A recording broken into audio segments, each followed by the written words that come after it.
Who is all here? Let's see.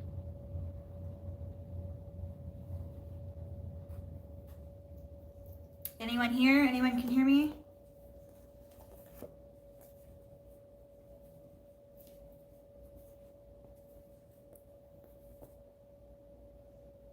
Hi sis, how are you? I didn't tell anyone I was going live. I just got on here because I have so much work to do, and I just thought my husband, rare occasion, he's out of the shop today, so he went to his office because he's hosting an event there. And so I was like, what a great opportunity to do a daytime live. So I've never done it during the day, so I don't really know what to expect. I don't have high expectations, but I'm just here to work and share my work day with you guys. So thank you guys for coming. I still have to set up my computer so I can see comments because I didn't get that far yet.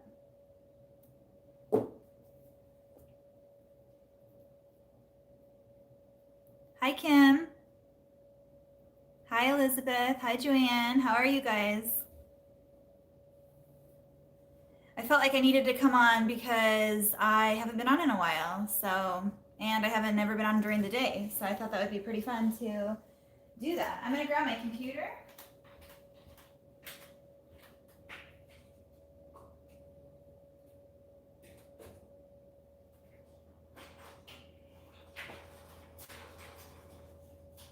Get that set up.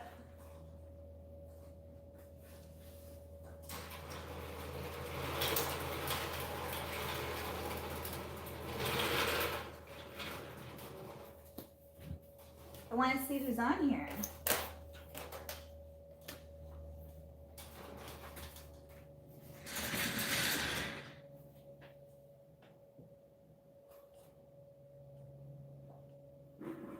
Which one is it? I have so many dang cords, I don't even know. No, that's not to that.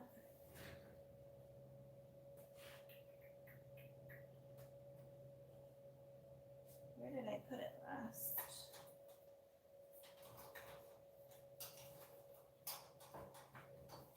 Ugh.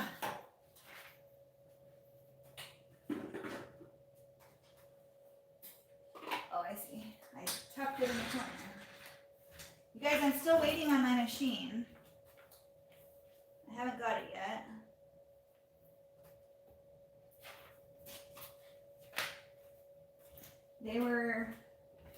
They were waiting on the casters to be delivered. So those were delivered yesterday. So they had to put those on. And then it's going to be delivered on, well, it's going to be shipped tomorrow, I believe. So we'll see.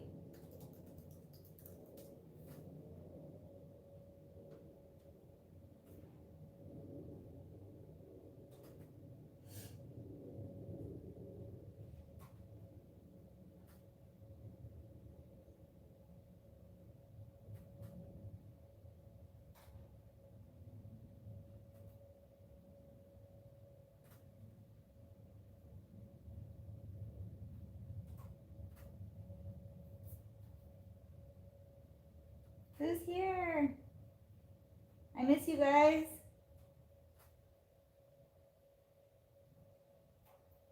Anyone new here? Hi. Hi, Jenny.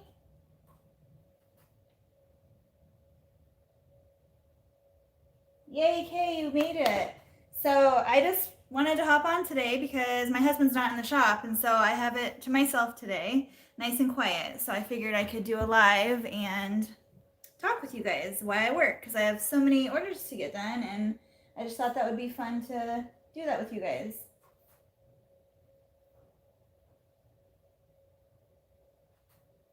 Hi, everybody. Ediani, did you get your romper? Did you fix it? I know you messaged me and said that it made more sense, but did it turn out good?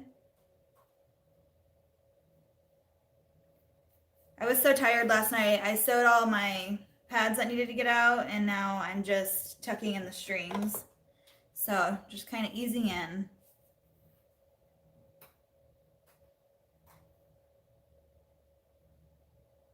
Kathy Ann, is that how you say your name?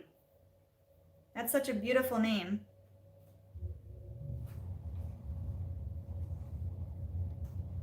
Yeah, I don't normally do lives during the day because my husband works in the shop with me and he's on phone calls all day, so it just wouldn't be a good live. So I just, he's not here today. So I said, I'm gonna do a live and try to see who's available and just who's on here while I work. And so I was gonna record a work with me, but I just decided to do it live instead of recording it because it's easier. And that way people who can't come on at night are able to come on during the day. I'll probably be doing more random lives during the day every now and then. I can't really schedule those because I don't really know, but I'm going to try as much as I can to do some during the day because I know since the time change, I'm even more, you guys are way more ahead of me now in time. So I am just tucking strings in right now if you're wondering what I'm doing. It turned out great. Good. Send me a picture. I want to see it. Or did you? Maybe you did. I don't know. I absolutely love both your work and your channel. You're such a sweet soul. Aw, thank you. What's your first name, Elliot? You guys are so kind to me. I really appreciate all of you guys.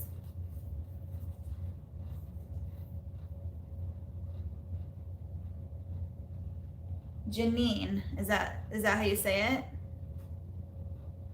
You guys all have such beautiful names.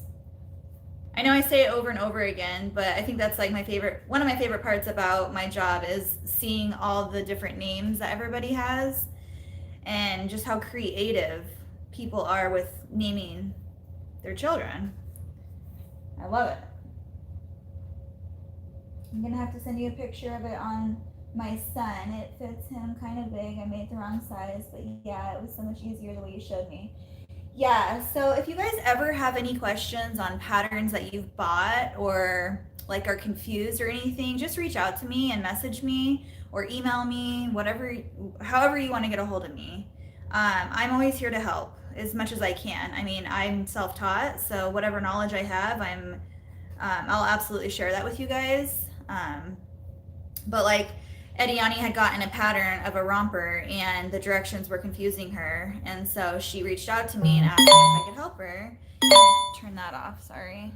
Give me 1 sec. Now you guys don't have to hear that. So anyway, she reached out to me and I just kind of explained to her what the directions were meaning by what she was reading, and I tried to make it more simple. I keep trying to say simpler. I don't think that's even a word, but more simple. Patterns are very confusing, and that is the reason why I started making my own patterns. And it does take a really long time to make your own pattern, but it's so worth it in the end if you just take the time and try to figure it out. And I don't even know if I make my patterns correctly. They work for me, and I've never had complaints or anything, so I just go with it. But I just try to make them easy, because I don't know, all these PDFs of patterns are so confusing, and it just gives you a headache when you're trying to piece it all together and just trying to make a quick creation. It's hard. So I try to make it as simple as possible. So if you ever have any questions, just reach out to me and I can try and help you.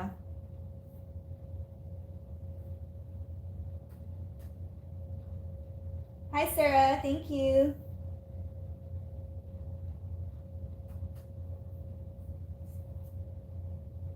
I'm on my phone, so if you messaged me, I can't really look at it.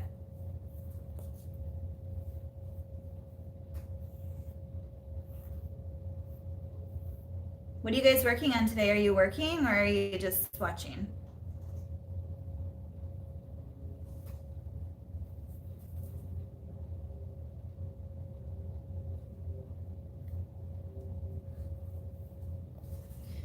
Okay, so I'm doing these right now. I sewed them up last night, or serged them up, whatever you guys want to call it. And then I went to bed because I was tired. So I am now tucking in all the loose strings that they have. And then after I tuck them in, I cut them off. So that's what I'm doing right now, if you're wondering what I'm doing. And then I will press them. And then I'll package them and blah, blah, blah. So I'm just getting into my work day. This is the first thing I've done today because I had to pay bills and do all that grown-up stuff that is not fun. So clean the kitchen. My son spilled Cheerios all over the floor this morning before I left, so I had to clean that up when I got home. And my oldest daughter stayed home from school today because she wasn't feeling great. So I think it's just allergies, hopefully. But we went out to lunch yesterday. I took my mom to lunch for her birthday. So me and my mom's birthdays are 2 days apart. So I'm on the 5th and she's on the 7th. And so yesterday both the girls had half day. Ironically, it never ever happens that way, but for some reason they had half day on the same day. So I just got one, picked up the other, and then we went to lunch with my mom, which was really nice. Had kind of a half girls' day. But then I had to come home and work. So at least I got to take some time and spend with them because lately it's been hard trying to find any time to spend with any of the kids. So on my website, you can choose either girl patterns, and they don't really get to choose exactly what they want. It just says girl patterns or boy patterns. So this one ordered 7 sets of girl patterns. So these are all girl ones.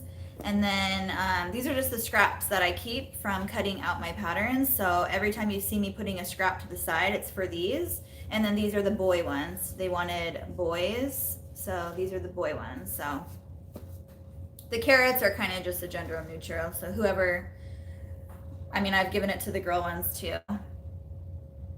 Just depends on what I grab. Thank you, Kayla. My dog's birthday is the 4th, mine's the 5th, and then my mom's is the 7th. We have a ton of April birthdays in my family. My son's is going to be on the 15th, so tax day, or the old tax day. And then I just have like my aunt and just a bunch of people are in April. April is crazy. I love April though. Hi everybody who's just joining.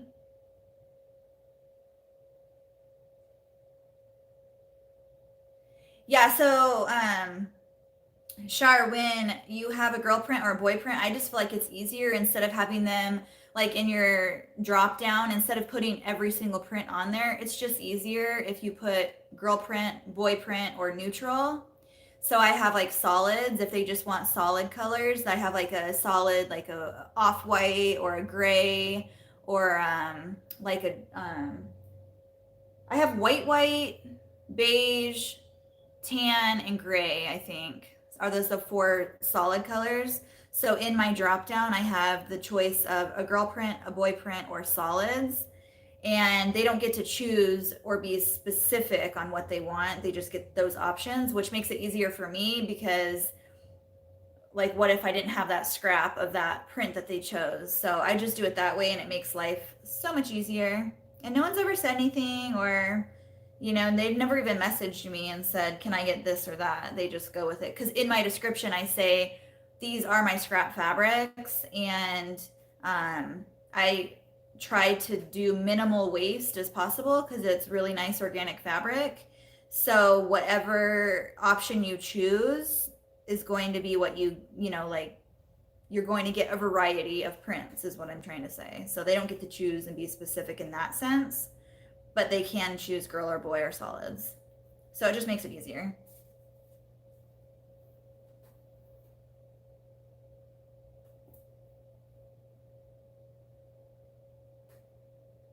Of course. Zippy Taz, what's your name? Sorry, I like to know names because I feel weird calling you out on your business name. So if that's your business name or just your personal like profile name, You guys don't have to give me your names when I ask. I just like to see if I can remember them because there's so many of you guys. So sometimes I might ask you more than one time what your name is, and I apologize, but there's a lot of you guys, so bear with me.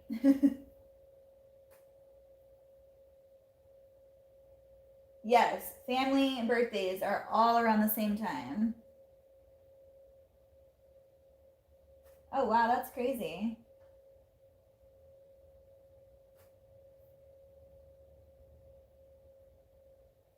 Of course, sis. Anytime. Just makes life easier.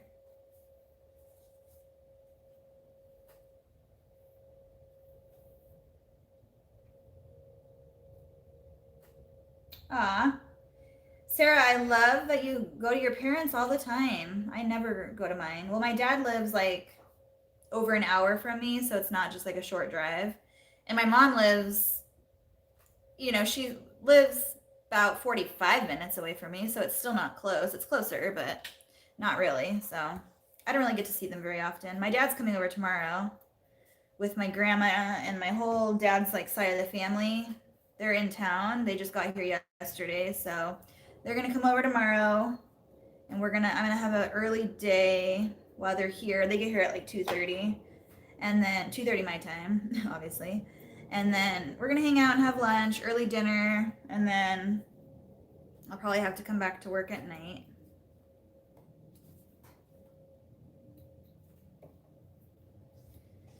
Okay, so all of the strings are now tucked in, and they look, you know, this is what they look like in the end. You tuck the string in on the bottom. This is what the backs look like. I don't know if you guys can see that very well, but all I have to do now is press them and pack them. So when I am done with that, I just printed their slips out. So I put their slips in here, their shipping slip, and then I'm gonna put them over here by the press machine, and then I'll press them when I'm ready to do that. And I'm gonna go grab, actually, I think I'm gonna move you guys, because I always move you guys, sorry. But I need to go over to my other sewing machine because I have like 3 or 4 loveys over there that need to be sewn up. So I want to chat for a second though. What are you guys doing?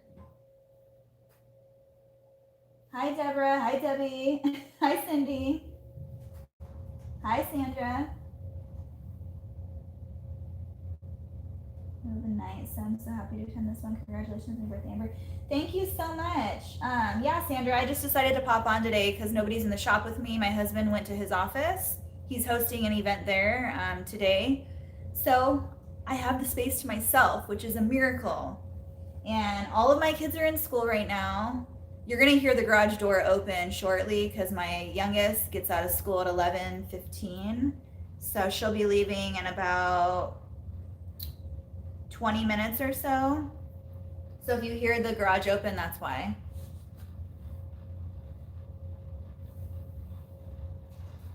All right, I'm gonna move you guys over to my other machine because I need to go sew those levies. I'm gonna talk with you guys because I'm so excited to be on here with you today, but I do have to work too. So I'm gonna move you over there, and I'm just gonna leave this here. So I'm gonna go over here and move you.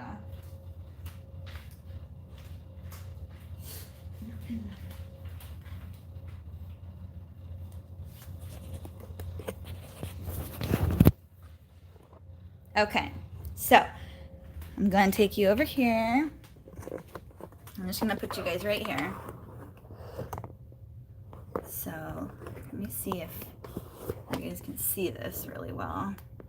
So so what I did first, when I do these levies, is I embroider them first, and then I pin them down on the minky, and then I'm going to sew them. So that's what I'm going to do right now.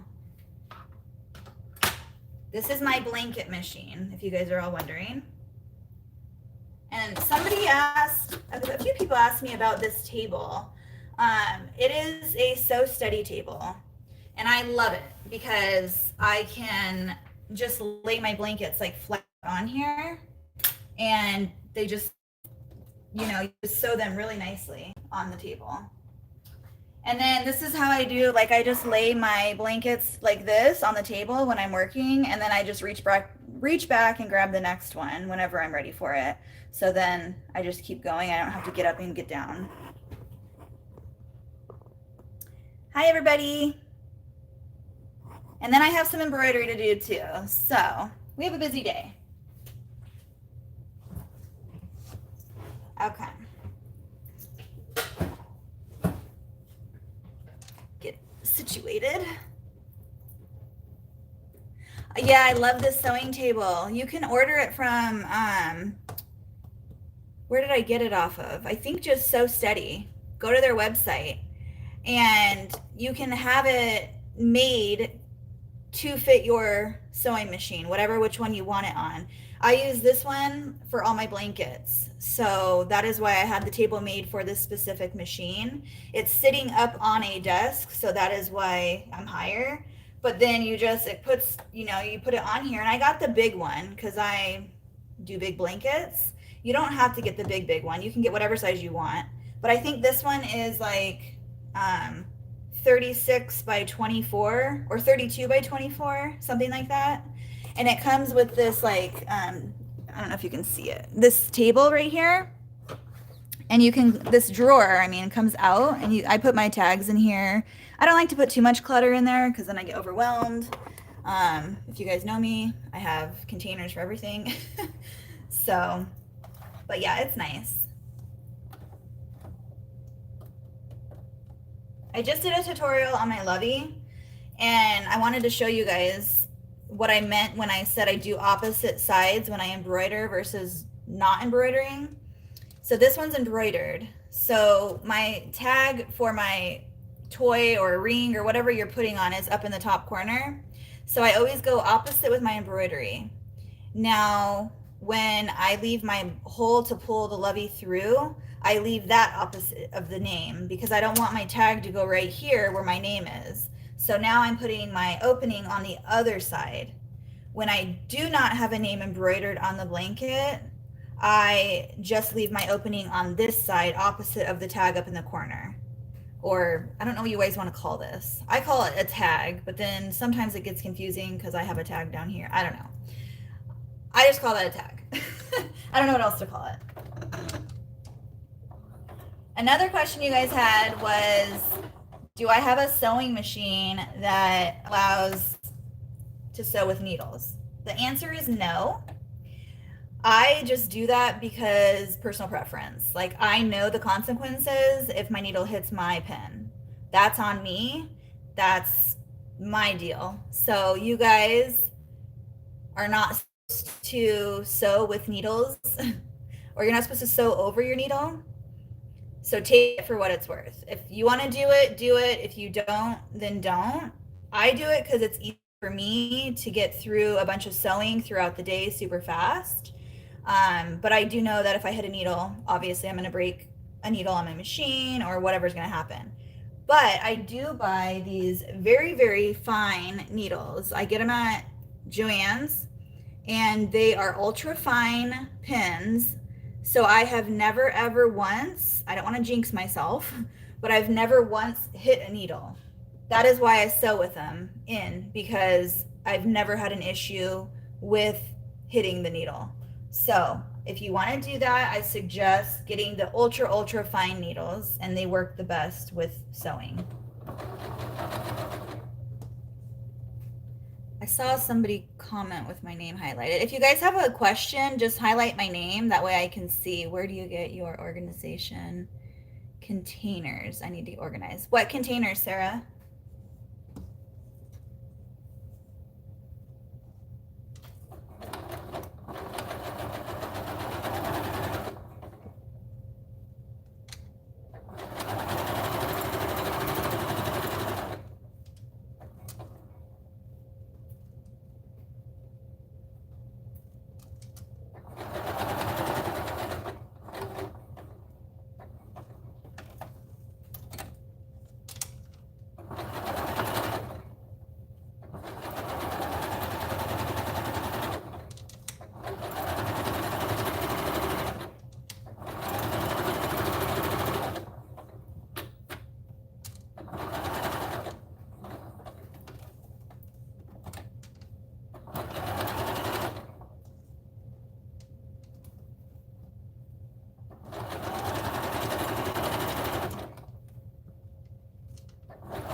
Another question somebody had on the lovey when I sewed it was, I told you guys that I count how many times I go up, not on this one,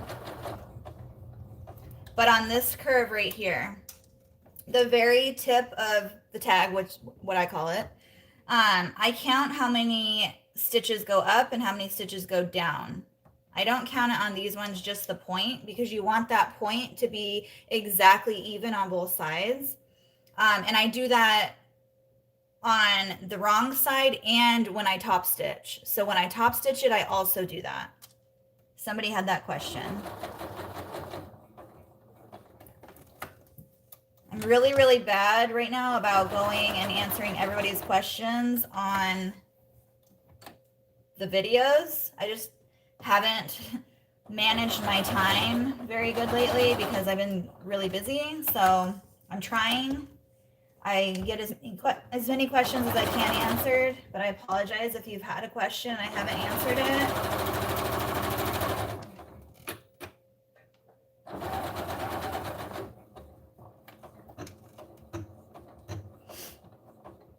So I have a locking stitch. So I just press a button and it locks it, which is super nice. My other machine doesn't have that. So that's why another reason I do my blankets over here, because then I know that it's locked and don't have to worry about it. So here is the same blanket that I'm doing without a name embroidered. So now I'm going to start on the opposite side because my ring tag is up here and I want the hole to be down here because that's where I want to put my logo tag.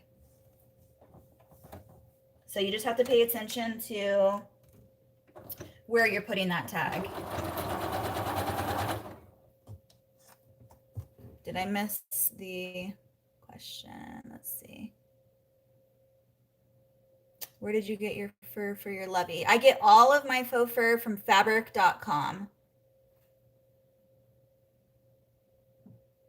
All of them. Okay, let me finish sewing these blankets and then I'll walk you around and show you where I get stuff. Purchase your rotary cutter. So I purchased my rotary cutter from a local quilting shop by me. So I don't know if you can order them online. I don't think you can. You have to go in store and get it. But it is called, I love it. Where's it at? It's called Quilter Select. It's really dirty right now, but this is what I have. I don't know if you can see that. quiltersselect.com. So maybe go on there and see if they have it, but it's amazing. And then I bought in like titanium replacement blades on Amazon and they've been fine. Hi, Carmen.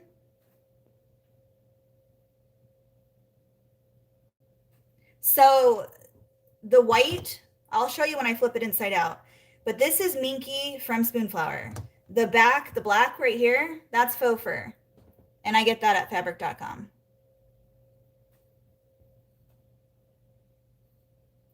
Sorry, I'm trying to read some messages on here.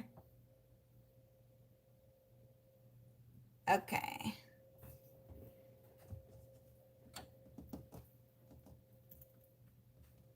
Try not to poke yourself. I always poke myself.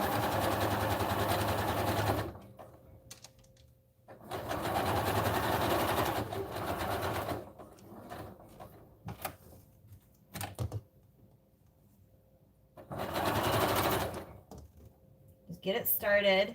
And the reason why I have all this extra is because I don't like to cut it exactly the same as the blanket, because then it shifts a little bit and I don't want to run out of extra room. I know this is an excessive amount, but it was just a scrap black fabric that I had. I keep all of my, when I cut into the big bolt when I order it, and I have just like an extra piece, I put it into a bin called Minky Lovey Blanket Scraps. So I know that this size would fit a Minky blanket or a Lovey blanket, so I just grabbed from it instead of having to cut out a whole new piece.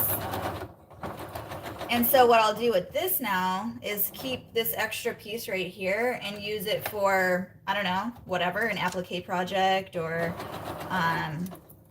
some people request that I put like an extra like taggy thing on the blanket because their baby likes to play with it or chew on it or whatever.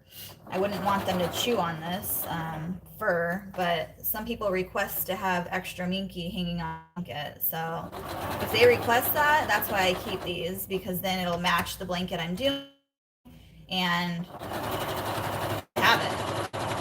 So why not keep it?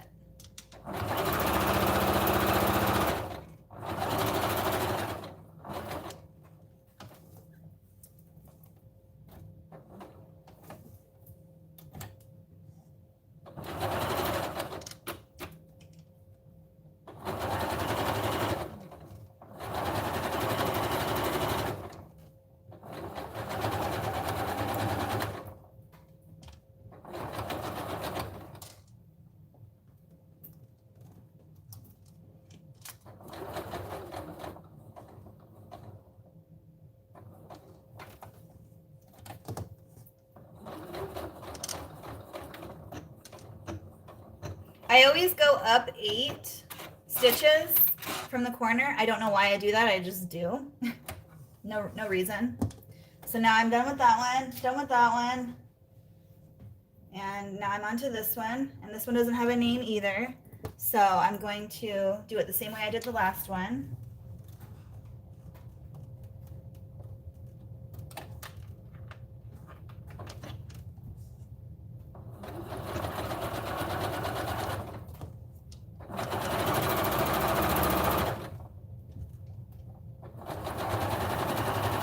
Sometimes I lift up on the blanket because the fur it goes through the plate easier if you give it a little lift. I don't know. These are just things that I've learned as I've sewn.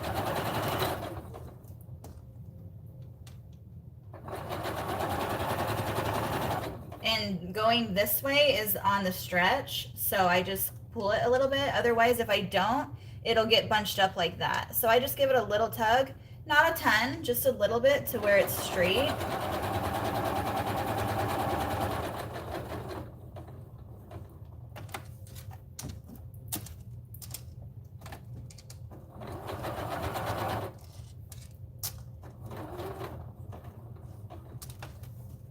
So right here is where I count the stitches. So 1, 2, 3, 4, 5, 6, 7, 8, 9.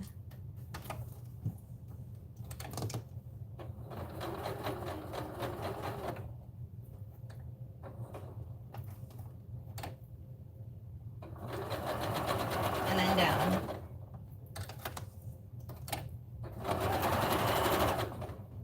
See how it's about to bunch up right there? I gotta pull it a little bit. Just give it a little tug to make it straight.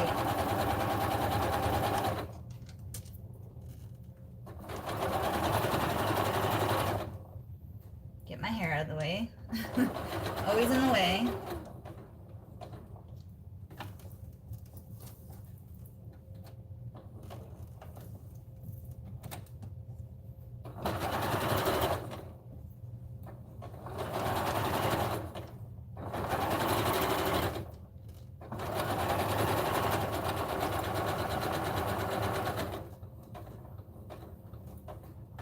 So now I'm coming up to the back up to the space where I want to leave open. If I don't have a name on it, I leave a little teeny tiny space, maybe like 1.5 inches open, because the minky is so soft, it'll literally just come right through, and you don't have to leave a huge gap.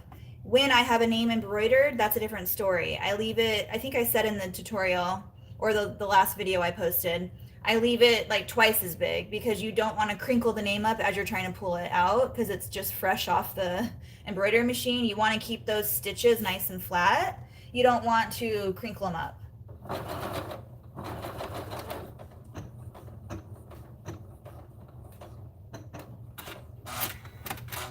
Okay, so I'm going to come over here. I'm going to angle you guys this way and show you guys what I do. Can you guys see that? Where if I do it like that? A little better. So this is where it gets messy, but you got to do it. So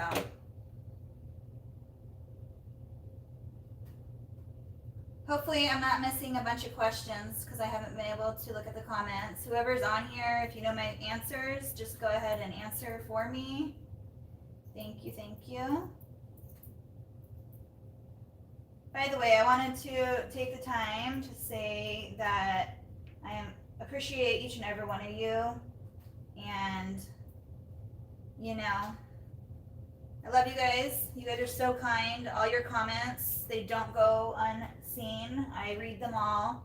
I just don't always have time to comment back, but I do read them, and I do appreciate each one of you guys supporting me and my channel. And I'm still new to all of this, but yeah, I love it. It's so fun. I love all the questions you guys ask, all the conversations we have. So I try to be as little messy as I can. I just kind of twirl it around, angle my corners.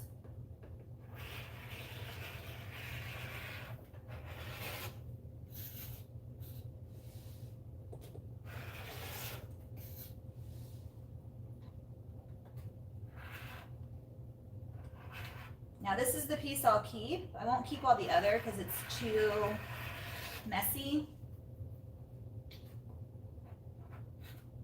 But I will keep that big piece.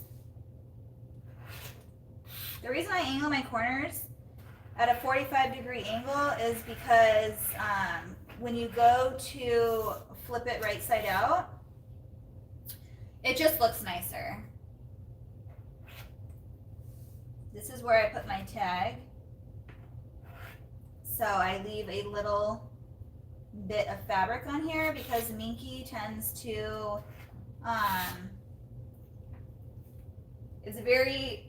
it's a knit, so it's a stretchy material. So when you go to tuck in your tag, you want to leave a little bit off. So you always see me leaving a little bit right there. So it tucks in, that way my needle can grab it. Because in the beginning when I made these, and I would leave it the same amount as everything else on this side, and I would go to sew my tag in there, it would come apart. So you want to leave a little extra like wiggle room for that.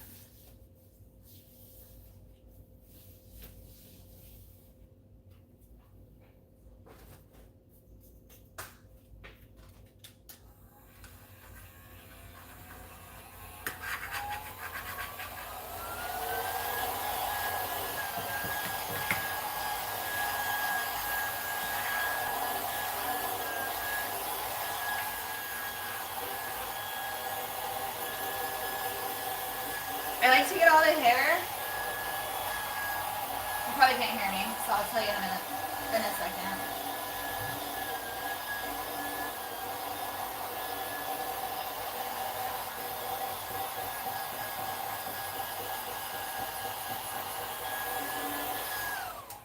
I like to get as much hair off of it as I can because when I go to flip it, I don't want all that extra hair like in the blanket for the customer who ordered it. I just think it's gross.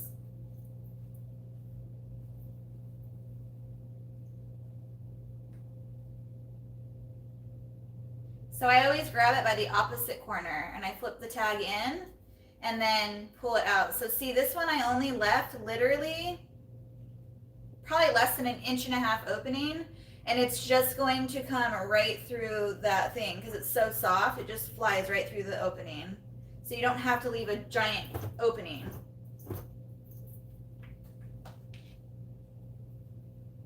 And that's where I'll put my tag.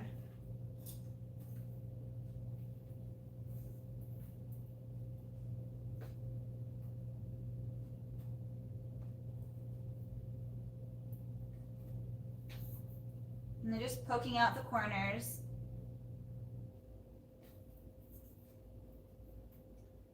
Sometimes if I have like a bunch of these, then I'll do it like not one at a time. I'll do them by steps, kind of like how I do with my clothing. But I only have 3 of them right here, so I'm just gonna do it all at the same time right here. So now this one's ready to be sewn, top stitched.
black gets real messy.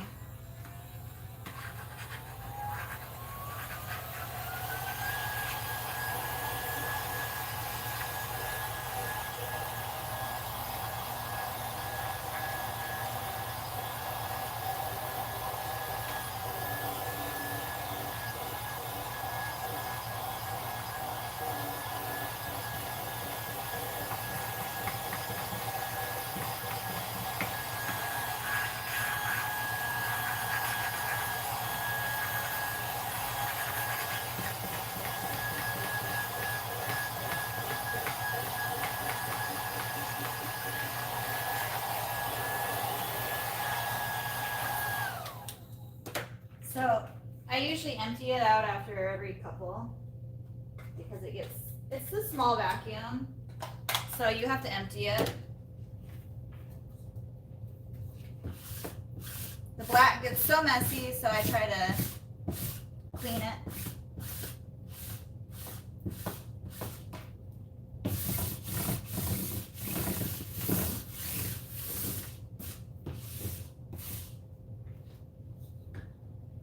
I'm a clean up as you go kind of girl, even in the kitchen. When my husband cooks and I clean up, he uses every dish in the kitchen, and I'm like, dude, when I cook, I clean up as I go because I hate the big mess at the end, so.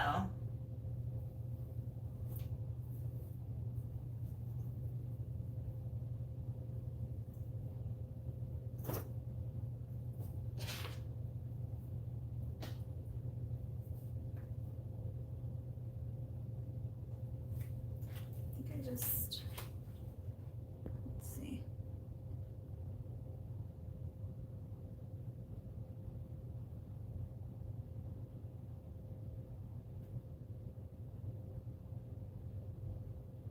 Yes, you guys. So, do you know if the faux fur fades onto other minky? I found that black minky does fade onto the pink minky accidentally, personally. I haven't had any issues with fading or bleeding or any of that, but you have to do the wash instructions correctly. Otherwise, I don't really know. So I make sure I give them wash instructions like on everything that I give them.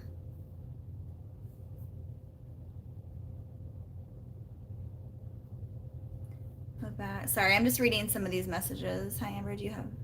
I did have a good birthday, thank you.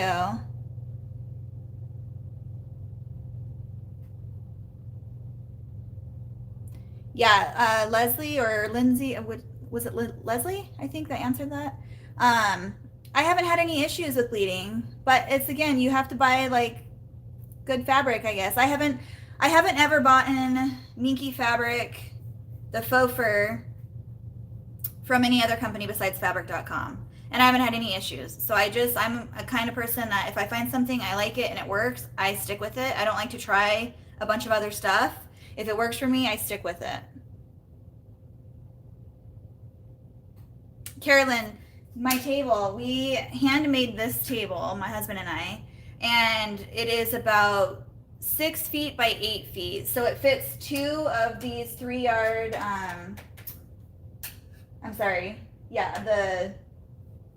you get them at Joann's, these mats, the cutting mats.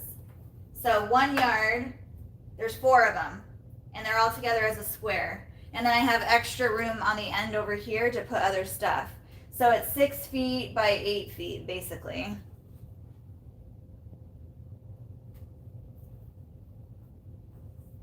I was once told that when sewing with minky to sew your 1/2-inch seam. Is that your experience too?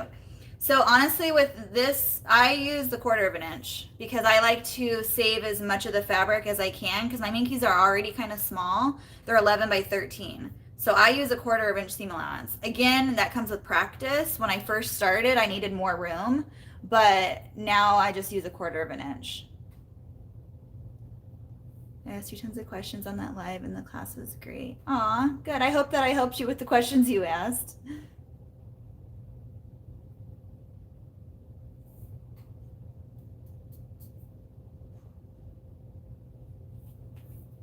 Okay, I will answer some more questions when I get back to the computer. I just saw that there was a bunch of highlighting or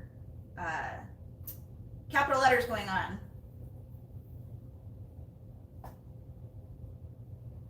Can you guys hear me talking over here? I feel like I'm screaming.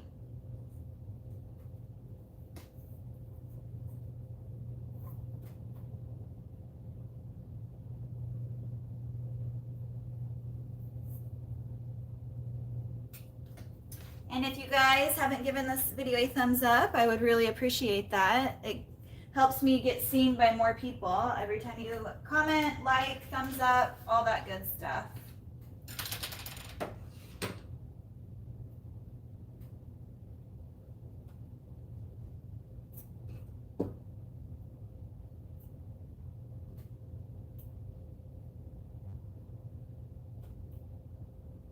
I want to get like a projectory screen so that I can see the comments on there.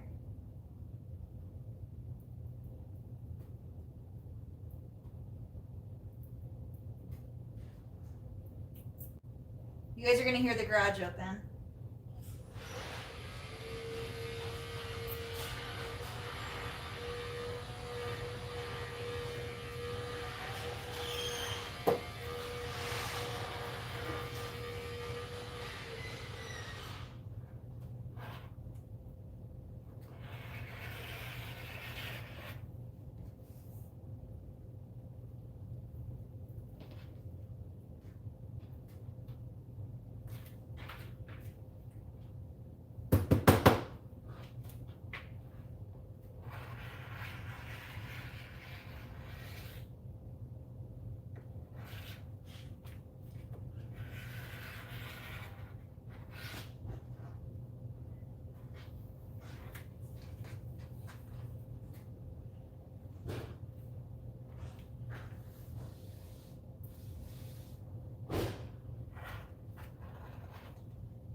Sorry.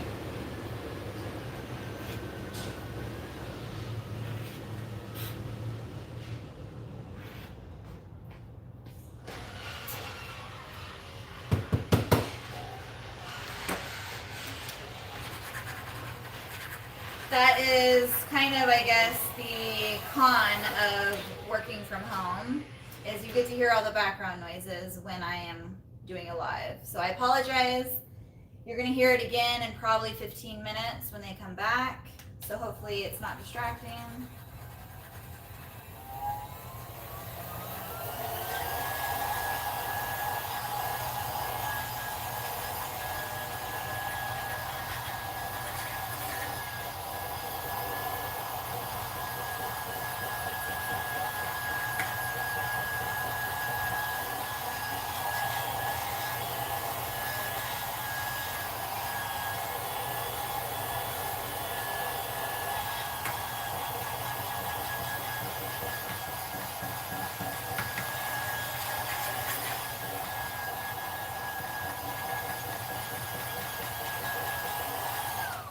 And who would have known that out of all of my supplies, this little tiny thing right here is probably one of the most popular, that and my SERGER. But this thing, everybody loves this thing. It just is so handy.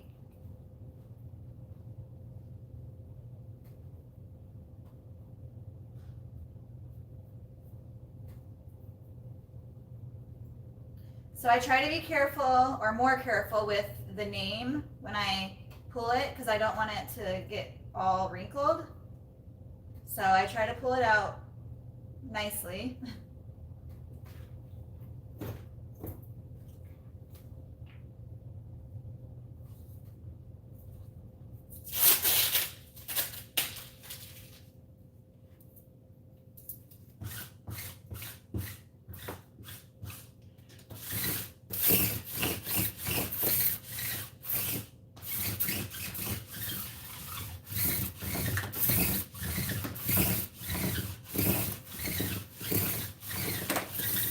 Black hair, you don't see it, but it's everywhere.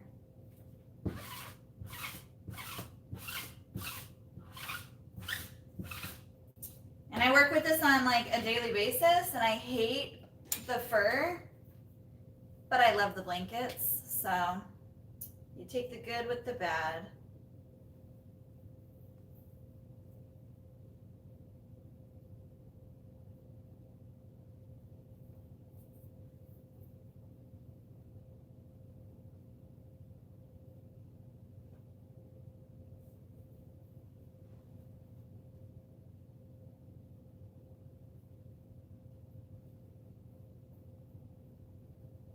This is an original. I've had this from the very, very beginning. This cactus print. This is something I've had from pretty much the beginning of Being in Bliss. Right up to here. Thank you, Sandy. Thanks for doing that. Okay. Yes, the vacuum. Everyone loves that little vacuum. And I love that you can just like charge it like a phone. Bye, Leslie. Thanks for being here. Hi, Cindy. Don't forget, you got everyone purchasing the folder organizer. Yes. The folders. Oh, gosh. Don't get me started on the folders. I can't live without those things. Let's just put it that way. I've had those things from day one. All right, I'm coming over here now. Now we're top stitching. This is where I put my tags in. So when I say this tag is for the wood ring, and then these tags are my logo tags.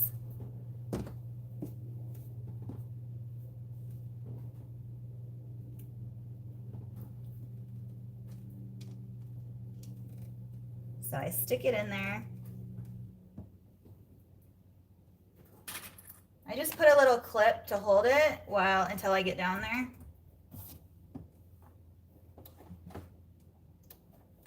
And I don't change my settings. I just leave them the same as what they were for when they were right sides out. Or right sides in, sorry. Put it down. I use my picker. I showed this in the video. I use my picker just to guide it through, because when you get to a corner and that's where you start, sometimes the needle has a hard time like pushing it through, especially with Minky. So I just like stick it in behind the needle so it doesn't hit it, and I just kind of guide it through so it doesn't get stuck.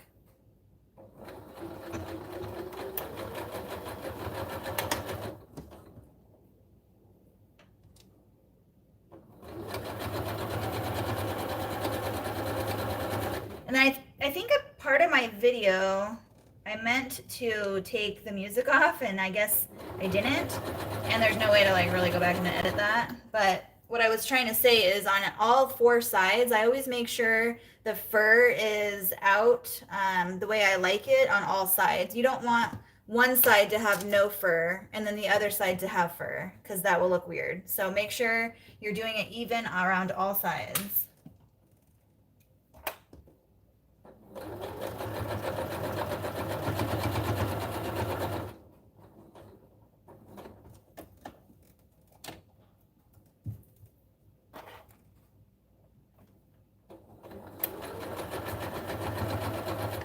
Another thing is, I don't know if you guys know this or not, because it took me a while to know it, but if you have a presser foot that has like a spring looking thing on the side, I'll show you right here. Some of you probably already know. Let's see. Whoop, wrong way. This thing right here is a spring.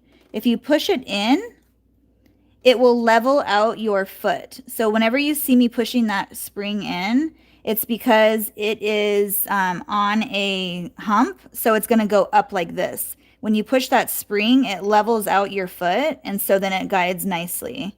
So that is what that spring is meant for.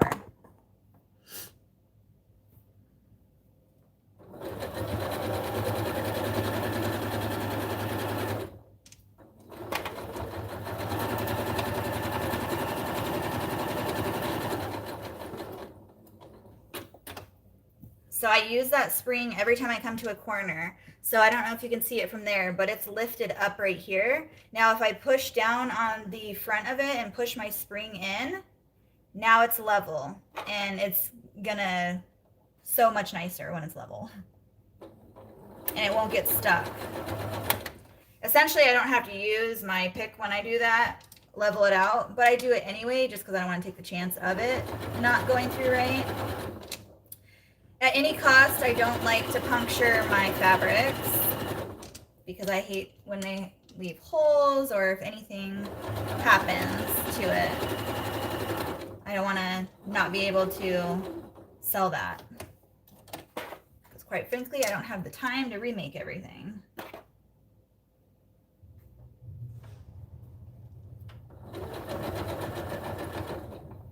Uh-oh, I ran out of bobbin. You guys get to see what I do at that in this case. So I ran out of bobbin, I wasn't paying attention.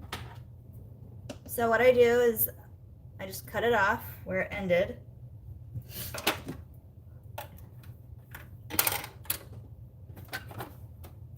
And I normally have extra bobbins rolled, but I don't because I used them. So this machine is really nice because I don't have to unwind or take out my other my top thread. I can just wind my bobbins with it in. So I leave it in, and I always have this right here on the other side of my machine so that I can pull the thread through and it can wind bobbins. I could even sew while I'm winding a bobbin, which is really nice. So I just leave this in.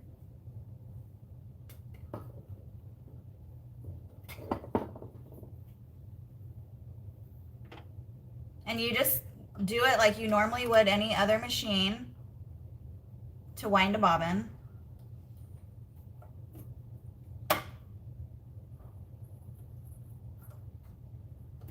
Pull it.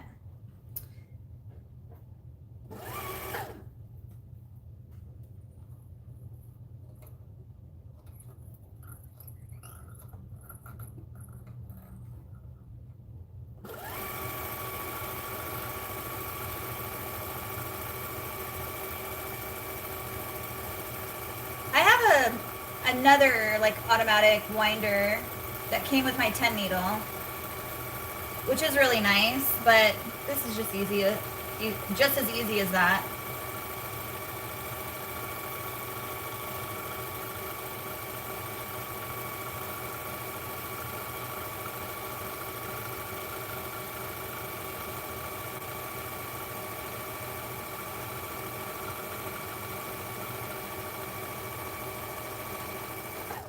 And it just automatically stops. So I'm just going to do one more right now, and then we'll be done.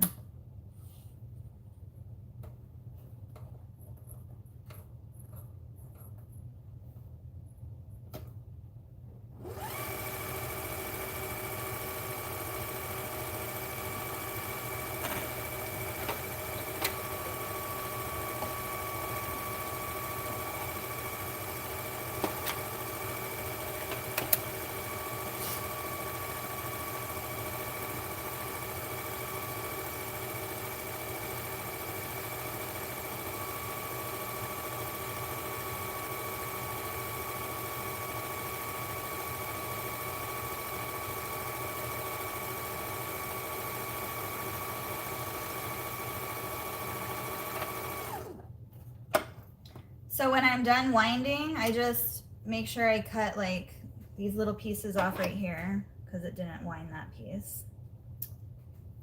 And then I stick it back on here, and I just don't push it over. And then because this isn't going through the machine, I just gently like pull it out. It's just going through the one part. So I just pull it out and then I leave it over here. And that's it. Do you guys have any questions while I look at the phone real quick? I haven't gotten my new machine yet. They were waiting on the caster wheels because I wanted them to put caster wheels on it so I can move it around, because those machines are heavy. Like where you put them, you keep them. So I wanted wheels on it so I can move it around. So that is coming Well, they're shipping it out tomorrow, so I'll probably get it next week sometime.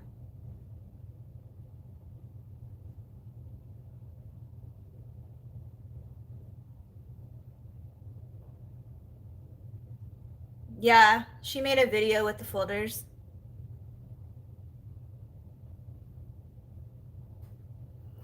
You had a hard time keeping your logo tags straight. One side always ends up crooked. Like on the blankets? Are you talking about that? So another thing that you can do is, what I used to do is I would just put a pin like long ways, and then as I would get closer, I would take the pin out, and that helped me to keep it straight. I mean, the more you do it, the better or easier it gets, but it's just practice.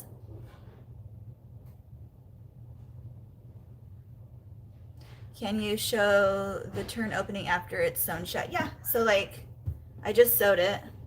So this is done. You can't see it on the back because of the fur, but like it doesn't, it's not coming open. So that's how it looks. Just do a 1/4 of an inch seam allowance around the whole thing. I have a company make my tags, so I get them off of Etsy. It's called Mountain Street Arts. It's linked in my, somebody said none of my Etsy links work either, so I'm gonna have to look at all my links, go through them again. I think I've gone through them at least 10 times, and they work for some people and they don't work for others. So I don't know if I'm doing something wrong or if their links just don't work, but I promise you I check them all the time, and if they work for me, then that's all I know that they work, but I don't know. It's called Mountain Street Arts. Which brand is that machine? The table is wide. This machine is the JANOME. It's a Memory Craft 9850 JANOME. This was the one I started out embroidering on it as a single needle, and then very quickly I grew out of it, so then I got my 10 needle.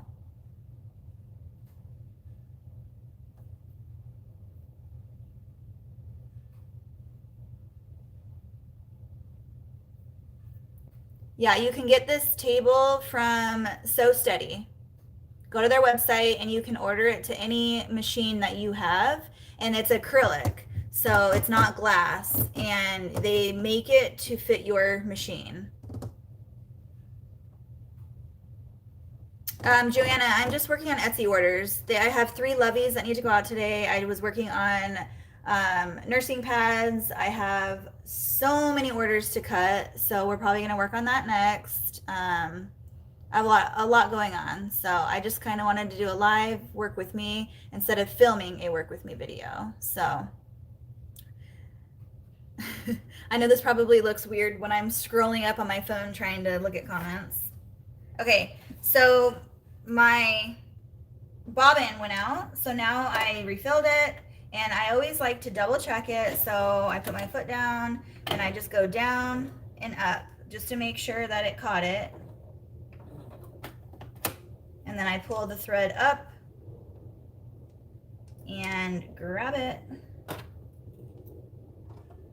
Just because sometimes I don't want to have it start sewing when it didn't catch right, and then it's going off on the side. You always want to make sure that thread loop is on top where you can see it, and then you know it's caught in there correctly. And I always can line it up because I just do a 1/4 inch seam allowance around the whole perimeter of the blanket. So I just line it up exactly where it was, and I probably like line it up. So if it ends here, I'll line it back up like right here. That way it can go back over those stitches that it missed and it doesn't unravel.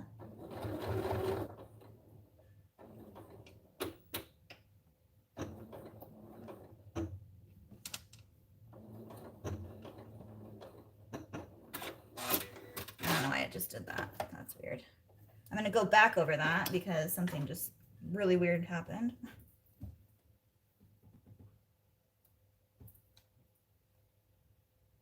For some reason it like didn't lock it in the beginning, and then when I pushed reversed it locked it. So let's do that again.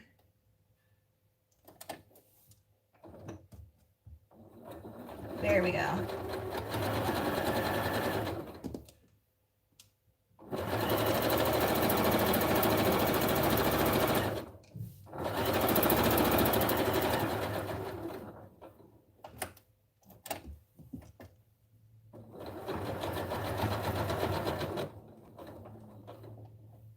Okay, so now this is where I count. I always use my picker and point the top corner or point out. Sometimes I'll use my spring to make it even. You don't have to. It's just me being weird. 5, 6, 7, 8, 9, 10, 11.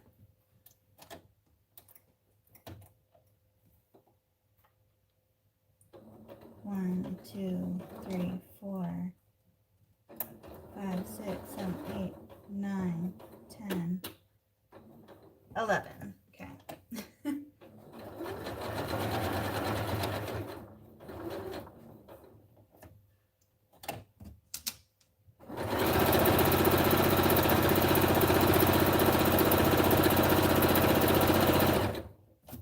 Okay, now when I come up to the corner, I do my locking stitch. It's called a back stitch when you don't have a locking stitch and you have to go forward and backwards. That's a back stitch.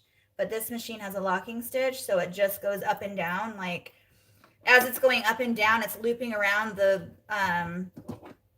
bottom looper, and then it locks it, basically doing that. I don't normally throw my thread on the ground, but I have to vacuum desperately because I haven't done that. So I'm just throwing it on the ground for now. Okay. Next.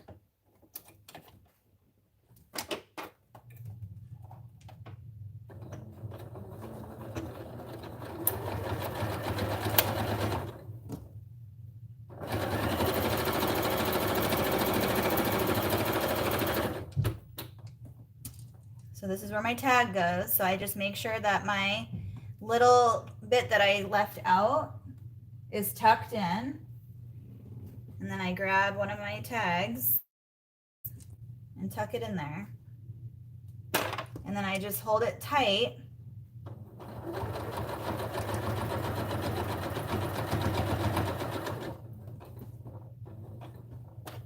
And that's it.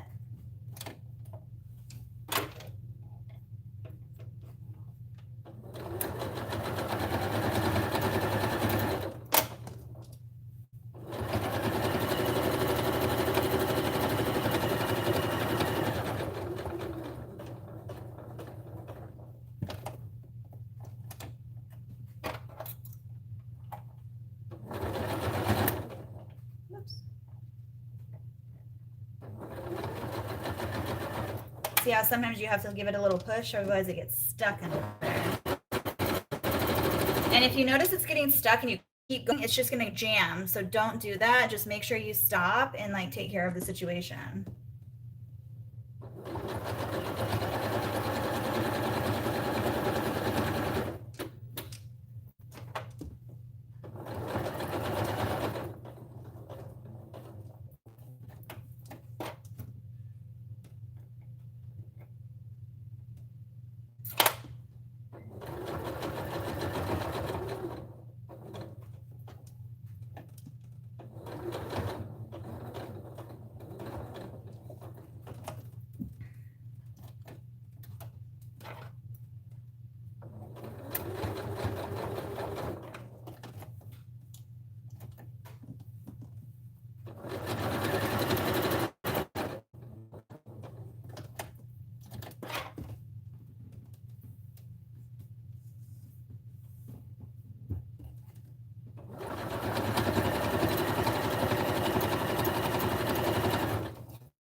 You guys, it's getting hot in here because it's summer and we're in my garage.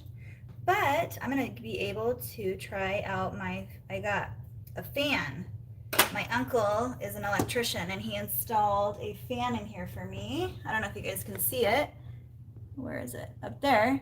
He put a new fan in, and those 2 lights that you see over at the shipping station, he hung that light, and he hung that light up there. So I have a bunch of new stuff from him. Super exciting.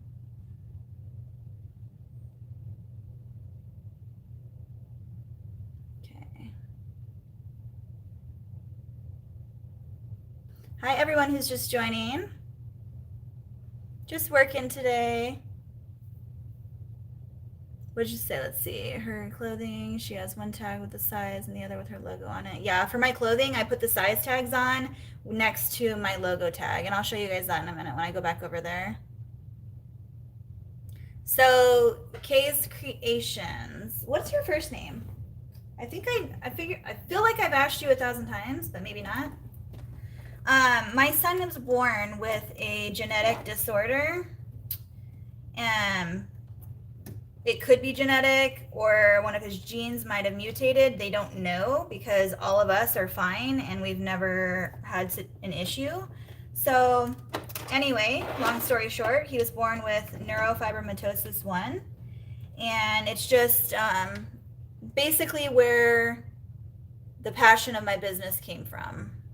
Started out as a hobby, turned into a passion, ultimately became my business. So long story short, I did it for my son, and it's just all about like him, I guess. That's why I do baby stuff, mommy daughter, mommy son, like everything for babies.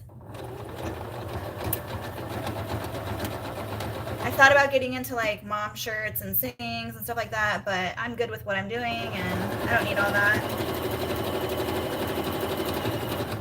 But it helps me stay motivated knowing that he's my inspiration to do this. And I love what I do.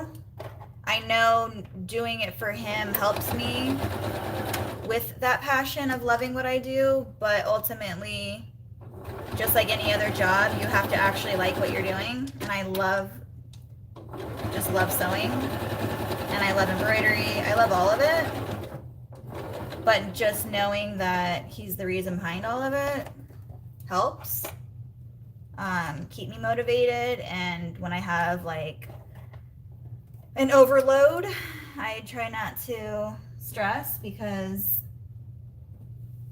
that's not going to help anything. You just got to keep one order at a time. That's all I say. One order at a time.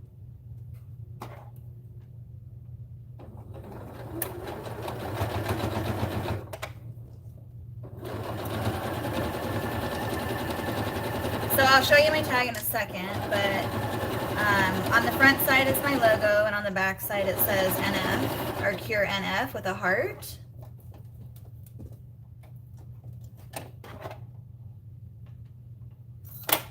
When I did markets, I donated some of my proceeds to the NF Foundation to find a cure, because there is no cure.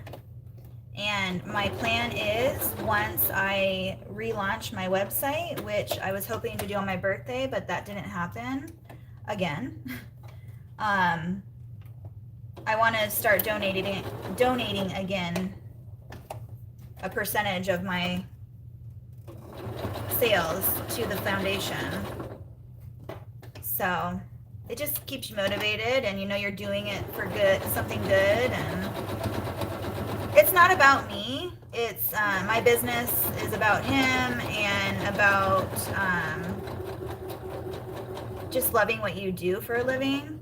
And if I know that what I'm doing can help other children or other people who have that condition, then I'll feel really good about myself. And also, this is just, it legitimately was just a hobby for me. Like, my husband told me to go find a hobby, and I did, and it turned into a business. But he is our financial backer. Like, I don't need to have this business financially, so I just have fun with it. And that is ultimately like why I started the YouTube channel and trying to help all you guys like learn, because I just, you know, started out, I didn't never ever sewn before, and I taught myself everything. So I just wanted to like be on here and be able to tell you, help you guys do what you guys want to learn, and just, you know, be there for you guys. So anyway, enough of that. Here is what the blankets look like, top stitched. They're all top stitched now. We're gonna go over and put snaps on them and rings. I'm gonna go grab my rings. Actually, put you guys this way. Ooh. Okay, I'll be right back.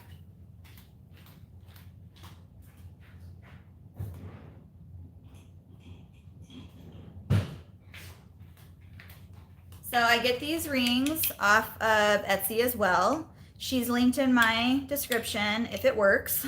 Her name is Princess Bead Supply. I get all of my wood stuff from her, all of my teething supplies I get from her, all of my passy clips, everything to do with teethers or lovey blankets I get from that shop. So Princess Bead Supply. I'm gonna move you guys this way with me.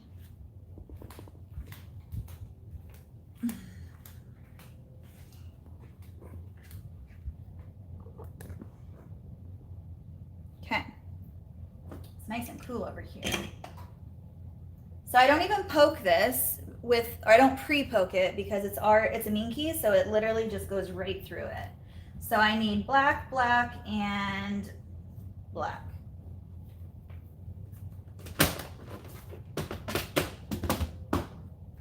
So 3 of them. There's 1, 2, 3. 1, 2, 3. 1, 2, 3.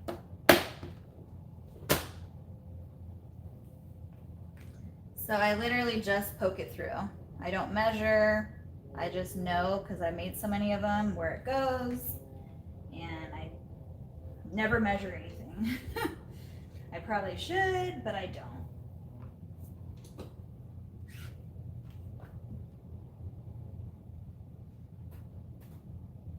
And if you guys start making stuff like this, then you'll figure out like which way you like stuff, or what button you like on what part of the blanket. Like I like the bigger part, I don't know what they're called, stud. I like the stud, I think that's the stud, the one that sticks up. I like that to go on the top piece, and I always do it the same on every one. So you'll figure out, you know, which one you like more. Even on my rompers, I have a back piece and a front piece. I do it the same every time. You just come with like, it becomes a routine. Like you just do it that way. So there is one blanket. That's the one that has Daxton on it. Super cute.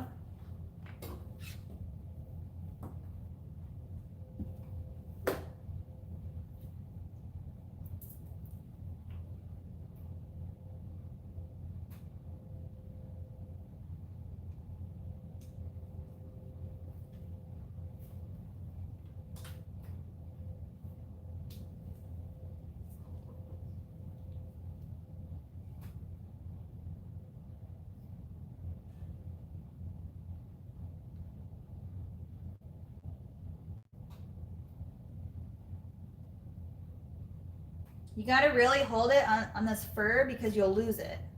The fur kind of like overpowers, but you just got to make sure you're holding it down so it doesn't get lost. There's another one.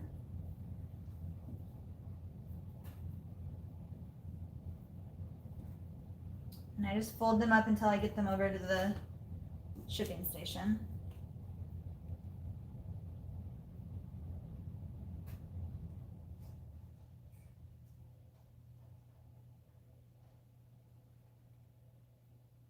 This color is so cool. I love this back.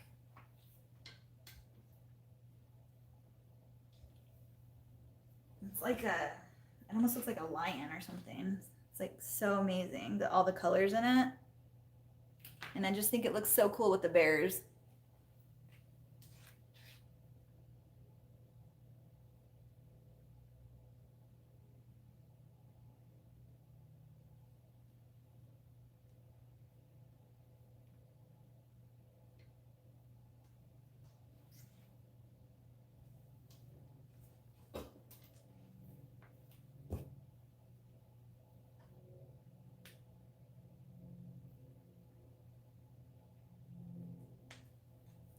there's that one.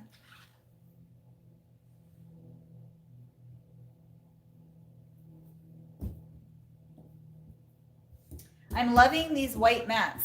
It's literally just shelf liner. I got them at Walmart, and they come in the big rolls. And I just got one per table, and I love them. None of my stuff slides around. They're nice and easy to wipe off. It's got a little foam pad. It's just super nice. And if I ever want to, or if I ever ruin one or need to replace one, Walmart, baby. Okay, so these are done. Coffee. I need a drink of coffee.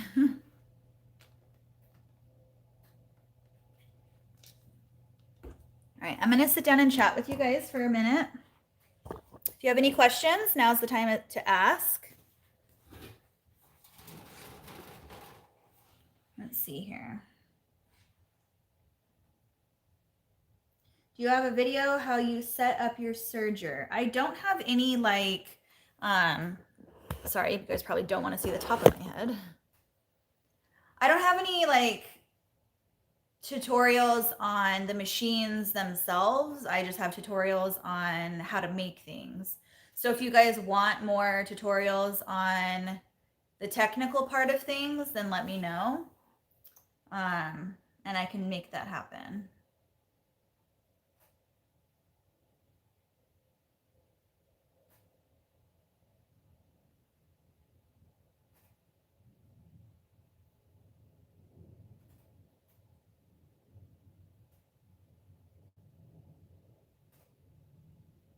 Yeah, I thought about doing something like that, Sarah. That's a good idea. So let me show you what they look like. I keep all my tags in this bin over here. So obviously they fold. So this is what they look like. Is that backwards to you guys? And then you fold them in half, and this side goes in that way, and then this is always on the flip side, like that. But because it's gonna look like that, Kira enough, with the little, I love how it has the little heart right there. And then these are my boy ones, because boys don't like pink flowers. So I made a boy version and a girl version.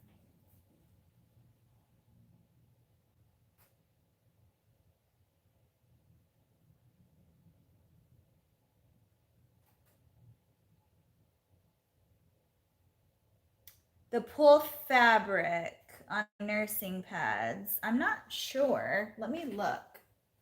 I'm honestly not sure.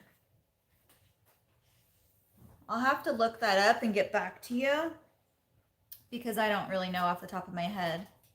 Somebody did ask me about the gauge on my vinyl, what I use for my templates, and the gauge on that is 20 gauge.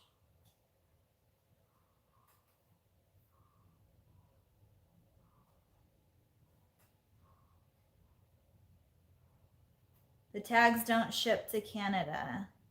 Oh, it's like I got them on Etsy. So just look on Etsy and see if you can't find anything that's similar. But I looked, when I searched for them, I searched for organic cotton sew-in tags, like sew-in clothing tags or whatever. But that's what I searched. You don't have to get organic. That's just me, because all my clothing is organic. So I wanted it to be organic. But if you just go on Etsy and search sew-in tags, a bunch of listings will come up, and you can just choose whichever ones you want. But make sure you know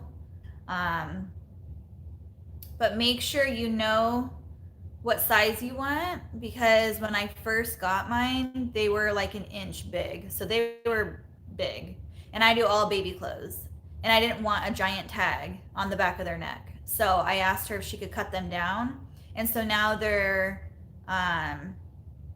like a little over half of an inch, I think, or 3/4 of an inch, but they're really little.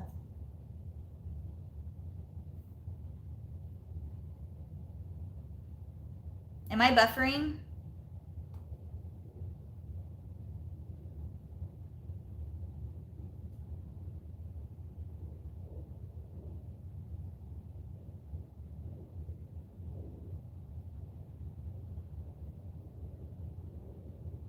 see.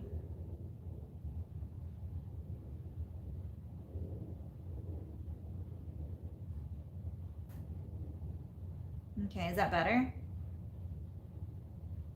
Why is it buffering? I don't know.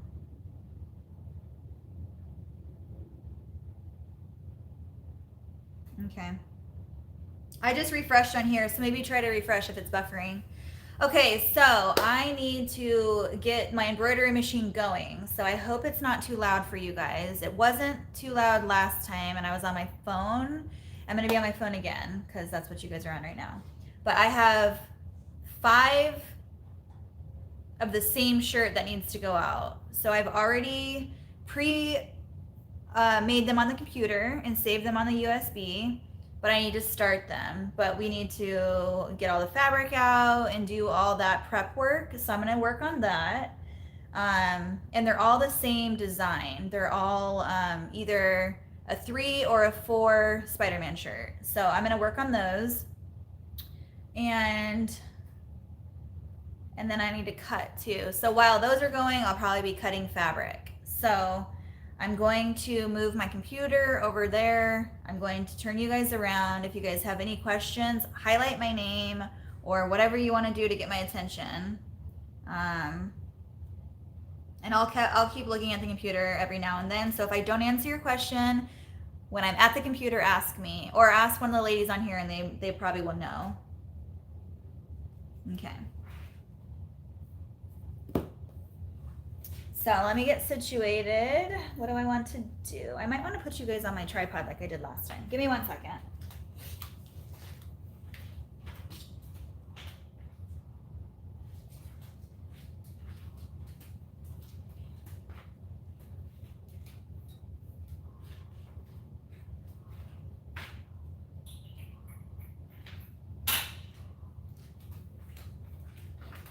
You guys can watch my struggles real quick.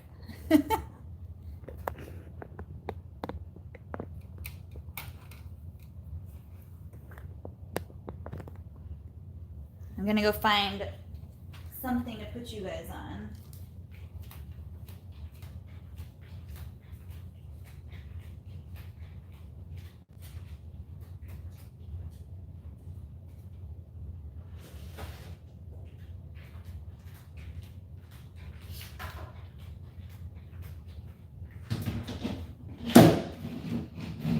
This is how I did it last time and it worked. So we're gonna do it again.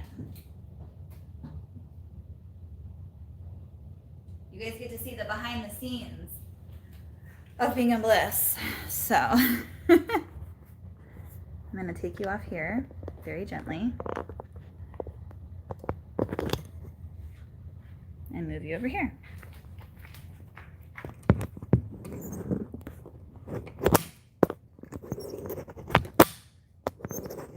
Works. Okay, there we go. All right.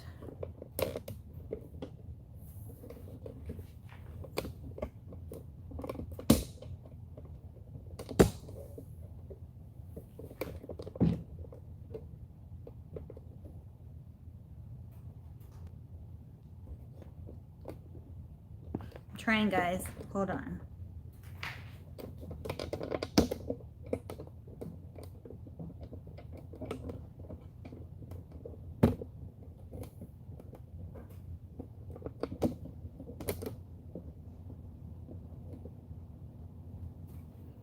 Okay, now I gotta angle you down. Trying to figure out which one that is.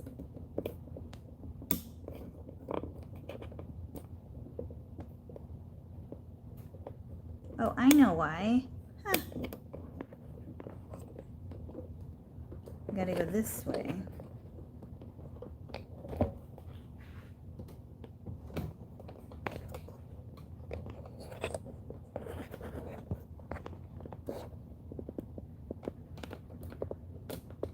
There we go. Okay.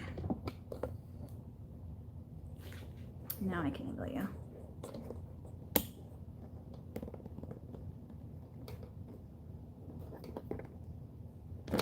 Woo, not that much.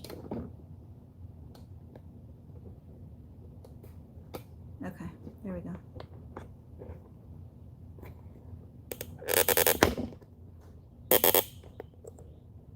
How's that angle? Good? Now I gotta move my computer over here.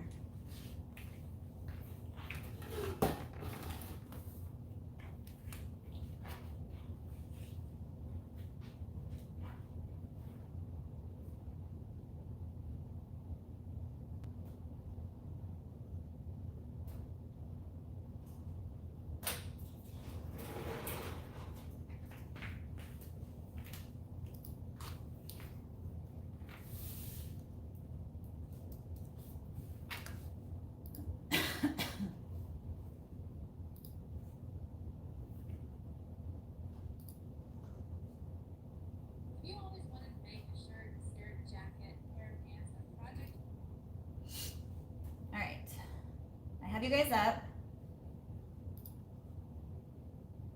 What size are the wooden rings? They are, what size are they? Let me measure them for you. I think they're, well, they go in 5 millimeters. But if I measure them, they're about, the very outside of the ring is 2 3/4 by 2 3/4 of an inch. Okay. These are very messy, so I'm going to set those over here.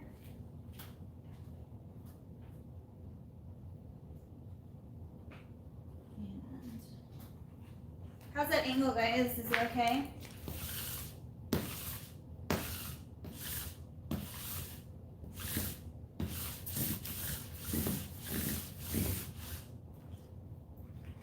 I wonder if I should put you back more. I'm gonna move you again. Don't get mad.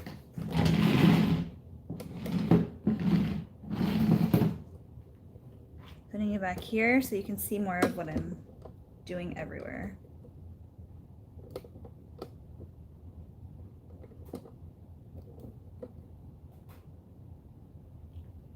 But now you can't see the machine.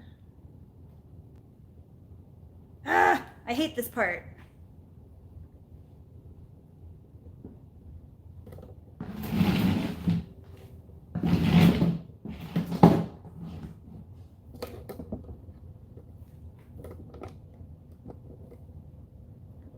Leaving you like this. Okay. We are making these ones. I don't know if you guys have seen me make these ones. I think you have, but I have a lot of these ones to make. So, I'm going to do the first one. I have them in order by when they need to go out on here. So, I'm going to put that one in first. It is Colin. I always save it by the first name. So, it's already in here.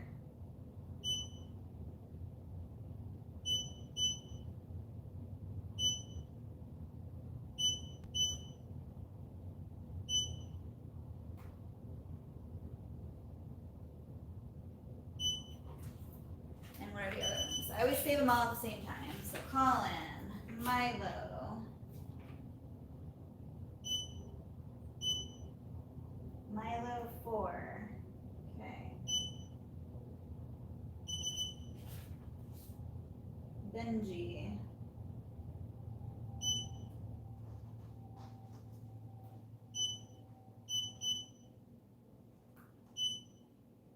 Benji 3. Travis.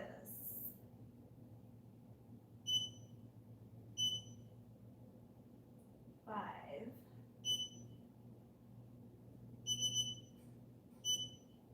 Okay. So the first one we're doing is Colin.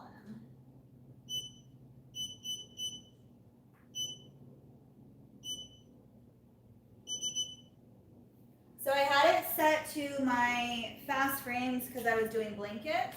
And so now, I gotta change it. So you just go into your design set, and I just choose hoop D, because I use that for my Mighty Hoops. I have it programmed in here for my Mighty Hoops. And it doesn't come like that. You have to do the measurements to make it that way. So,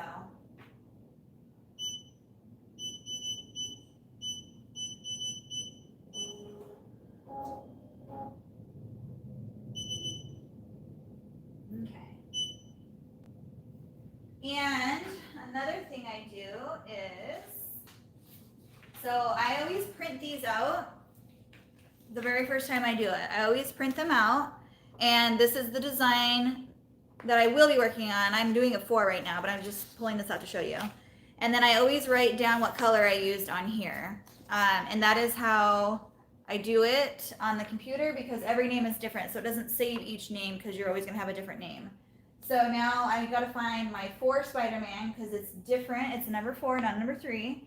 And so I always keep my boys and girls over here, and that's how I keep track of them. So every new print I have, I need to go through here and fix it. But so this is a 4. So I printed it out the last time I did it, and then now I'm going to set all the colors in here, because these are in the order that needs to go in is on here. Make sure that it's not on automatic. If it's on automatic, it won't stop for applique. Okay, so.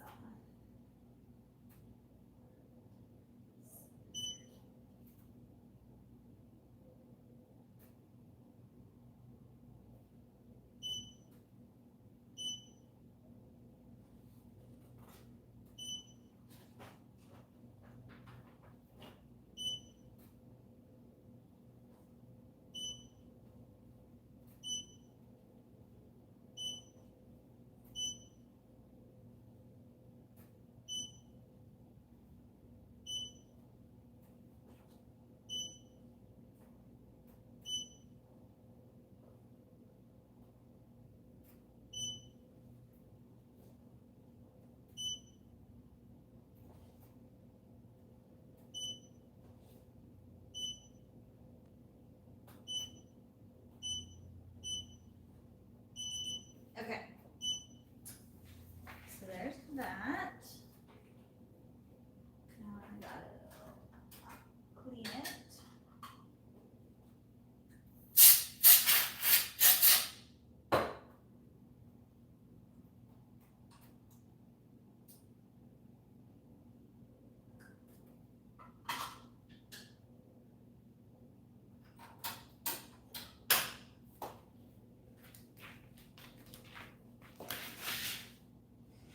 So she wanted a black shirt, size 5. So I keep all of my, I always keep 5 of each size in their size bin. All of my back stock is in a dresser on the other side of the garage, because I don't like to overwhelm myself with all of my inventory. So I keep some of it in bins, some of it on back stock, and then I replenish as I need to. So what did I say? Size 5 black. Okay. So right here I have, if you see, like, I label it boys tees, size 4T, 5T, and then I keep them in here like that. So if I don't have 5 of them in here at the end of the week or every few days, I'll go through, and if I only have a couple in, then I'll pull more. And then I also keep track of my inventory in there, in the dresser, and make sure I always make sure I have at least 10 shirts per size.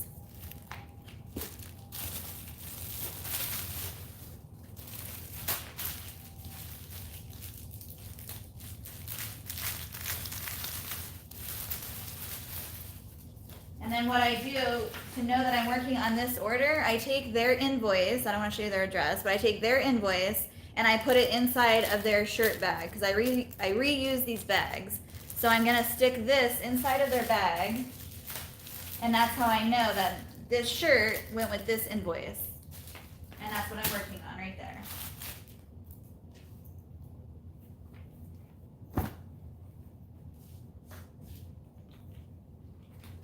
Okay, so I always have a bin right here with extra stuff, but I don't think I have what I need in here for this shirt. So we gotta make more. I'm gonna move this over.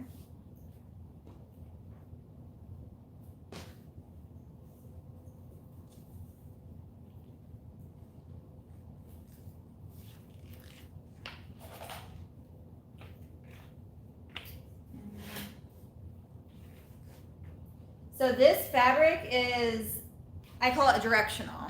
You've heard me use that term before, directional, non-directional. So even with my appliques, I always make sure my print is going the correct way. So with my numbers, I like the lines or stripes, whatever you want to call them, the texture of this fabric to be going sideways, not up and down. So I got to make sure I'm cutting it the right way, because if on a number applique, they're always whiter this way, mostly whiter this way versus this way. So you got to make sure you're cutting it out the right way.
So the blue, so this right here is just this little piece right here that needs it.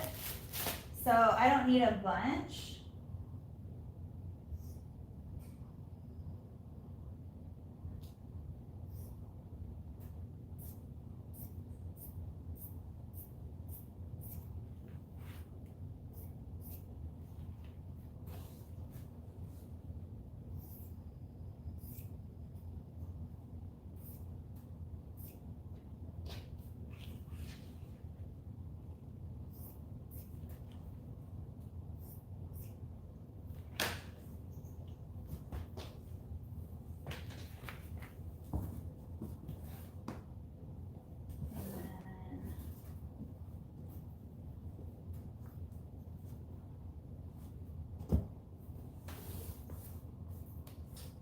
Do I want to use this one or that one?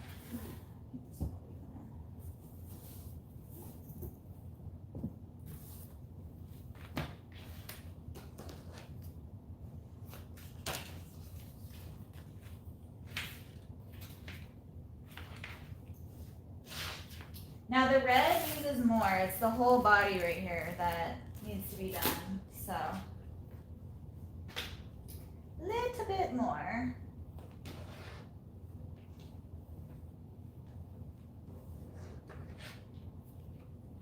So I'm going to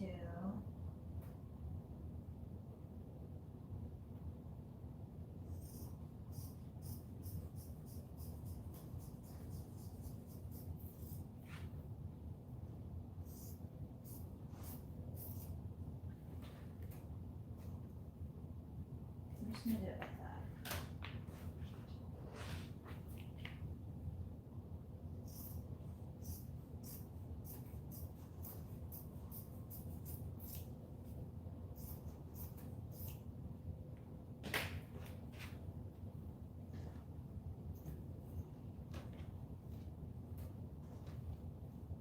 You guys, I'm very weird. I like to have everything organized, you know that. So I always keep all my stuff nice and tidy.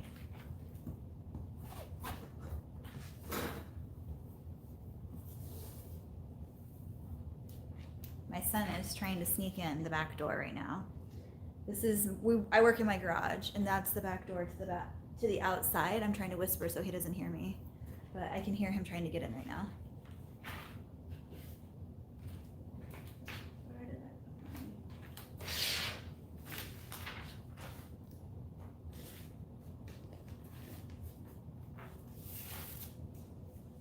It's a mess right now because I've been a mess. Like, just so many orders coming in, trying to get them out, and it's just a mess.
If you're wondering, I'm doing this because I always do this shirt. So I just cut more out so I don't have to do it later. I do that all the time. I just happen to not have any on hand this time.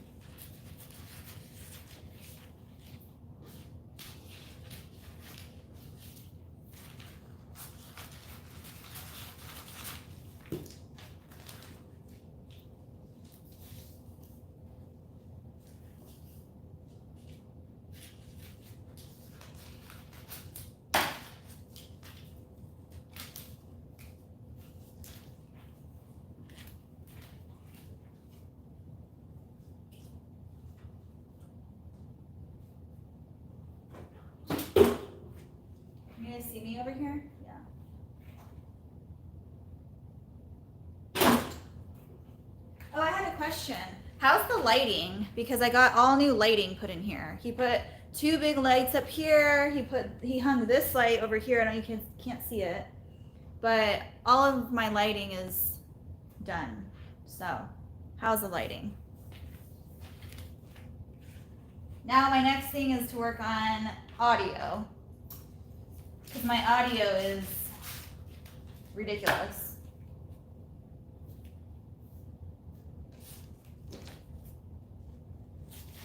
And what I eventually want to do is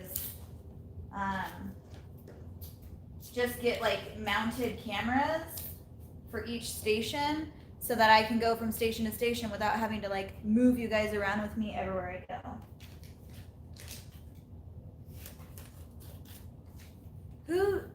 Who donated $4? Thank you so much. I just saw that. I don't know who that was because I haven't been on my computer. But I thank you so much. I'll be buying a coffee with that.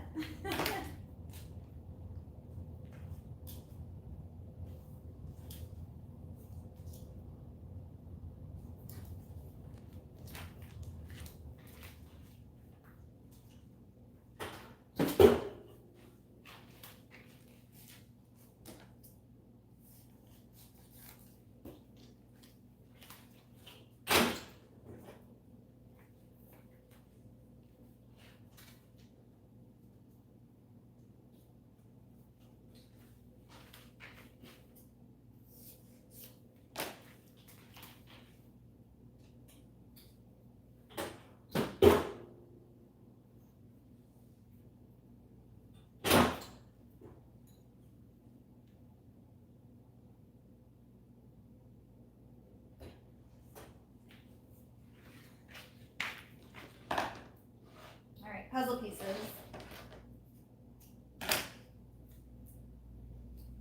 I don't waste, you guys. I use it all.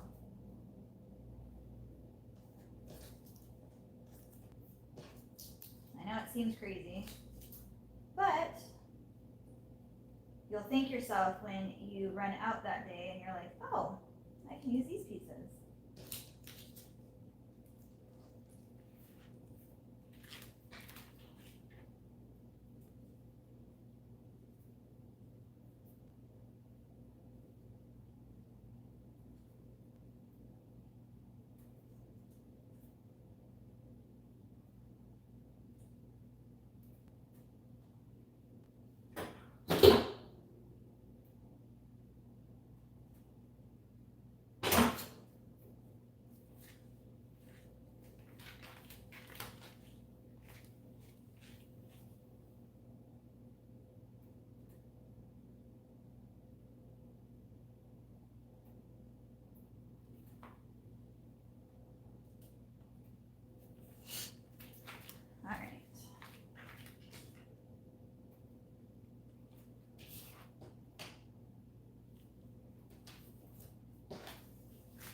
have these all prepped beforehand, but that didn't happen today, so here we are.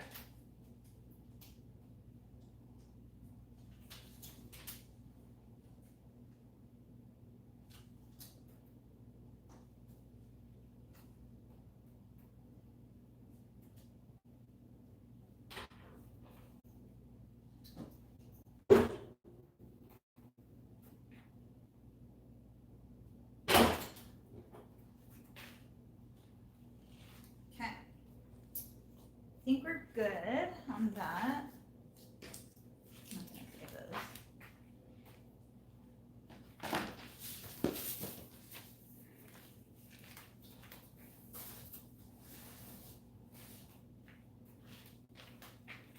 Okay, so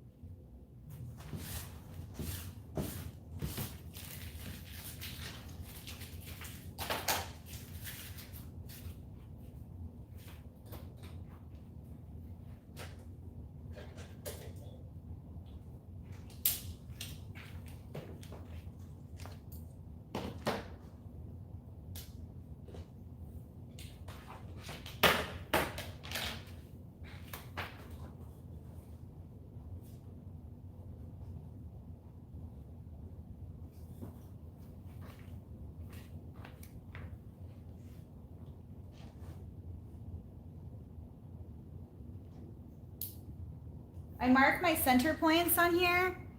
So you see right here, there's that center point, and there's that center point right there. So that's how I know when it's centered in the shirt.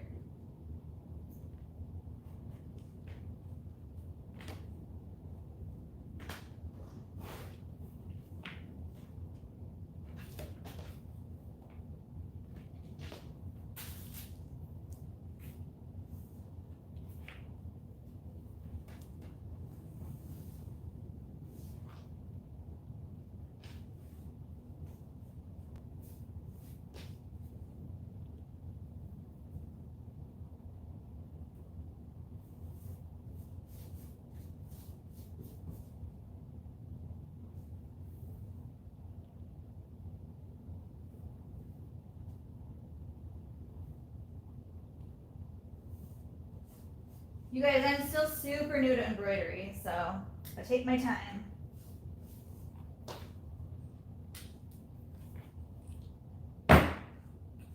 And I do it this way. So like I don't pull on each corner because I feel like that stretches the shirt out. So what I do is I push all of it down to the bottom, and then I gently pull the excess fabric from the bottom. I don't pull from all sides. So and then it makes it just super straight. So I don't pull the top or the sides, I just push it down, and then whatever's down here, I pull on the bottom a little bit. And that's how I do it. Always remember to take that out. Now I was doing a blanket, I forgot, so I have to adjust it real quick. But I mark it on here, so I don't have to like measure it every time. I have a blue line right here for my mighty hoop, and I have a red line for my blankets.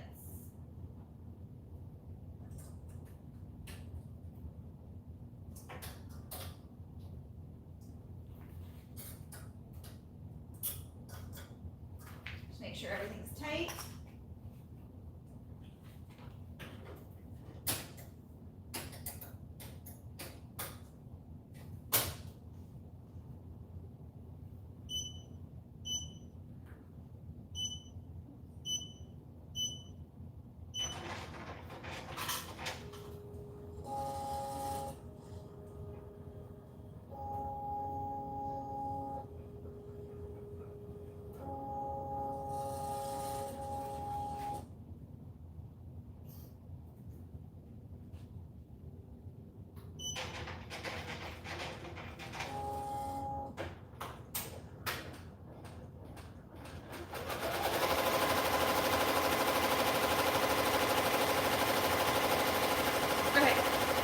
guys have any questions for me? Thank you so much for the birthday wishes.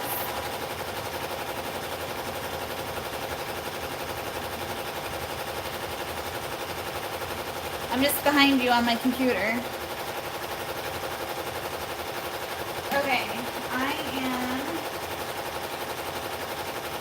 I need to cut all these. Let me do this first.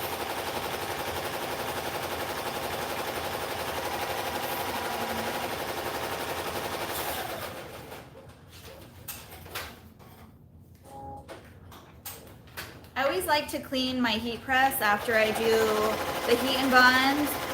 Even though there's a Teflon under there, it still leaves some kind of residue, and I don't like to put my nice fabric on there before cleaning it.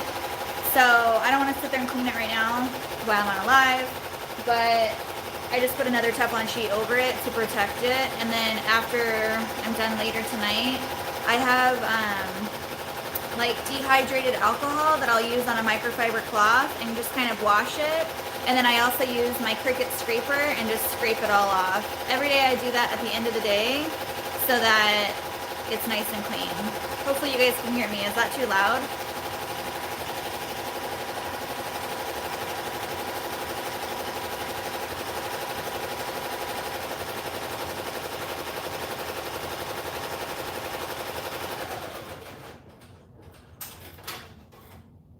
Well, I hope that's not too loud for you guys.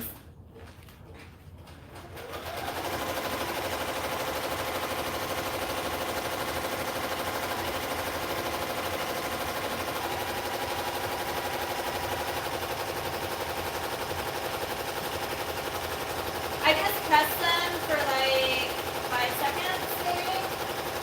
Not too long.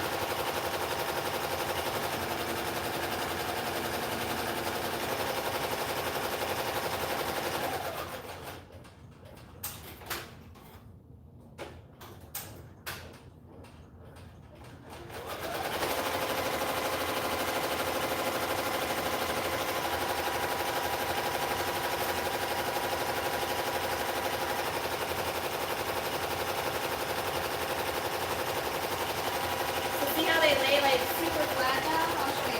Okay, this is a pretty line.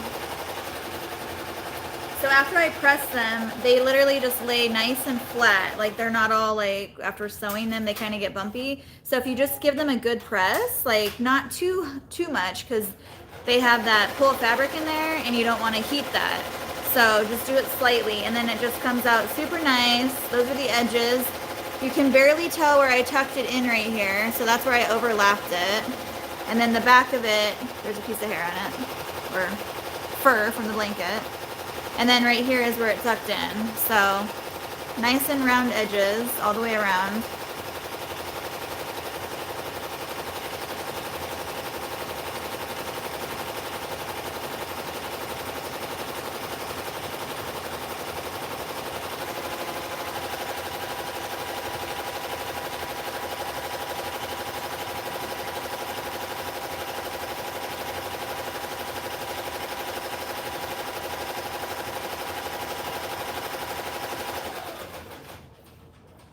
Okay, so these are already done. I'm gonna go put them over at the other station because they need to be shipped.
can see everything.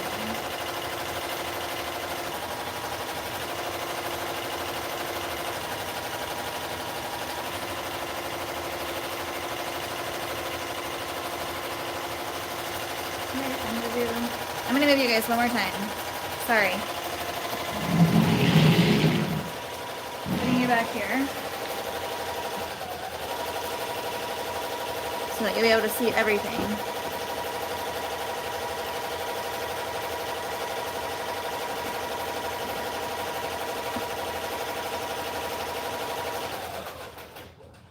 Is that good?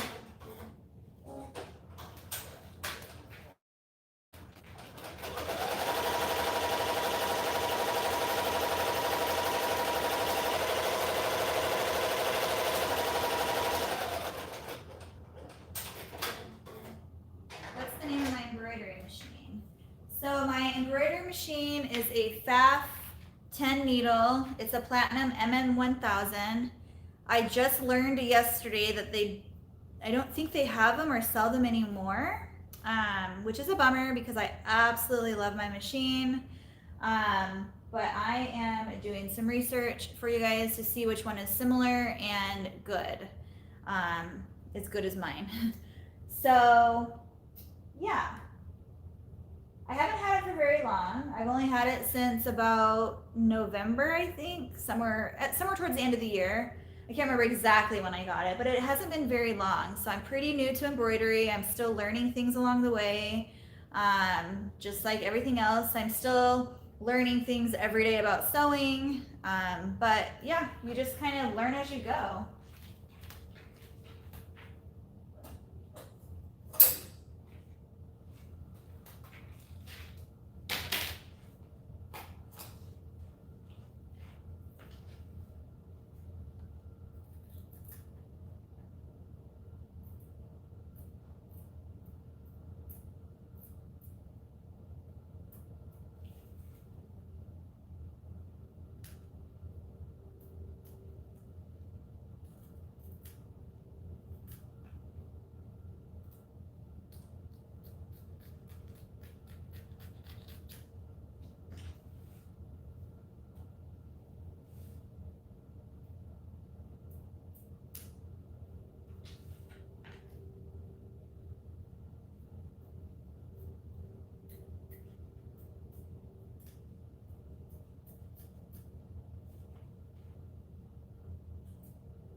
The good thing about making your own table is you can do it to your own height. So I'm very short, so I made it like my waist level. But I also have caster wheels on it, so I can move it around wherever I go.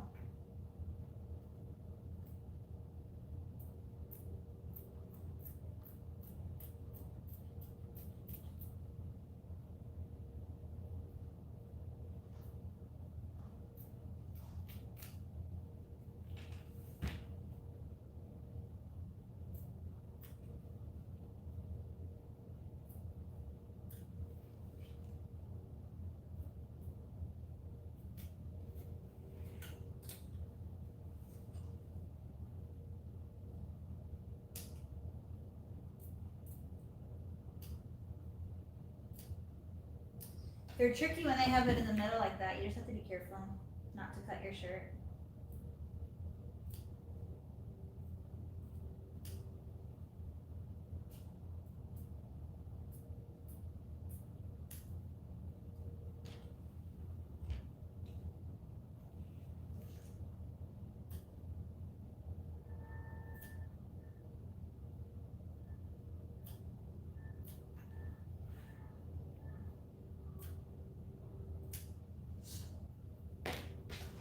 This is what it looks like so far. Now we're going to do the satin stitch.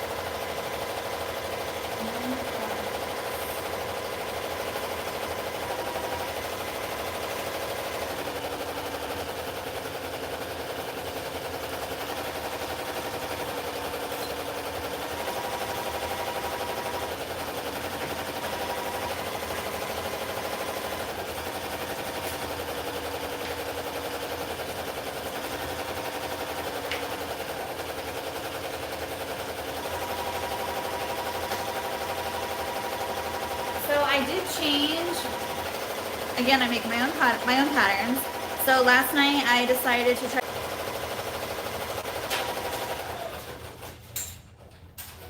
I'm gonna plug you guys in. I don't know if that's why it buffered.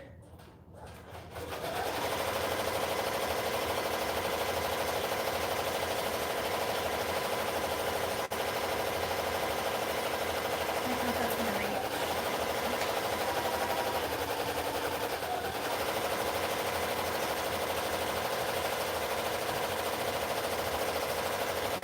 Give me 1 second.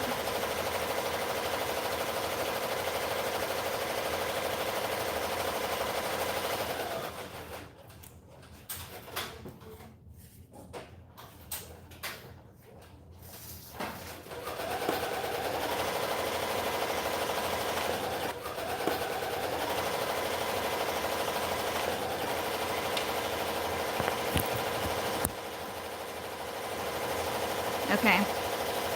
I needed to plug my phone in. So what I was saying was I decided to make the inner liner of the nursing pad a little bit smaller, and after doing that, it's just those little changes that you do sometimes that is like, why did I not ever do that before?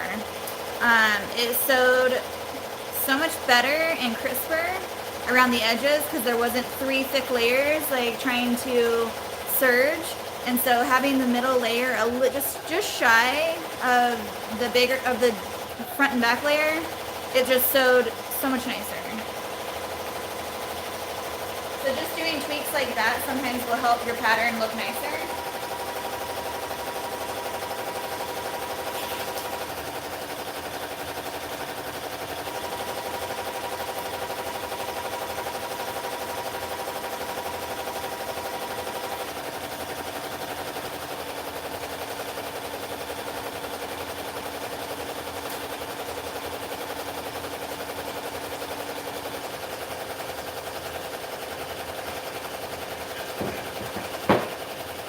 I need to roll all those. I haven't rolled them yet, but I need to.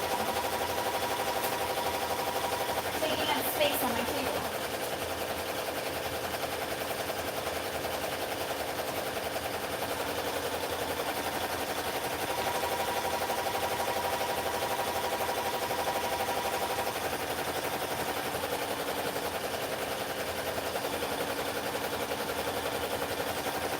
I keep all of my like extra fabric behind me right here so that when I go to cut out a new order, I don't have to cut off the bolt. I can just use my extra that I have.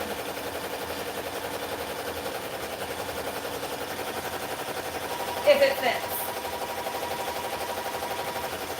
So like these little liner pieces, I can try to fit on here if they fit.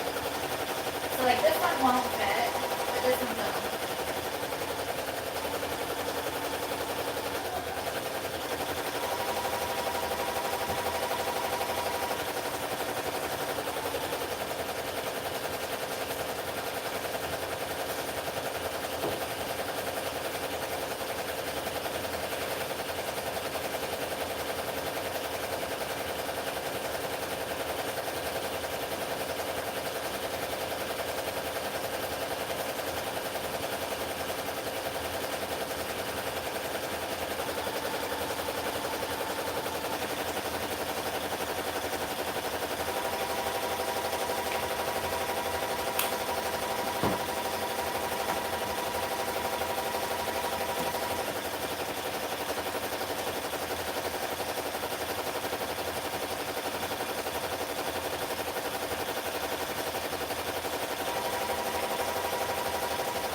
guys have any questions? I haven't been looking at the computer, sorry.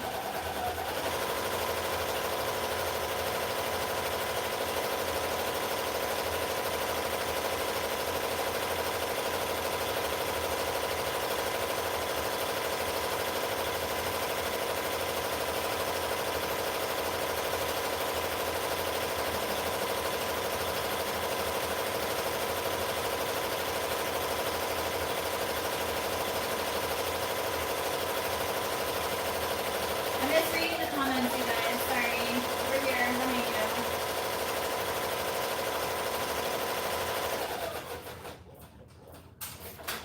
Hi, Rosa. I haven't seen you in forever.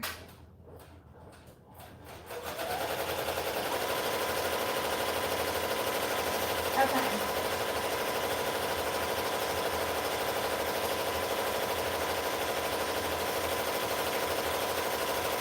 So now I have to cut out a new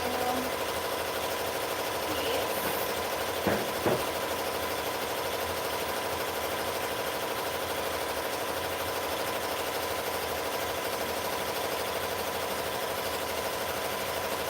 And I just lay it flat like this.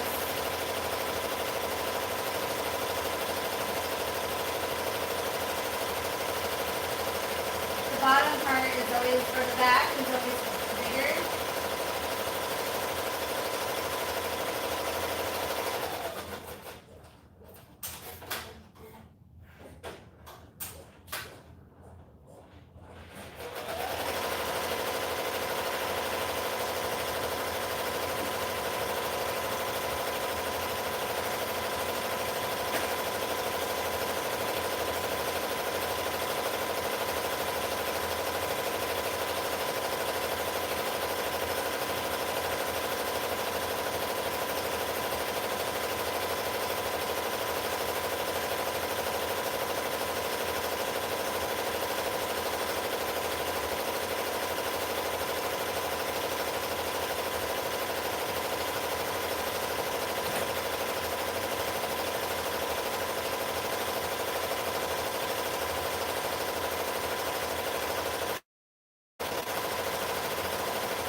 When you make so many of these, you literally know exactly how much fabric you need. It's amazing.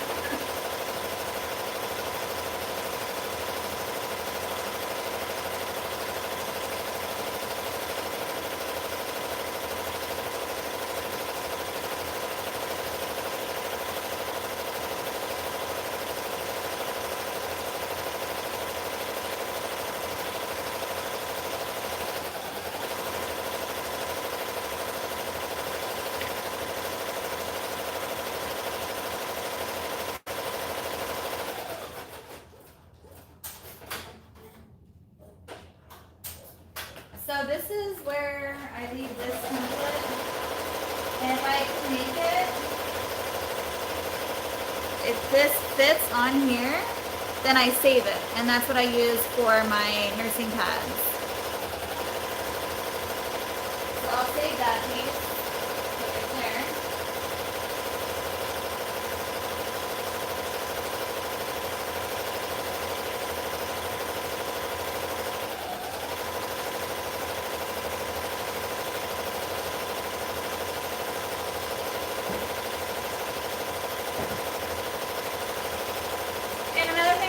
Share with you guys is my shipping times are 1 to 2 weeks, and I do that so that I don't rush through any order. Like, I take my time on every order that I have because I want it to be close to perfect as it can be. I don't like to feel rushed or be rushed. I just like to know that every order got the same exact attention that it deserved, because they are pricey, they are very nice quality, and I just feel like every customer, no matter if it's somebody you don't know, whether it's your friend or a family member, anybody who orders from you, I feel like they should get the same quality of item, no matter who it is. So I take my time on every single order.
use this for another shirt.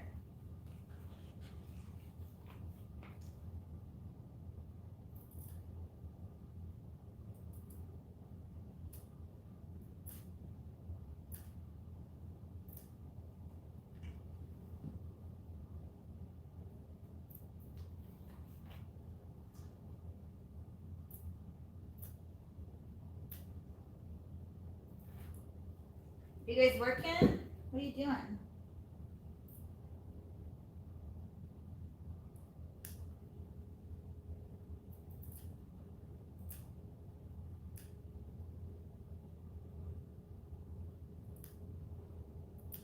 Felt like coming on today because my husband isn't in here. He's always in here with me, so I can't do a live because he's on the phone doing conference calls and whatnot.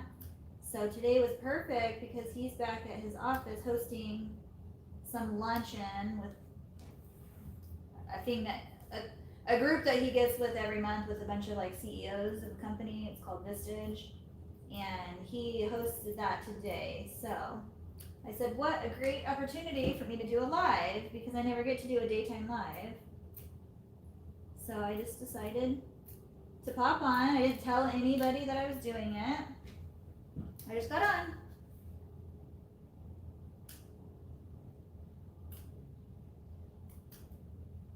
So hopefully some of you that are on here are ones that can't get on at night and finally got to make it to one.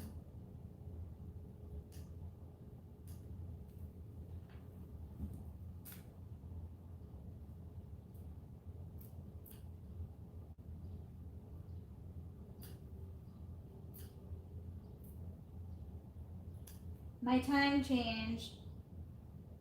We'll go back in November, I believe. So I'll be back to only 1 to 2 hours ahead of you guys or behind you guys instead of 3. So I think that time change really hurt because everyone else is now an hour even more ahead of me. So it's hard to accommodate everyone's time schedule. It's so hard.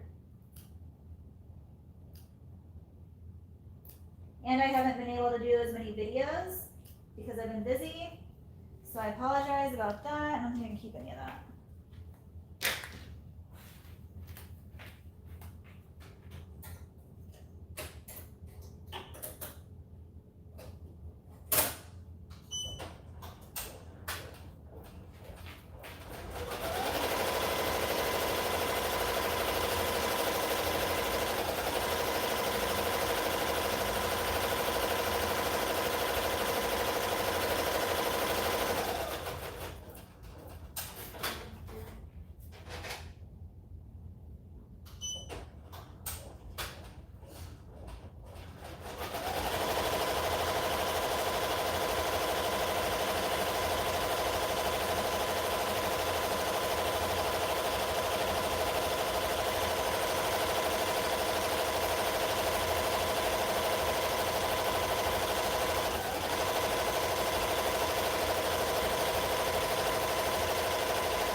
So this design right here, I kind of put a few different designs together to create this one.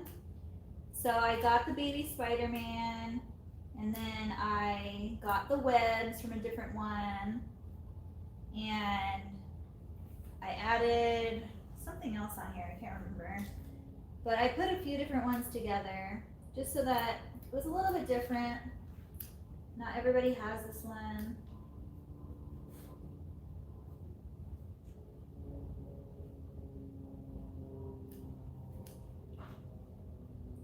It's hard when you don't know how to, like I don't know how to digitize, so you have to buy the print and then everybody has it. So just try to Set yourself apart whenever you can.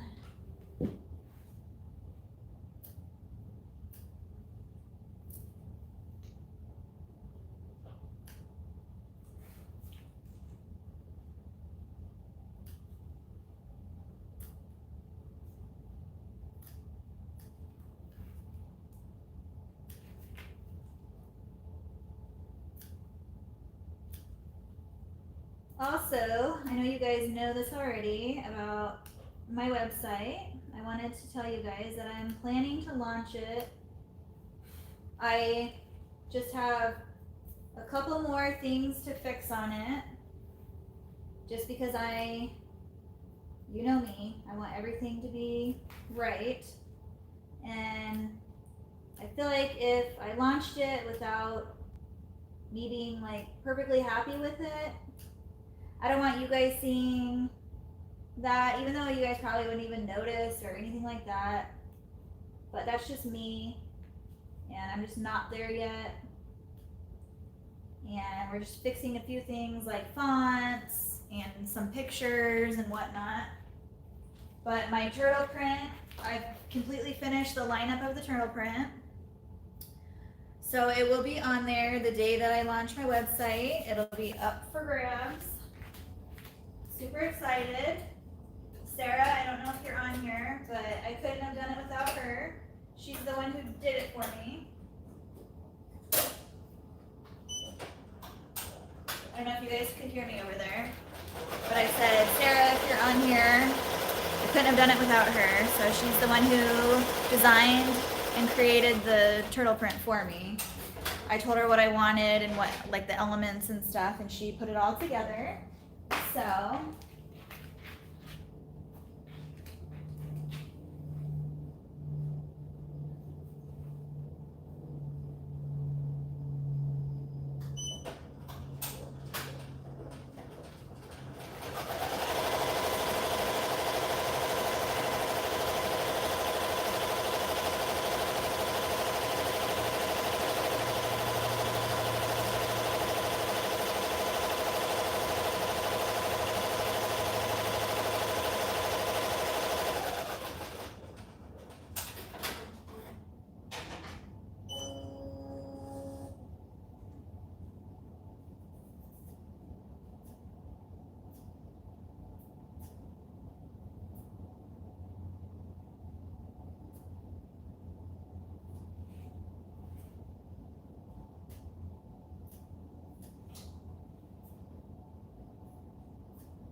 So now that that was my last applique part, I'm going to put it on automatic, and then it'll just automatically like stitch out the rest of the design.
I love that you guys are sewing and working with me.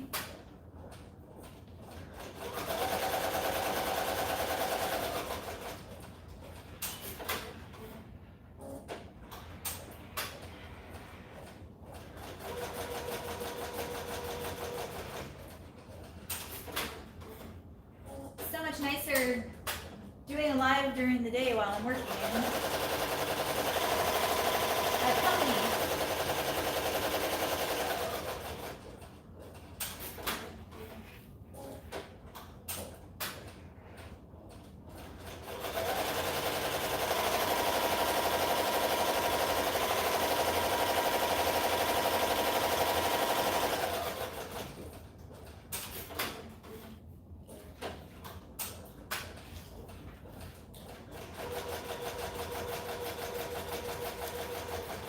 I need to take my trash out. Look at this.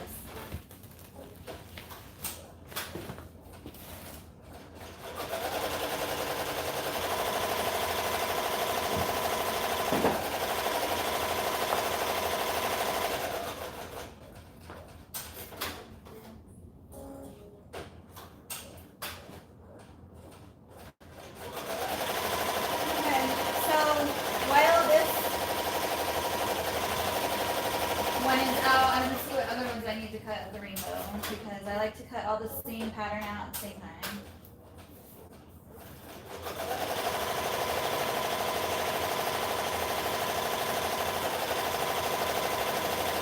These are finished, so I'm going to take them over to the shipping station.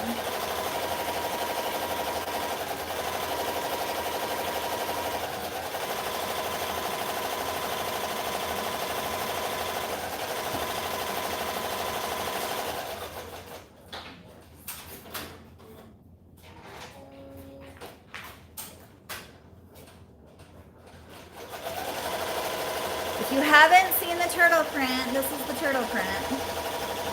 So these are the bummies in the turtle print. So pretty. And then I have a little skirt.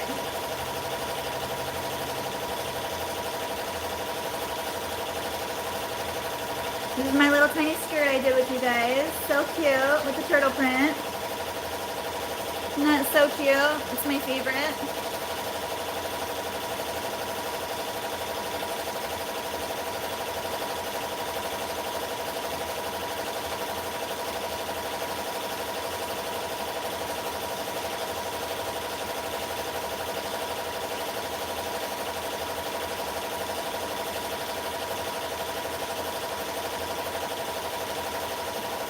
Okay, so I only have two more rainbow prints to cut.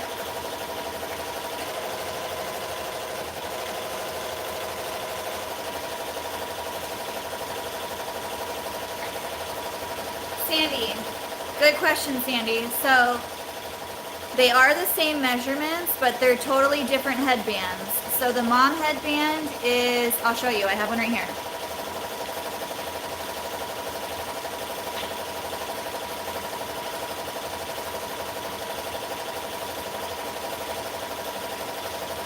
So this is the mom headband, which is a like turban twist, sort of say. So that is the mom one. And these are the baby ones with the knot. So when you tie the knot in the headband, it makes it smaller. When you just do the twist, you're not taking away a lot of fabric. So the measurements are that way for a reason. I don't really know how to explain it. but they are totally different headbands, so that's why they're the same measurement.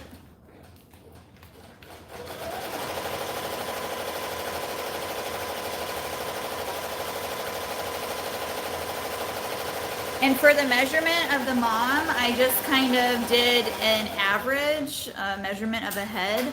I took the measurement of my head, my sister's, my mom's, like, that's how I make my patterns. I just take random measurements, and then for the headband, I just did the average between the three of us because we're all adults and we're all moms, so it just kind of made sense to me. And every mom who has purchased a headband from me has said they fit good.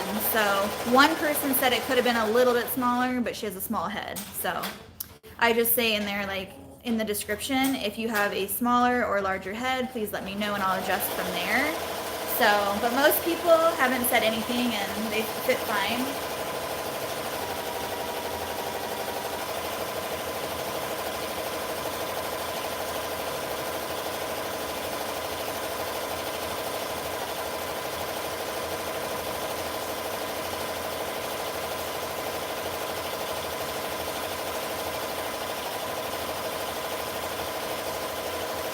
Oh my gosh, the twist is the easiest thing to sew ever. It literally takes 2 minutes. So you're gonna start it the same way that you do the baby headband, using your template. You're gonna fold it over, right sides together, serge down to one side, and then obviously pull it out. I'm gonna have to do a tutorial. It's too hard to explain, but it's so easy. I don't have one here to make.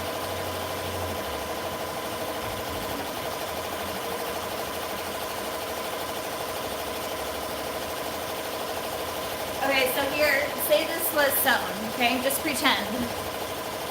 Say this was sewn together, and this is your tube, right? With the baby headband, you know, you do the loop and all that stuff. Well, with the turban twist, you do it different. So if these were the serged edges right here, you match it up, you put the end in the middle of the one. So it's like this. So this is the end, this is the middle, and this is the other end, and then you have it like that. So you stagger them. And then you take the front one and wrap it behind to meet in the middle. And then you take this one and you wrap it in front to meet in the middle. And then you serge this right here.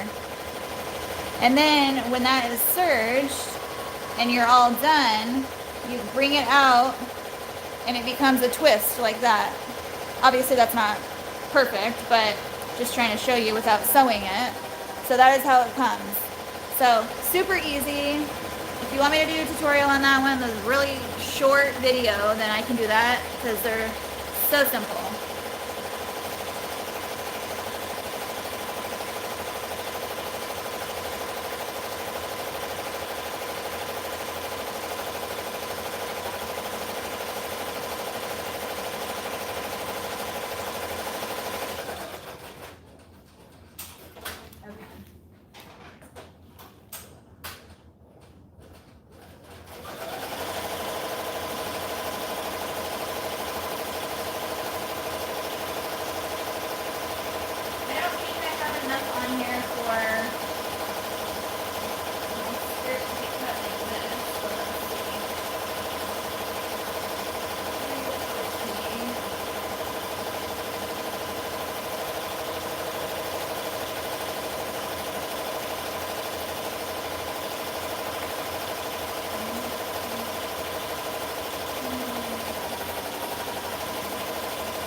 had to press that because it was wrinkly.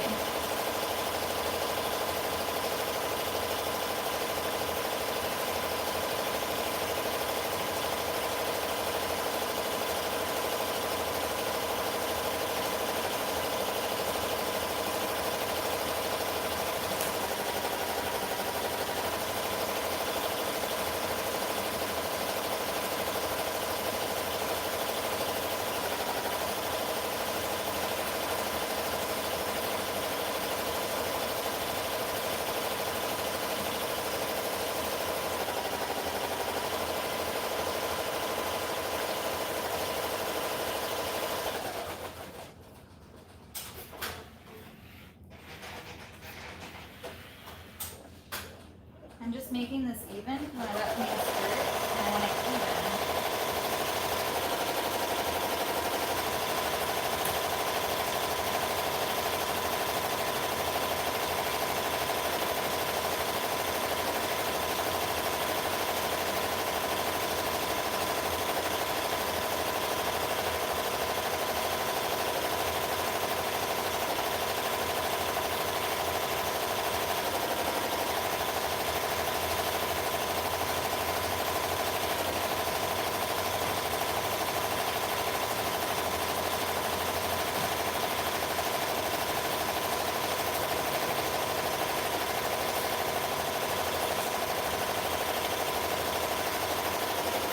I haven't made my templates for my skirt yet, so I'm going off the measurements that I wrote down, which are the measurements that I wrote down for the tutorial that we did a couple weeks ago.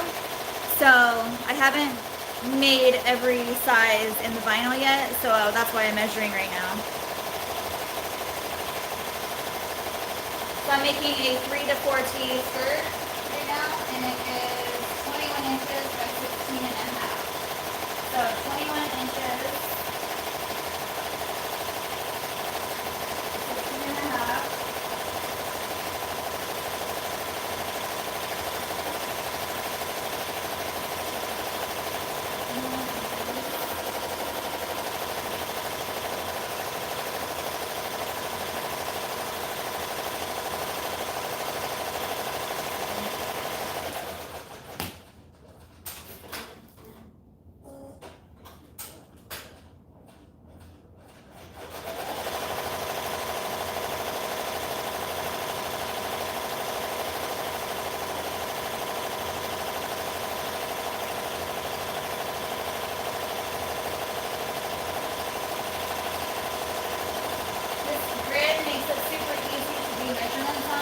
You just have to be really, like, precise.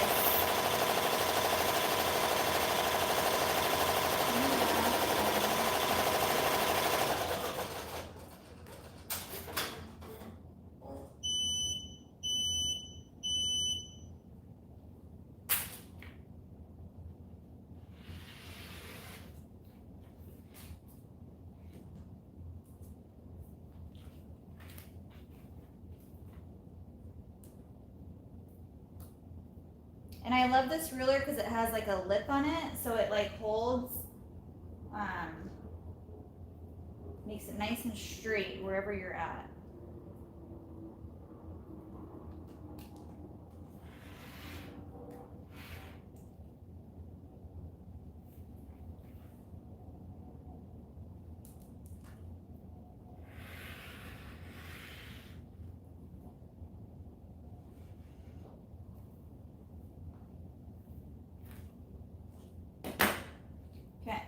So there's one piece.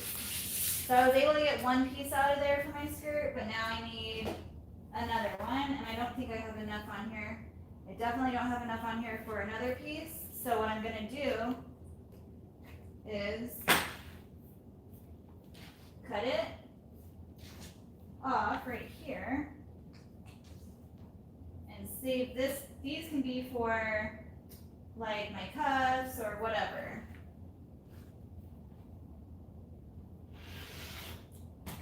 So this right here can be for cuffs. So I'll put that back here. And this can be for liners or whatever, because it's a bigger piece. Actually, I have a pair of bummies that I need to make, so I'll leave this out for those.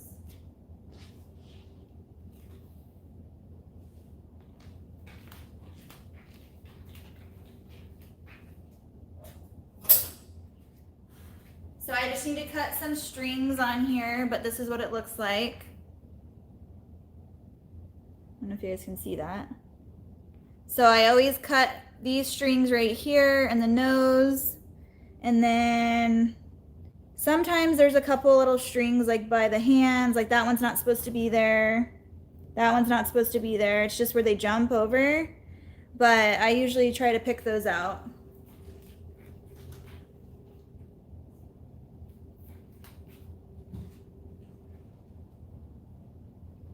So I'm gonna get the next shirt going.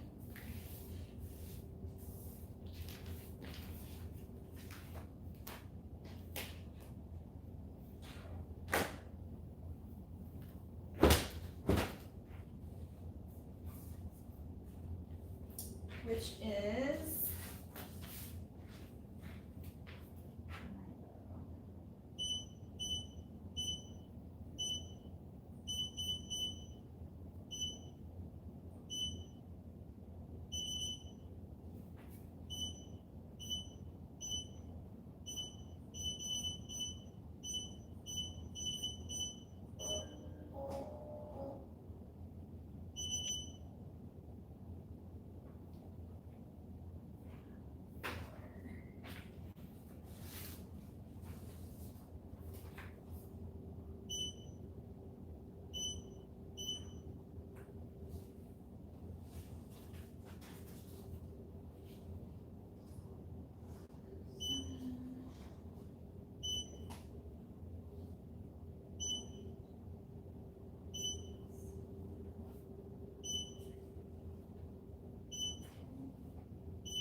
and he wants a black shirt as well, size 5.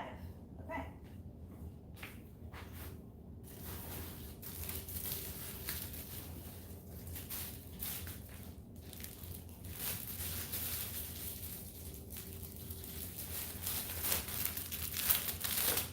So same exact shirt, but the name is Milo instead of, what was it, Colin? Yeah. This one goes here.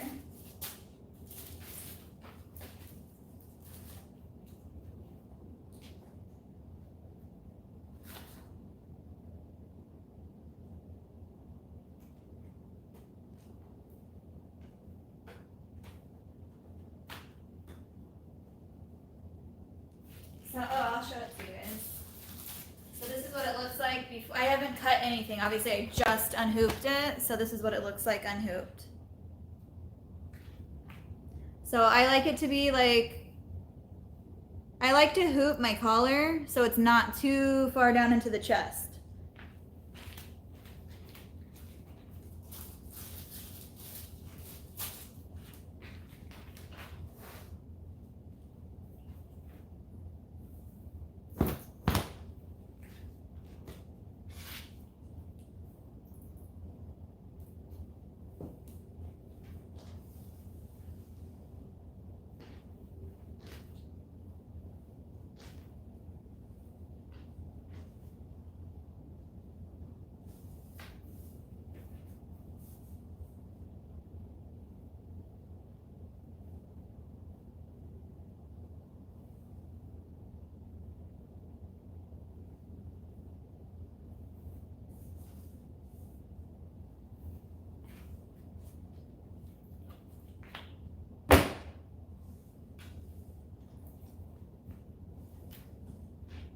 For those of you that weren't on here earlier when I did the first shirt, I don't like to pull from all sides. I just pull from the bottom. I push it down and I pull the bubbles out on the bottom. That way I'm not pulling too much of the fabric and it doesn't like stretch the shirt. So I don't pull from the side to side. I just push it all the way down and pull from the bottom, but gently.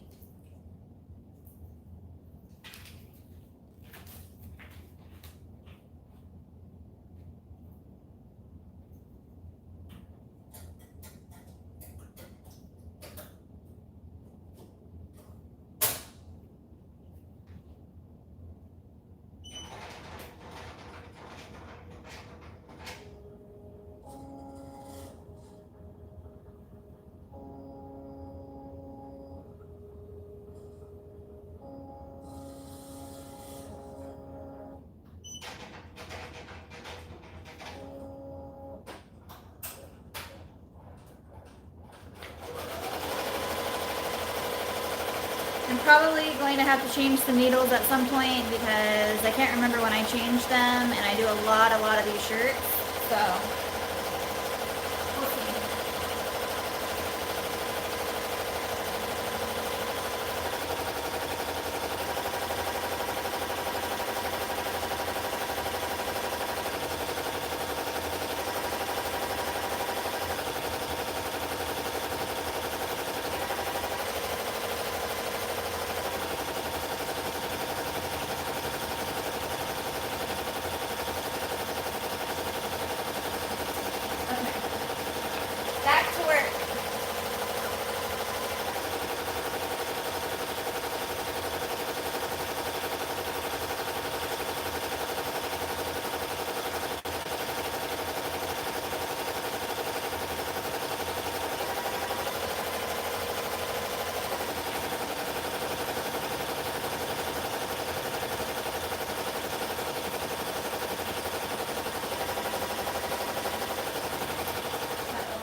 Trying to see if I have any other pieces before I cut into the big one.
This isn't going to be exact, I'm just doing it so that I can get the roll out of the way.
can always tell when that's gonna happen.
Okay, so if it goes and does that more than twice, I change the needle.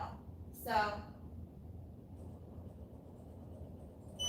I hate changing needles, but I also am not going to deal with this, so we're changing a needle.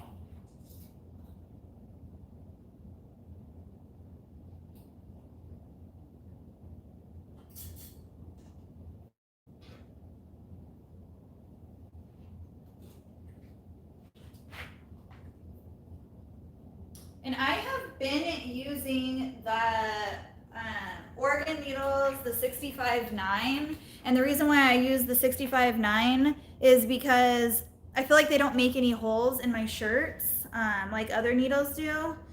But I'm trying to order all of my supplies from sewingmachinesplus.com because that is where I got my embroidery machine from.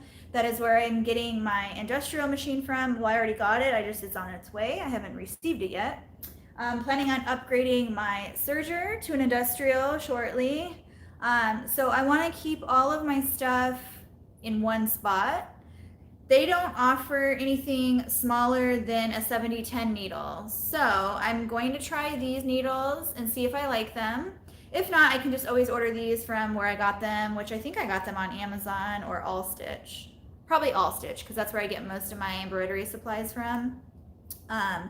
But anyway, while I'm talking about Sewing Machines Plus, I have some good news, and I have decided to partner with them, and I will be getting an affiliate link shortly. So if you guys have any questions on any machines, to the best of my knowledge, I'll answer them. I have, as you can see, a wide variety of machines, and that is one reason why I decided to work with them, is because they don't just sell one brand. They sell a bunch of different brands, a bunch of different machinery. They do quilting machines, sewing machines, embroidery machines, you name it, they have it.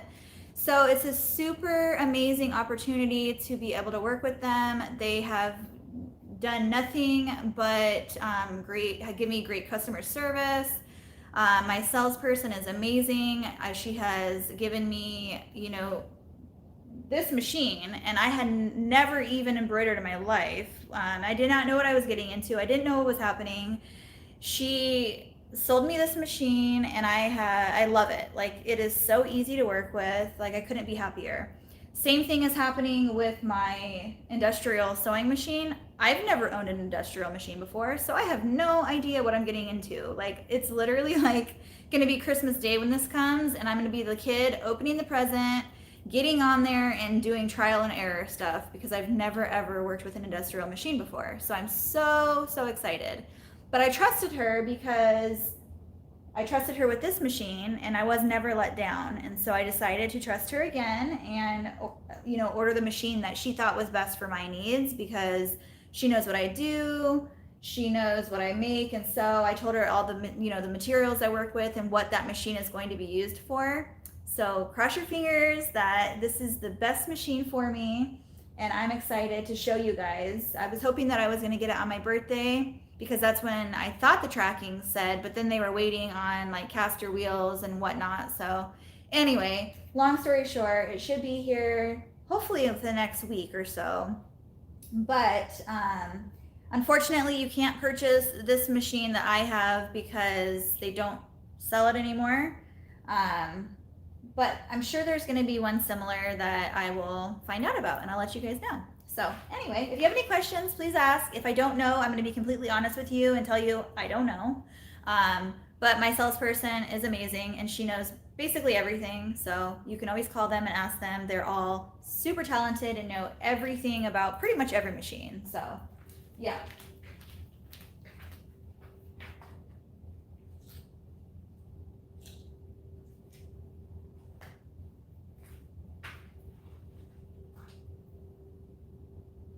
I use these tweezers. They have like teeth on them to hold my needle while I put it in the machine because it's really hard to get your hands up in there. And yeah.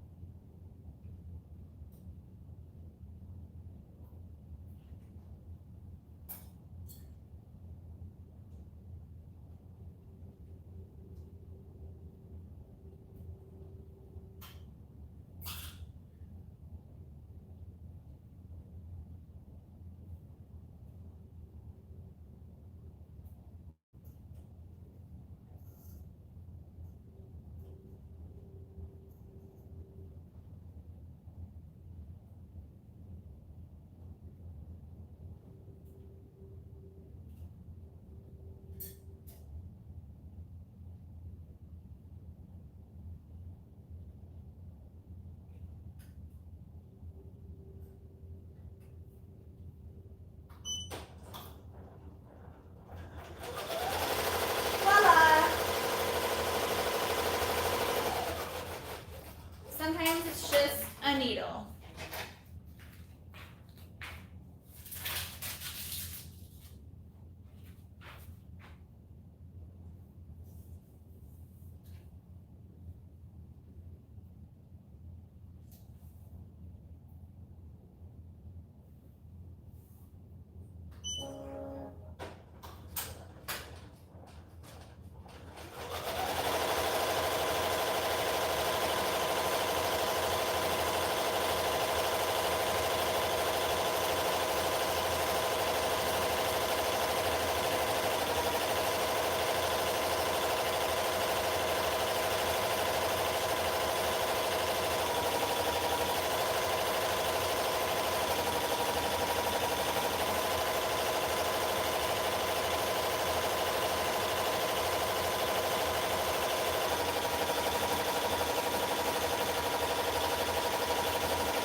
So I use this, I think it's called a BOBBIN, but I use this, I don't know if you can see it, and it has a this flat part, and I line that up with the fabric as it's sewing or stitching out, and I just kind of like go around the perimeter of where it's sewing. That way it holds the fabric down, it doesn't bubble up. So that's what I use for that.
Oh yeah, if you guys are looking for amazing embroidery scissors, these scissors are curved. I don't know if you can see that. Danny from Sweet Threads, go to her channel. She introduced me to these scissors and I cannot live without them now. They're amazing. You get so close to the stitch without cutting it, and they don't hurt my hands. So I don't have them linked because these were not my find. They were my sweet friend's find. She loves these and she recommended them. So if you want to purchase these, head over to her channel, Sweet Threads. Can somebody link that in my feed right now so that you guys can find her easily? I appreciate it, but she is so sweet and I love these things. So if you need comfy embroidery scissors, these are the ones.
I'm gonna check some comments real quick.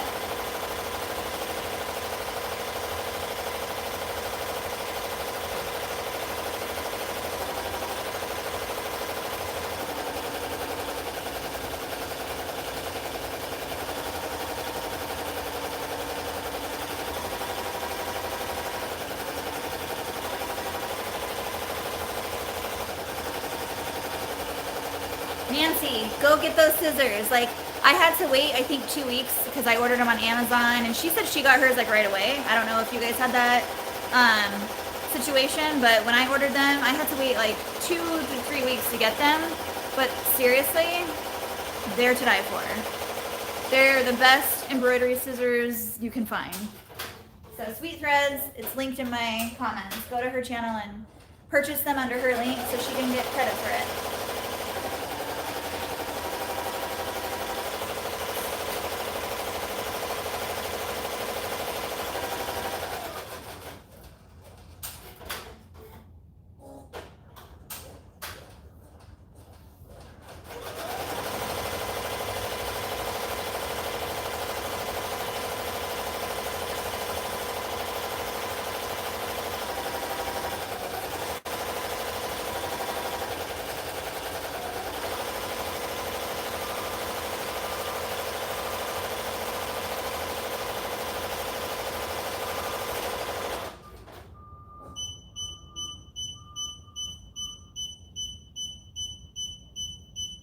What now?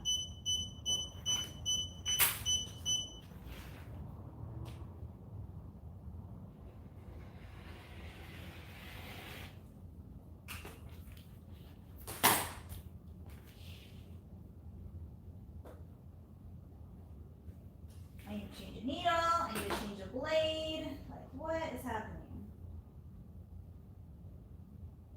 It's been a busy week, that's what. Okay, so 21 by 16. Is that what I did on my son? I feel like I did that one different.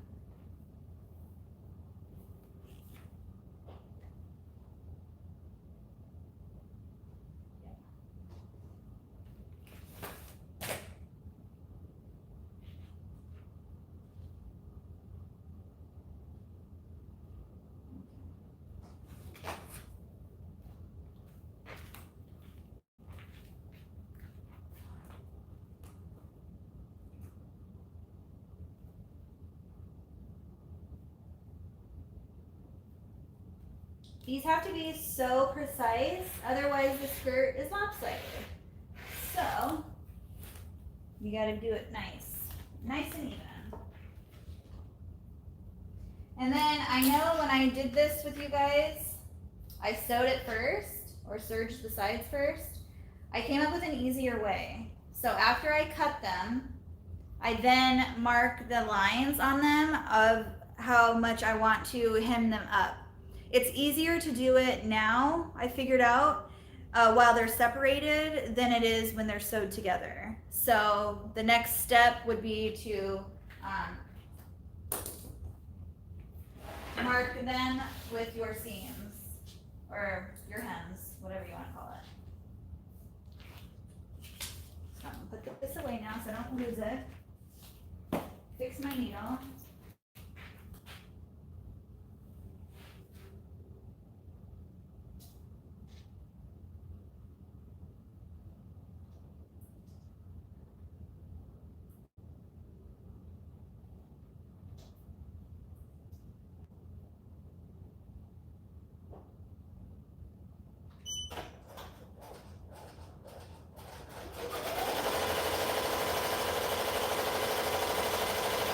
We'll see. If it happens again, then I'll change the needle.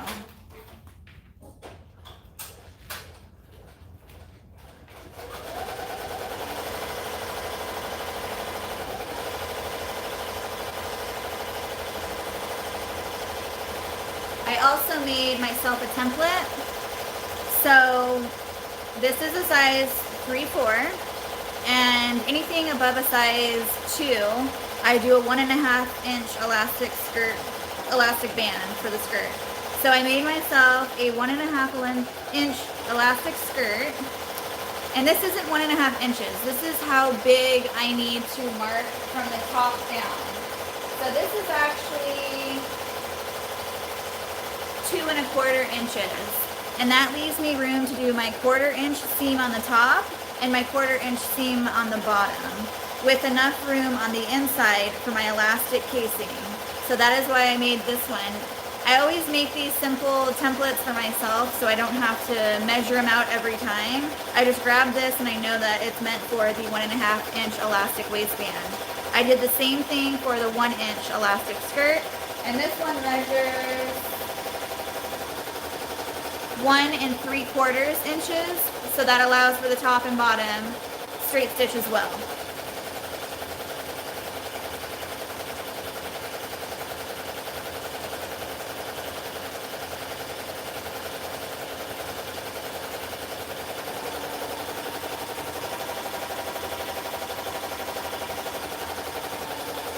Again, I'm sure there are 1,000 different ways to make these skirts. This is just how I've made them, and they're the way I like them and what works for me. So if you like it, great. If not, there's a ton of different ways to do it.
sew that right now. I just did that so it's prepped and it's ready to go when I'm ready to sew it, but it's not even in the lineup yet to be sewn. So meaning when I say lineup, it means it's not needing to be sent out today or tomorrow. I just am cutting it because I had the rainbow print out, so I wanted to cut it at the same time.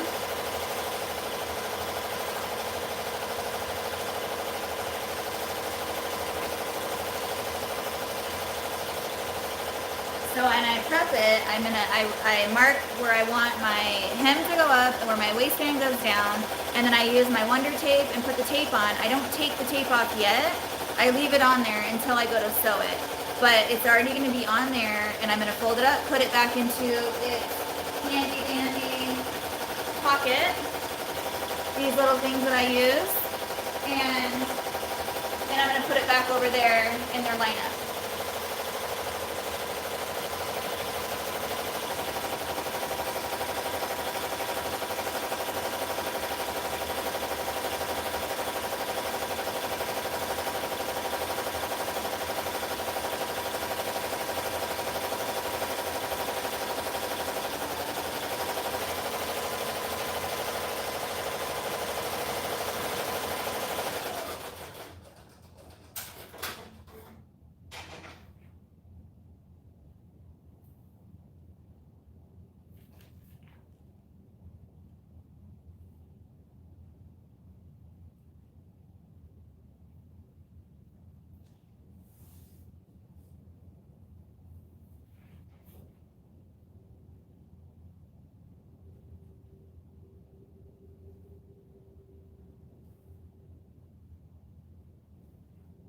Is that machine super loud, you guys? Oh, I almost tripped over my own foot.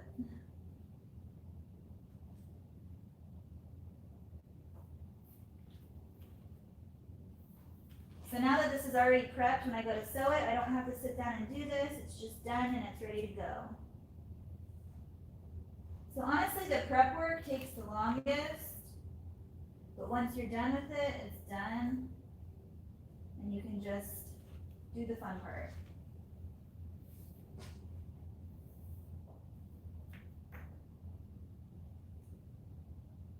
And you don't have to do this. I do it because it is an extra step, but it makes my life so much easier when I go to sew. It literally makes my life so much easier. So I do it. You'll find that I do have extra steps in some of the items that I make, but I make those steps in there for a reason. And that's just to make my life easier and to make the sewing process a lot faster. So that's why I add the tape, I do the lines and everything so that when I go to actually sew the skirt, it's just so much easier.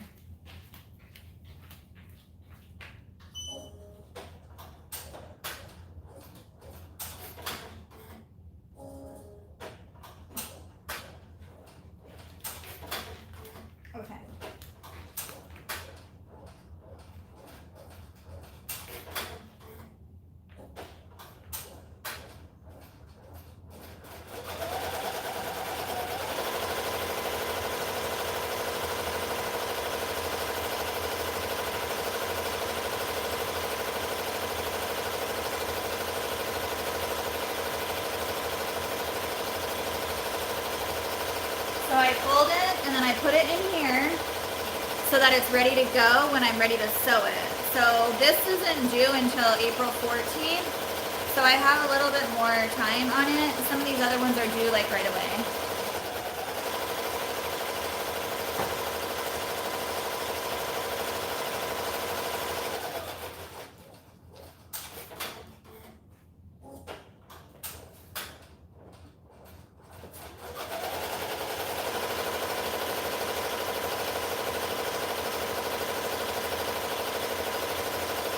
Now I have a pair of bummies that I can use extra fabric with.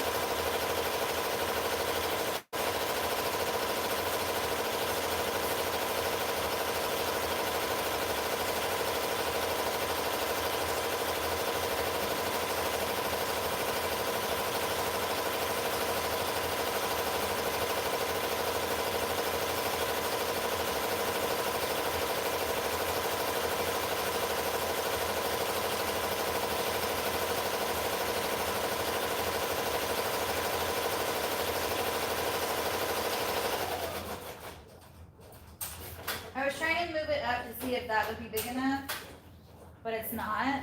It's barely too small. But it's okay. If I'm like trying my hardest to not waste, then I feel good about it. If there's nothing I can do about it, then what do you do?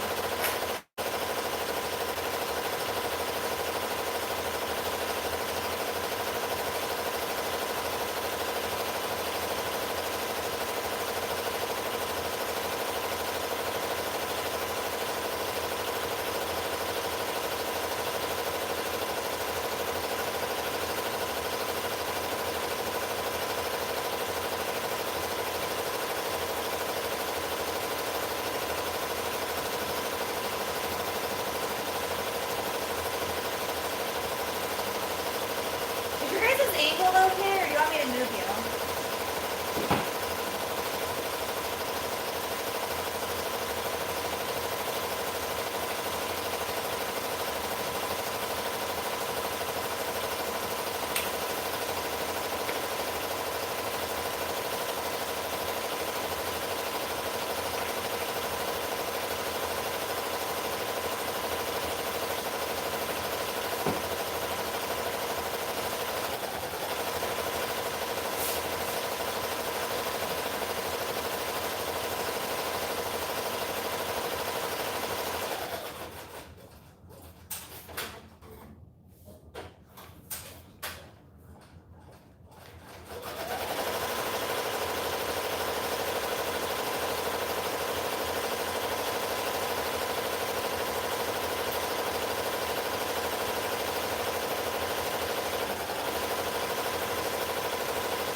Okay, so now this one I do have to do, so I'm going to put it over here.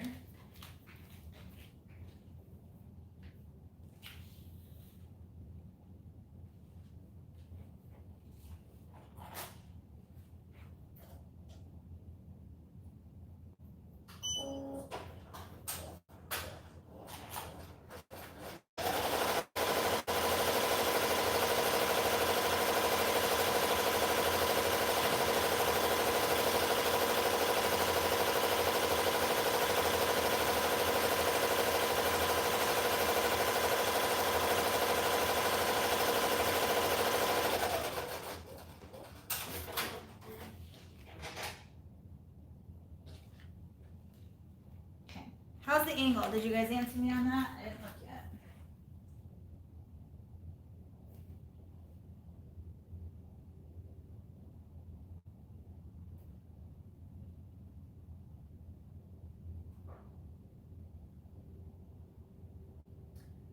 I don't know what type or size of USB everyone else is using. I just use a normal one that comes, you know, for a computer.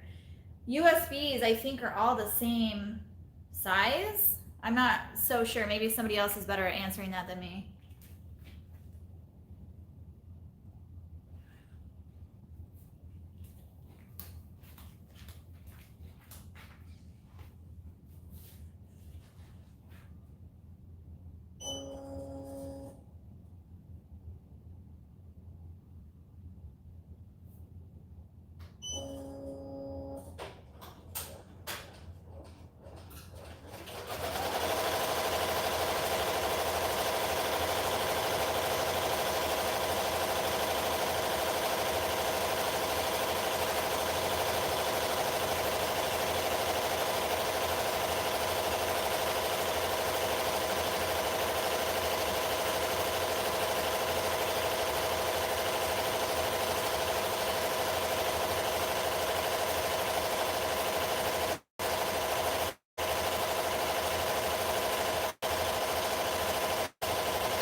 Don't worry, my hands are nowhere near that needle.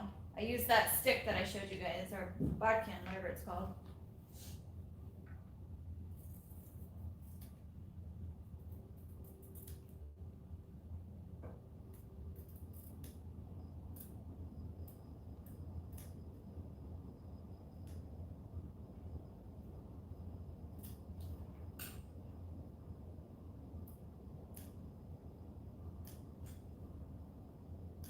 Little tiny spots that are hard to get into.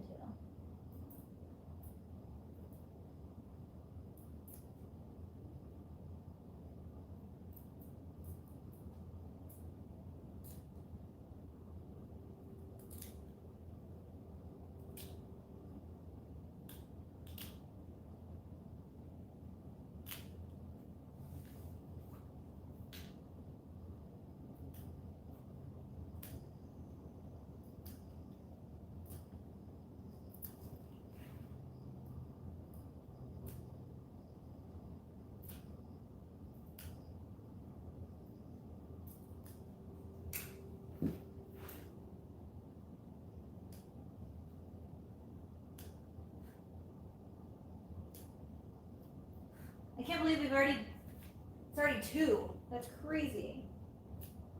Time goes by so fast. There's not nearly enough time in the day for me to work.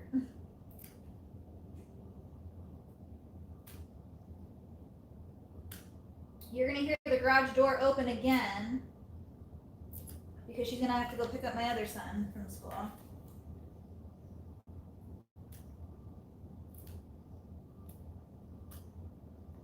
Because it's already that time.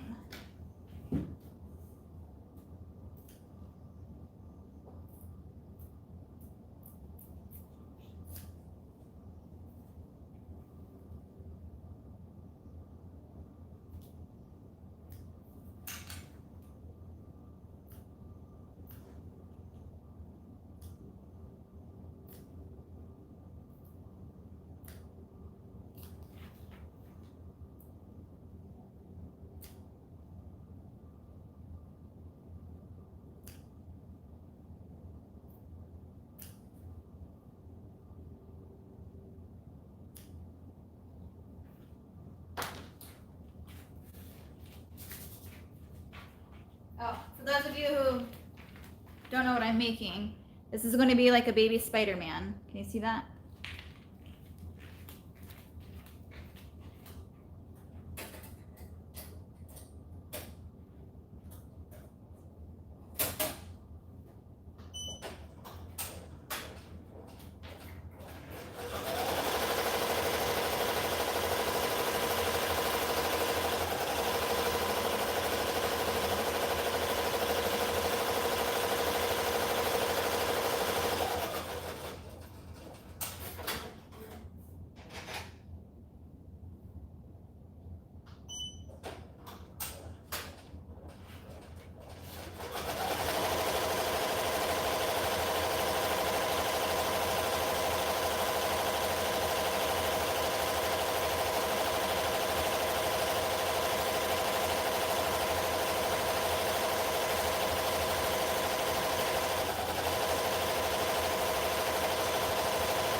Some things like on the machine, but a lot of them with the little angles, I can't do it. I have to take it off.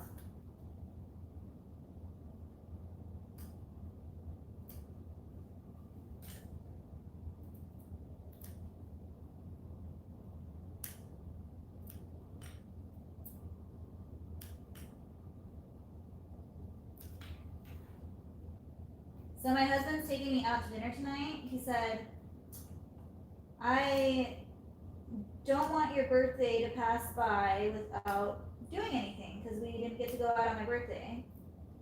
So he's taking me out tonight, which is why I have makeup and I'm already like pre-ready because I knew I wouldn't want to get ready later. We're we're gonna go to my favorite restaurant. I don't know if you guys have one where you are, but it's called Mastro's. It's a steak restaurant. It was where we went for our very first date, so it's kind of like romantic, and he's so sweet. But it's so good. I have, you know, we're gonna sit at the bar. We always sit at the bar because they have high top tables in there, and then they have a live band, so we're gonna listen to the live band. And we always just go there. Well, before COVID hit, we would go there and listen to the live band and just relax, like on a Friday or Saturday after a long week. And we haven't done that in over a year because of COVID. So I was joking around with him the other day, and I said, well, this was like 2 weeks ago before my birthday. I said, the only thing that I want to do for my birthday is go to Mastro's, sit at the bar, and have a cocktail and listen to live music. And I thought he was joking when he said, okay, we'll do that. He wasn't joking. Hold on, sorry.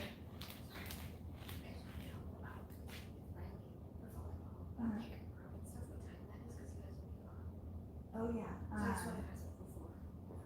So you're gonna pick her from school, take her to volleyball, because she has practice, and then we just pick her up. It's from 3:30 to 5:30. Okay, so I usually leave here at 5:15 to go pick her up, or 5:10 because it takes like 1 minute to get there.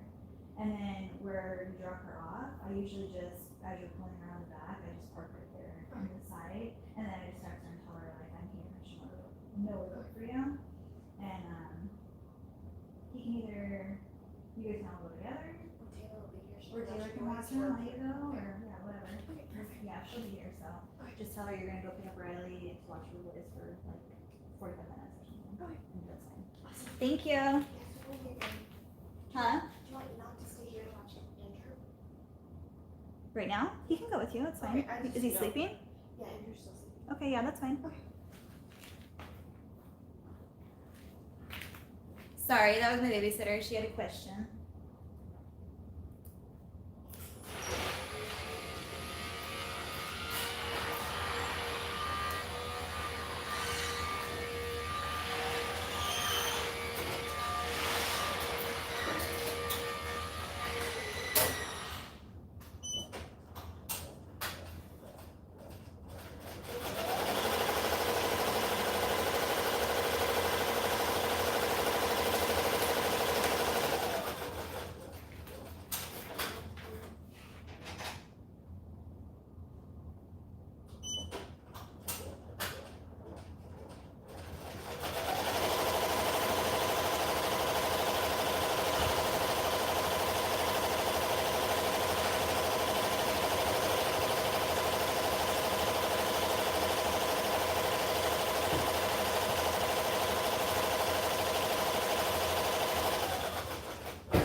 You're gonna hear my car, sorry. She's leaving to go pick up Melco.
Sorry, you guys are getting like the real deal today. Like people are coming in and out, and my babysitter's asking questions, and my son's sleeping, and the garage is going up and down. So Sorry about all that, but this is real life, and this is why I don't do lives during the day, because there's so much going on.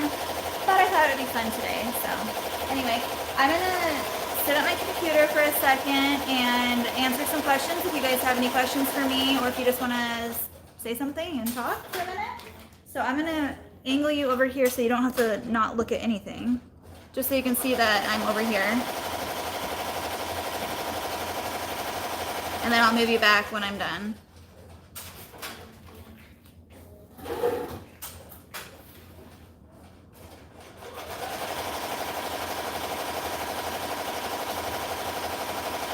Hi everyone who's new. Thank you for coming. I'm just going to answer some questions right now. Or talk with you.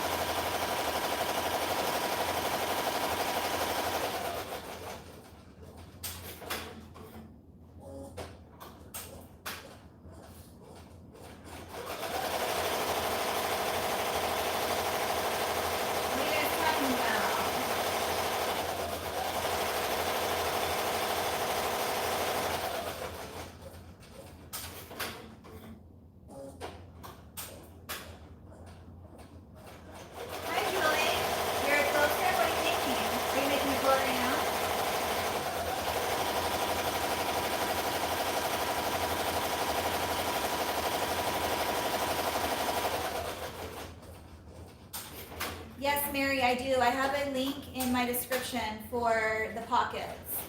So, sorry, I don't think you guys can hear me over that machine. There's two different kinds of pockets that I use. I have them both in my description. One of them is more expensive than the other one. They both serve the same purpose. So if you want to go with the cheaper one, they're exactly the same use. I can show you what they look like.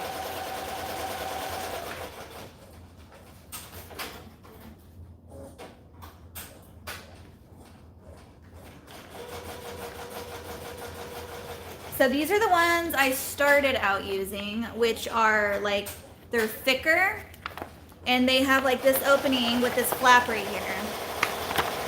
So this is what they look like. I then switched over to these ones because they're thinner and I have a lot of orders all the time. So those ones took up too much room because they're so thick. These ones are very, very thin. Like, look at the difference. Like, these ones are just so much nicer because they're really thin. And you can still fit just as much in there because they open up. So, it's your personal preference, but they're both linked in my description box.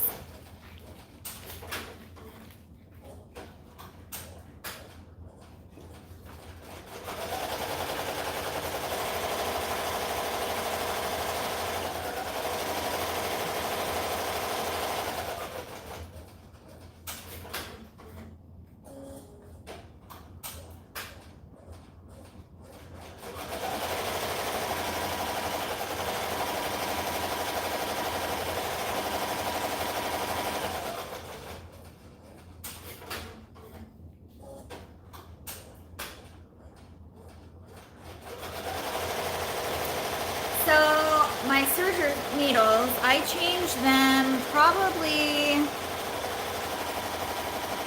once a day, but I sew a lot. So I'm not sewing today or right now. I'll sew tonight, but I'm not sewing right now because I'm cutting out right now and I'm embroidering. So I'll sew tonight. So I'll probably change them when I start, and then I won't have to change them again until tomorrow. But I do change mine every day just because I sew a lot. So if you don't sew a ton, I would suggest changing them maybe every other day, or depending on how much you sew. Like, if you notice that it's not a clean stitch out, then you want to change them.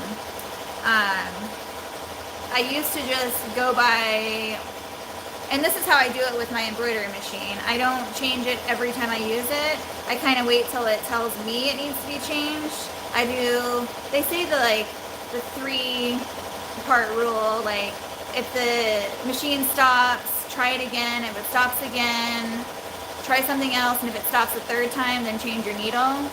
I don't do that. I change my needle if it stops twice, just because I don't want to have to keep messing with it every time. So I give it one shot, and then if it does it again, then I change my needle.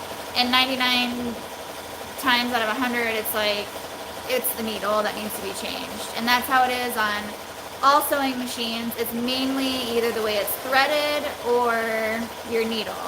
So check your needles, clean your machines, take care of them, keep them nice, and they'll be good for you, or good to you.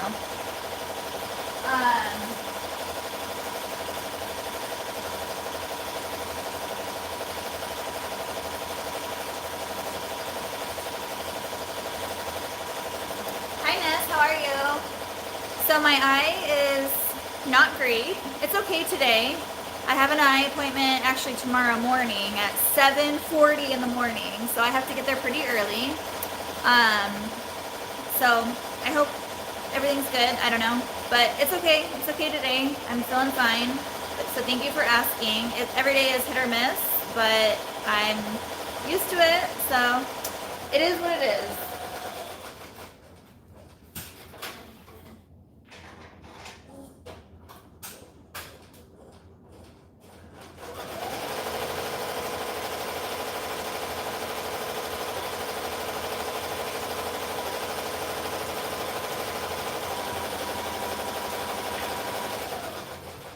Do you guys mind terribly if I run to the restroom really quick? I've never ran to the restroom while I'm on a live, but I've been on here for a while and I'm drinking a lot of coffee, so I need to use the restroom. So I'm gonna let that stitch out. I will be back as soon as I can.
Okay, so sorry about that, guys. I'm so sorry.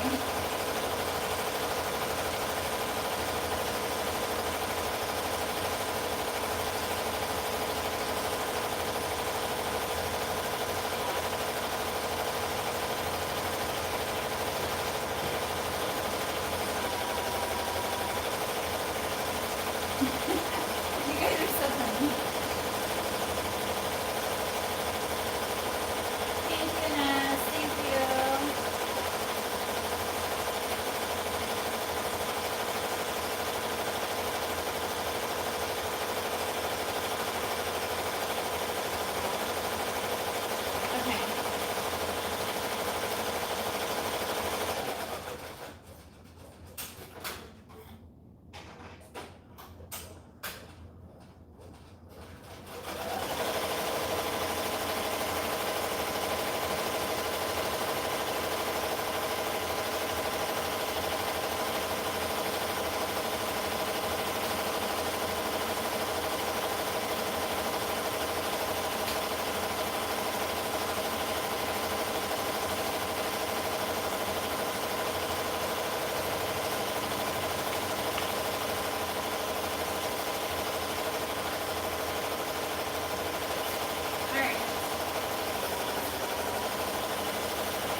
my fabric comes in, I always, I'm gonna turn you guys back this way.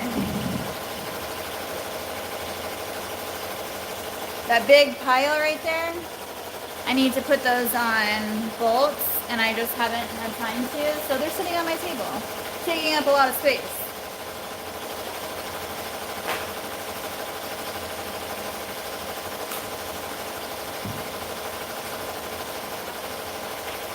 I'm gonna grab some orders, so I need to cut that.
So down there, what I was grabbing was extra. So I leave like those extra fabric pieces that are bigger. I fold them up and put them down there. And whenever I need to grab a piece from there, I come here.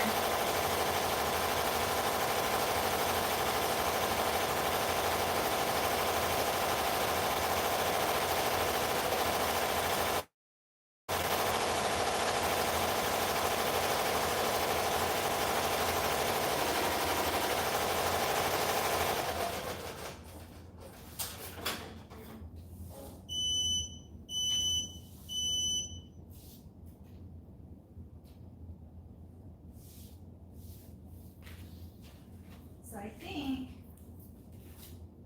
I have enough right there. I do, it's like perfect.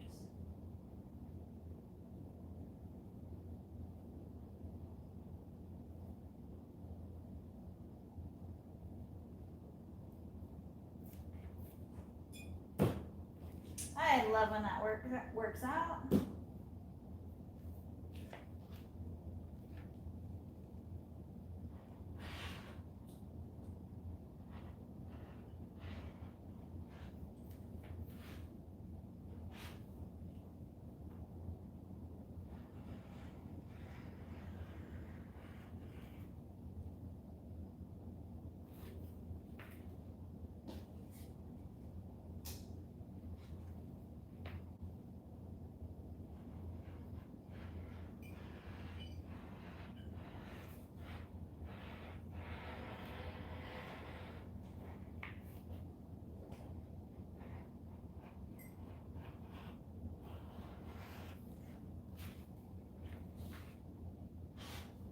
So the reason why I don't just like cut a straight line up is because this piece right here was this pocket piece for the armpit, and I can use that for a nursing pad.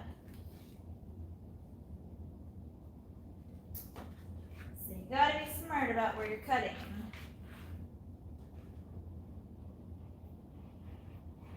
If you want to save scraps like I do.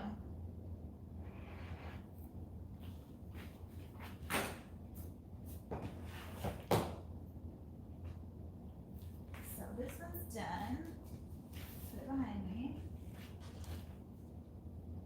I used to have little, like right here, there's like a little clip. And I used to put the pattern underneath here when I finished cutting it, but now I have these here, so that defeated that purpose. But I'd rather have this here than the other thing. I don't think this is going to be big enough, but we'll see. No, just barely. Just barely.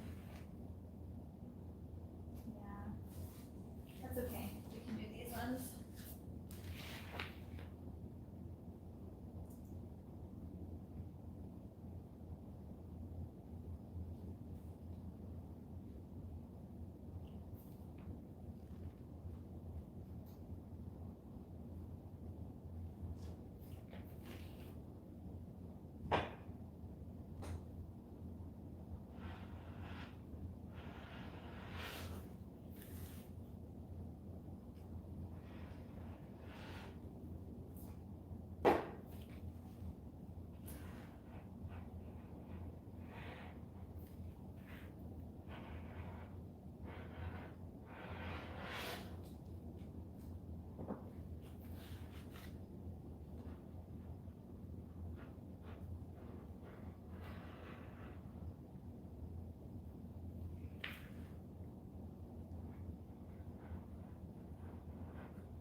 It's so quiet without that machine running. You can't do anything with that piece.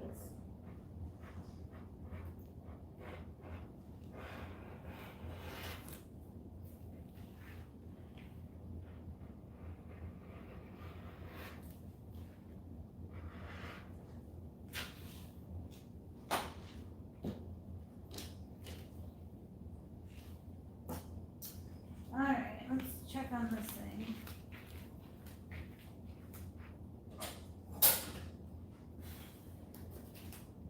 Here's another one.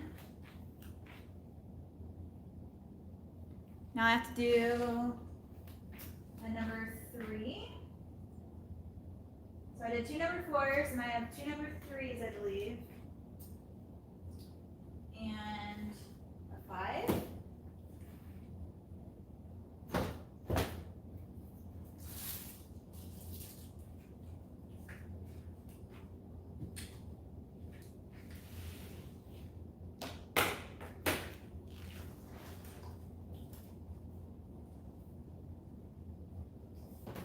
I keep all my stabilizer in this bin down here. I think I got them at Joann's, but they're literally 12 by 12 bins. And I got them when I was scrapbooking, and they fit perfect with these. All stitch, and it's just the classic, all stitch classic stabilizer. So, did I just cut out? Did my phone just buffer again?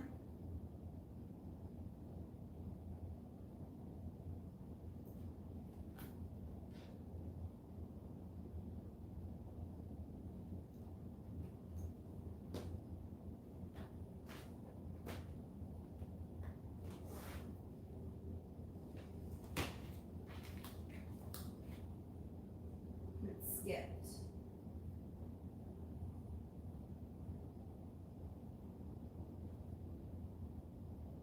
Is it okay now, Sandy, or is it bad?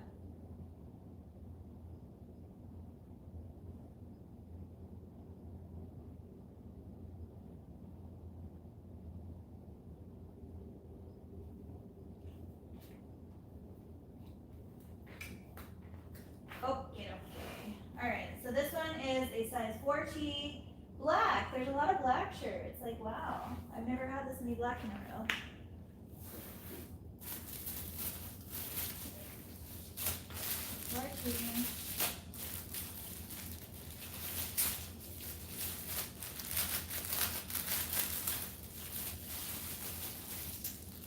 popular, I guess.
Just checking to see how much bobbin I had in left.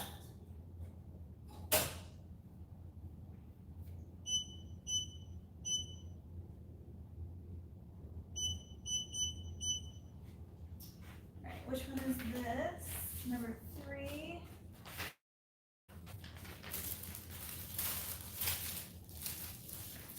Benji.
I always know it's okay, but I always trace it anyway.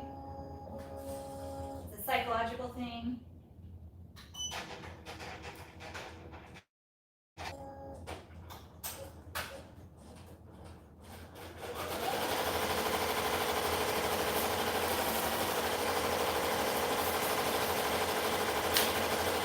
Okay, back to it.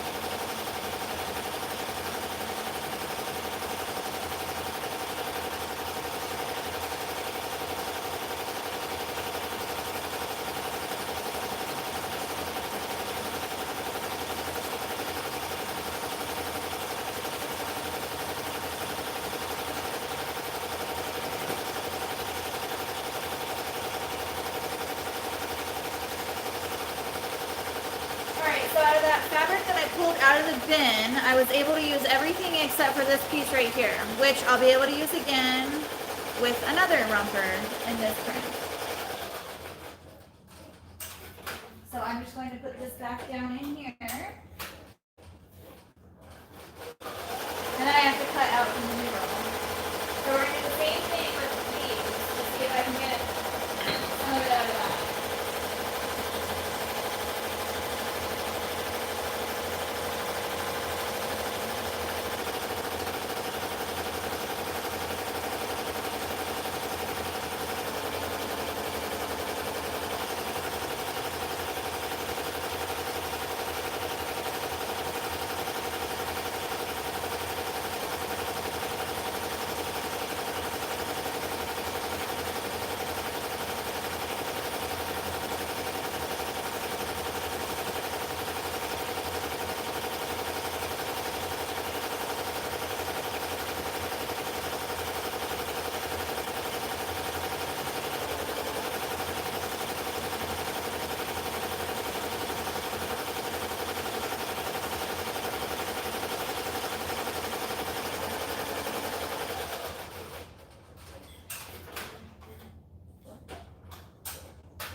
Talk to yourself when you're working? I always talk to myself.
So I don't have to sit here and wait.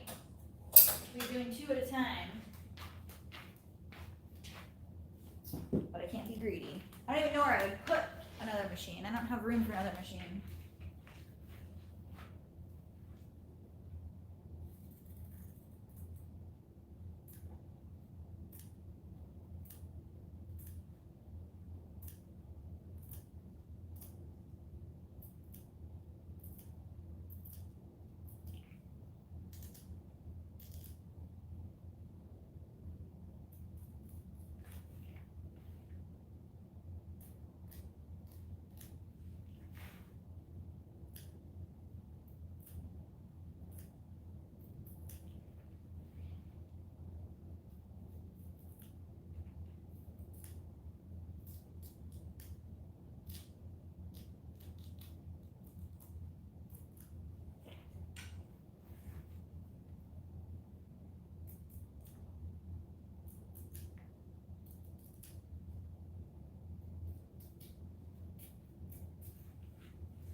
Is there anyone new on here that I haven't met yet? Or do I know you all?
The curves are hard to get like super precise. I try to get as close to the edge as I can.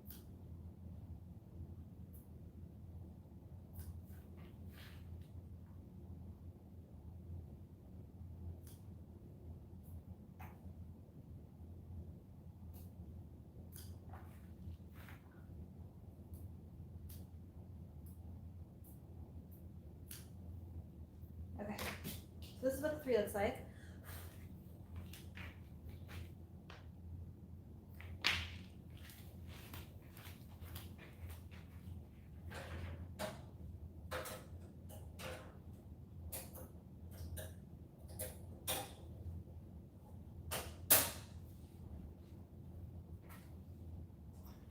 I always like to check it just to make sure it's nice and tight, because I do always change my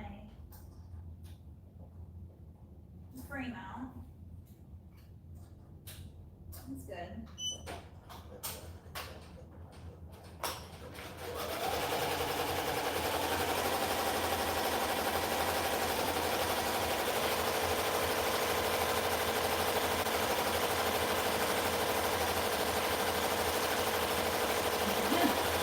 We have a whole conversation. I do too. I like to talk to myself, like kind of like you're talking to me right now, but it's to myself.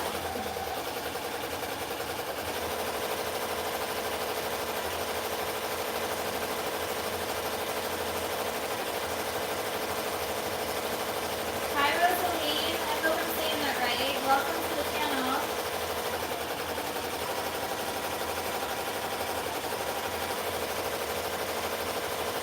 Good morning from Australia. Good morning, Joanne.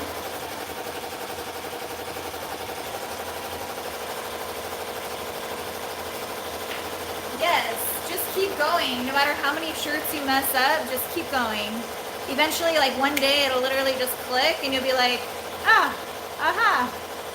That's what I do all the time. I was so intimidated by this machine. And I don't even know like how many mistakes I made, but then just keep going.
that, I don't know if you can see that, but there's two right here.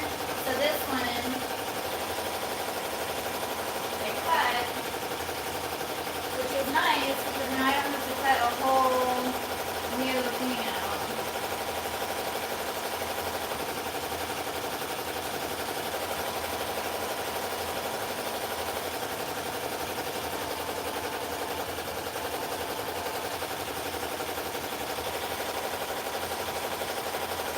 Hopefully I can get both of them out of this. I don't know. Maybe not.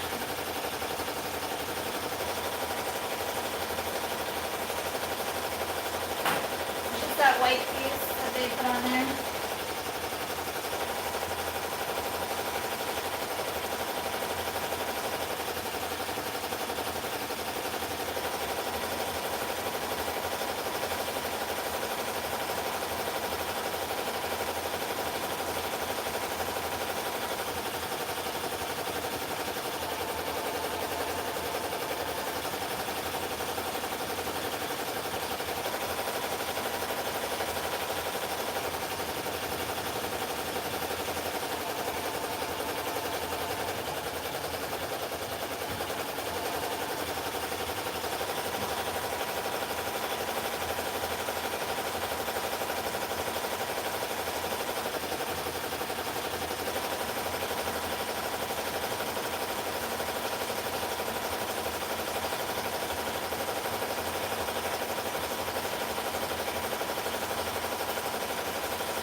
So this roll is almost out, and so then I have a new, just like one of these, it's over there though, to put on this bolt. And whenever I end up doing that, putting a new one on the bolt, I order a new one. That way I always have a new stash, if that makes sense. So I never ever run out.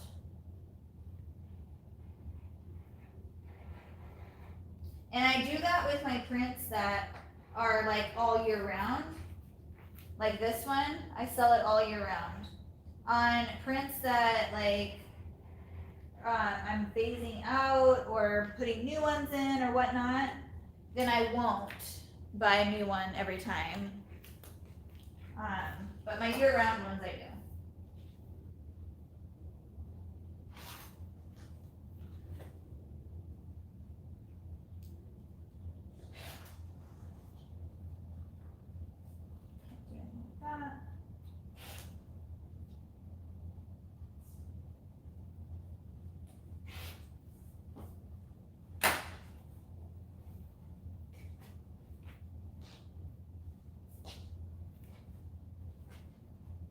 Hey, I'm on live.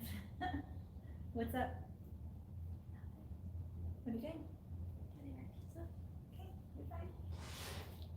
My daughter, she doesn't want you guys to see her.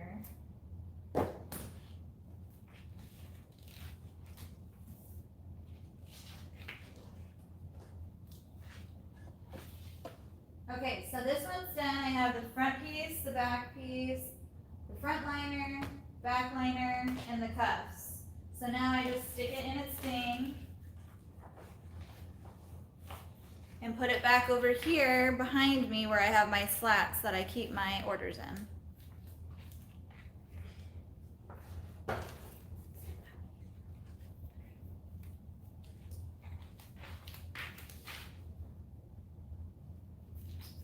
Okay, so that one is complete.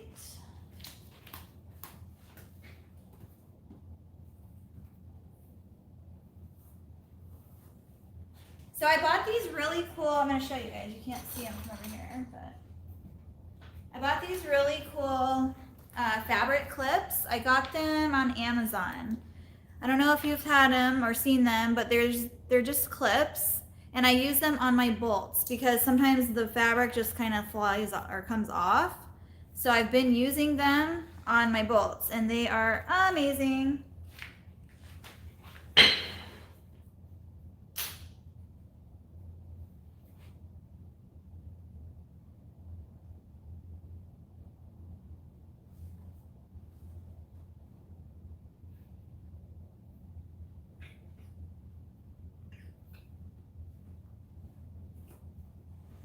And I just put one on each end.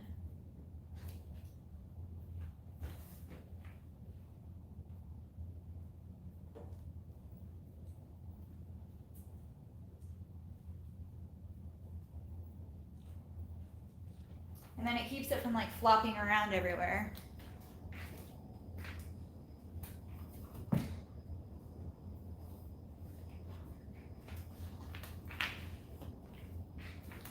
I'm gonna refresh this because it's lagging. Am I lagging, guys?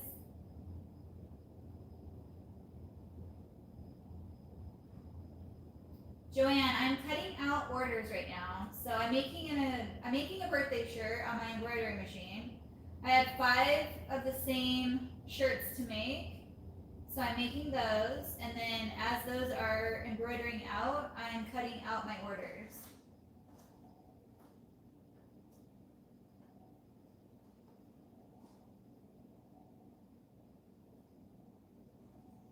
No, I do, well, I do seasonal prints as well, but I do have all year round prints. So like this print is all year round, my raccoon one, my mustard leaves one. My rainbow one is brand new, so I'm not sure if I'm gonna keep that year round or not. It's super popular, so I might. It honestly depends on my orders, on how many or how popular it is. Is it a moneymaker? Keep it. If it's not a moneymaker, get rid of it and find a different one and just keep doing it that way. That's how I do it. So the ones that keep selling and make money and constantly sell, I keep. And so I have girl ones and boy ones that are all year round. I have some gender neutral ones that are all year round. But I do bring in the seasonal prints as well, like my Halloween ones, my Christmas prints, my I did the carrot one, and I kind of did a bunny one, but I didn't really even have the carrots took off, so I didn't really have time to do another one. So next year I'll be more prepared. But I don't do every holiday. I only do the holidays that are good for me. Like Valentine's Day, I don't really do a specific print for. Honestly, I sell a lot of that heart one you just saw me cutting, because that's kind of Valentine's-y.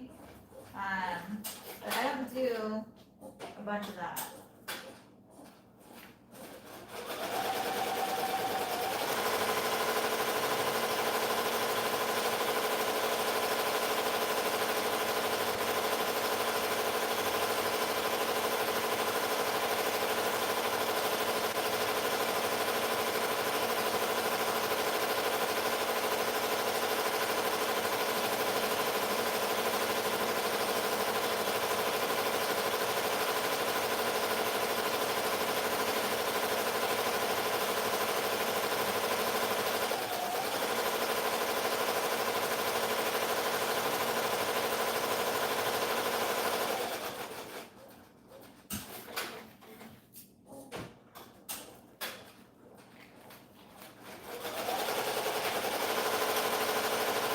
So I got a bunch of these clips. So these are the clips that I just showed you. So I have a bunch of them for my fabric. It just keeps them nice and neat.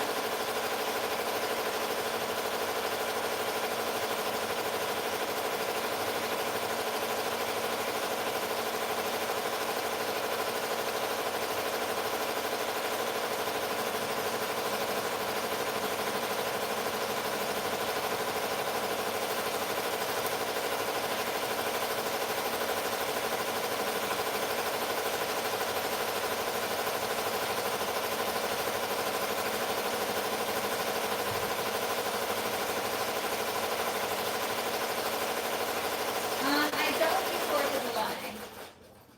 Honestly, I just haven't had time to even look at fabric for that. So I don't do like those kind of holidays. I do more like the big holidays like Christmas and Halloween, like the kid-ish holidays, not more so the adult holidays. I don't know how to say it. I just do the big ones. I know 4th of July is huge, obviously it's Independence Day, but it's not a holiday for my kind of niche, I guess. It's more like the tutus and like the costume sort of holiday. So the more like dressing up kind of holiday, and that's not really what I do.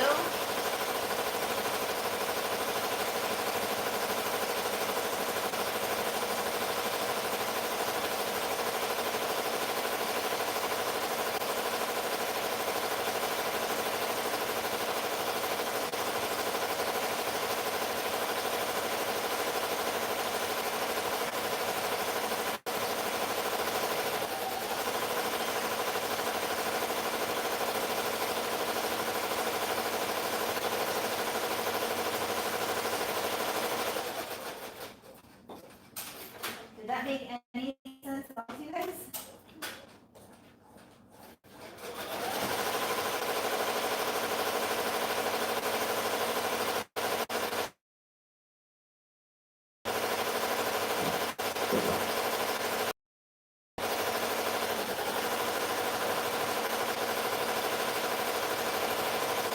Okay, so now this one's done. I got the front,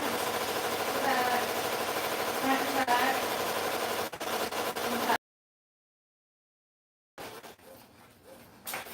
So usually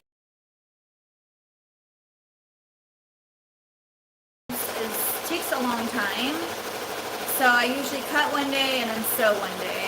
So I'm cutting as I'm embroidering. That's the good thing about this machine is when you have a multi-needle, you can do other things while you're doing other things. So I'm sewing, I can have a shirt going while I'm sewing. And if I'm cutting, then I can be embroidering while I'm cutting.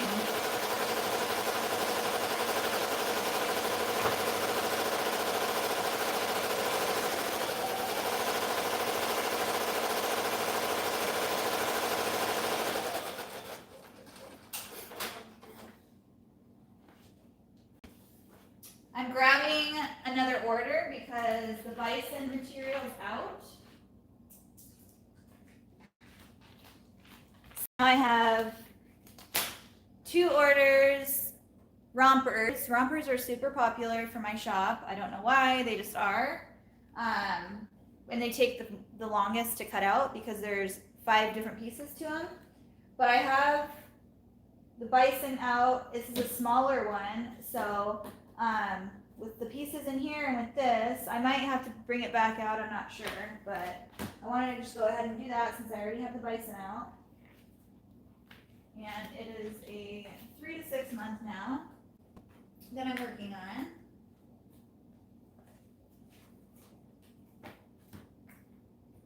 So thank you guys for being on here today. This is kind of just my day-to-day life. I do this every single day. And I never get to do a live during the day, so I thought it would be fun.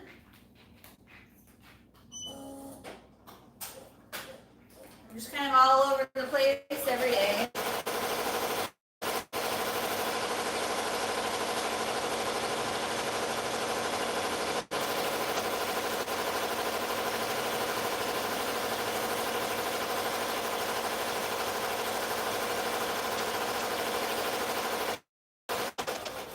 Welcome, Food Baby. Welcome, welcome. Good night. Ness, I believe that's what you said you go by. I hope you enjoyed the live since you don't really get to come on the lives. And sleep good. Hopefully I'll be able to do more daytime lives shortly.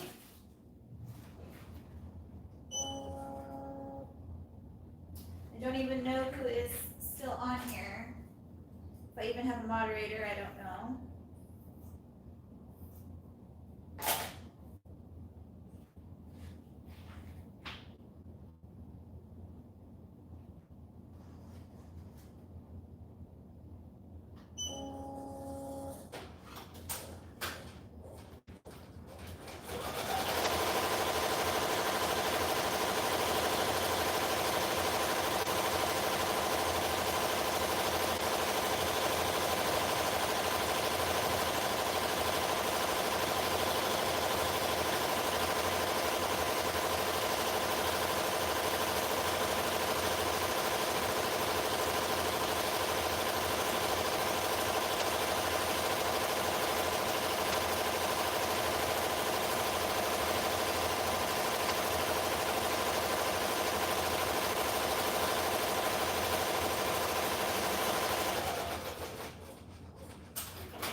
Of course, they're always on the other side of the room whenever you need them.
Is my internet being okay, you guys?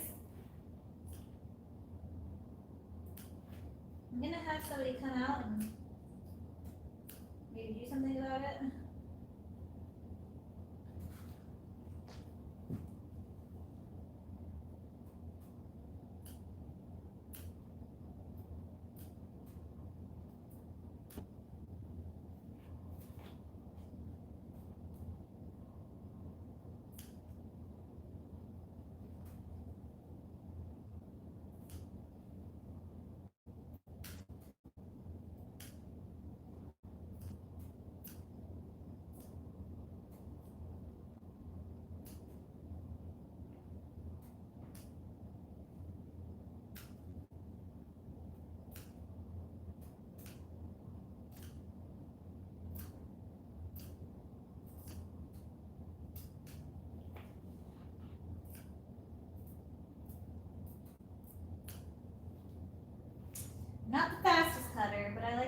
precise.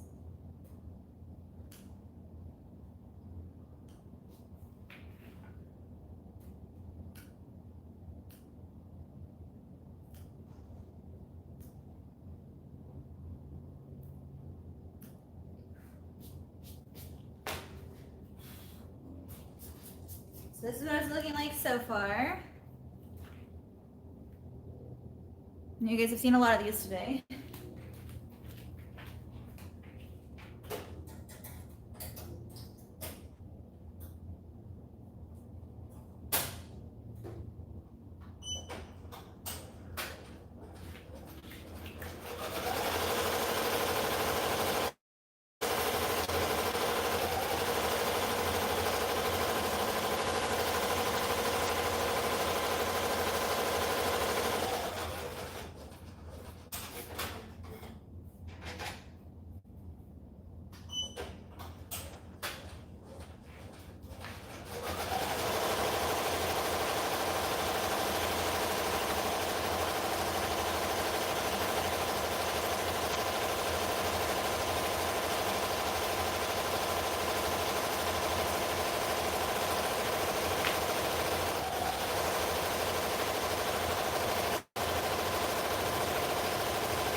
So sometimes I'll just leave it on the machine, and I just cut the bottom part of that off because I know the shoes are right there, and then I'll just cut this all out at the same time. Just depends on what I feel like doing at that moment. It all comes out the same. It's just to save a little bit of time.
So see, even though I did it together, it's still, it was just these bottom pieces that needed to be appliqued. That's how you say that. So I didn't have to cut the whole thing out up here. I just overlapped it and it worked fine that way. And now I don't have to wait and cut it again. I can just put it on automatic. So it's gonna get loud again.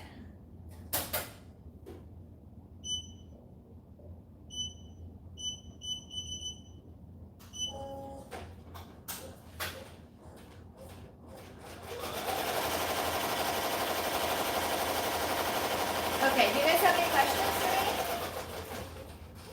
What's the rules under the multi-needle? So that's actually like a pantry organizer for your bags, like your sandwich bags and stuff. I got it on Amazon, and I use it for my big 5-yard rolls of vinyl from Stalls. So they come in big, huge rolls, and those are my vinyl that I keep down there. So the colors that I use. I have other ones too that are in bins, but those are the most used colors, so I keep them out like that.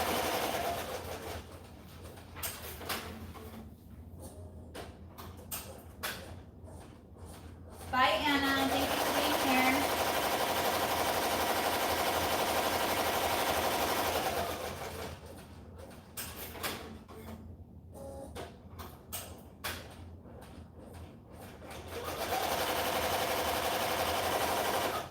The snaps aren't snapping together really well.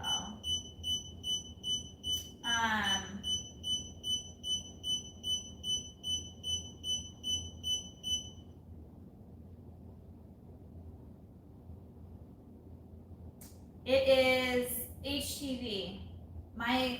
So that's HTV. My embroidery vinyl is on the wall. If you can see it over there. Those are my threads, but this right here on the side, those are all embroidery vinyl.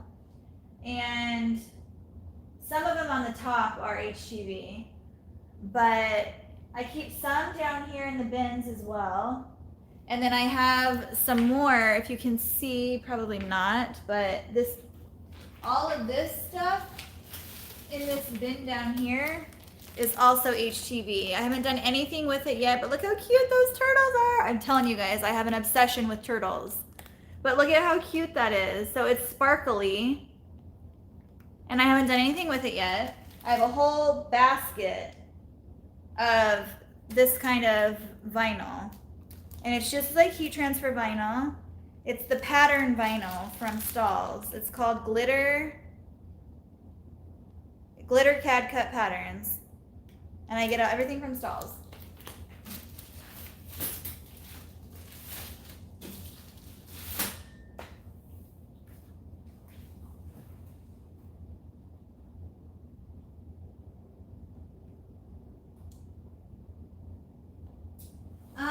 I honestly don't remember how much they are.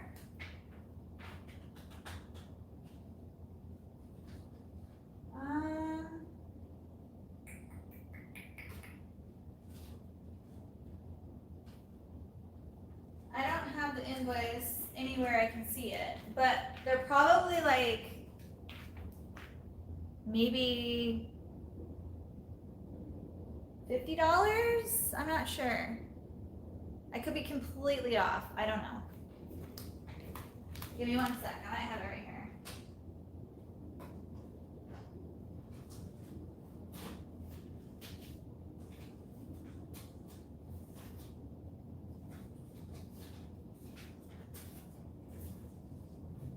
I don't know. I don't have it with me anywhere I can see it. But yeah, it's awesome because, I mean, it's probably pretty pricey compared to other ones, but it lasts forever and you can get as much as you want. You can order them by the yard. So it's really nice to have it that way. And it's good quality HTV. It's not going to fall apart or rip or peel or anything like that. It's really good quality.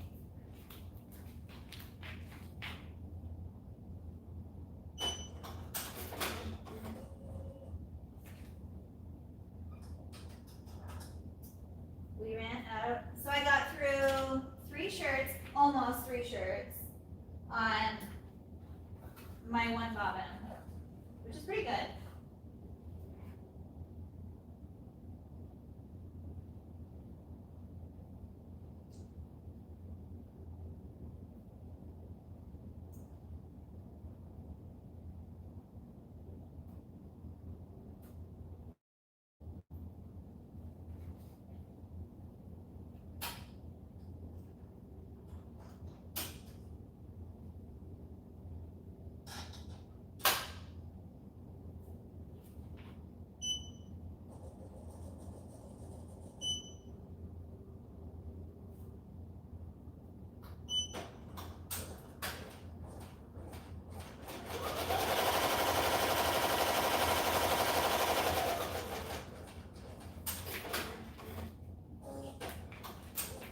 Any other questions, Lila?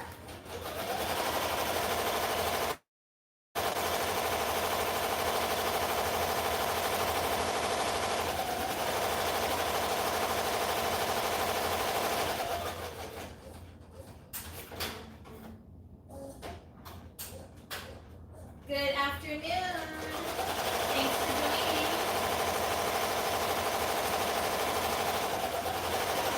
Thank you, thank you. I'm so happy I could hang out today with you guys. This is probably not a very interesting live because I'm just doing a bunch of cutting, but you gotta do what you gotta do.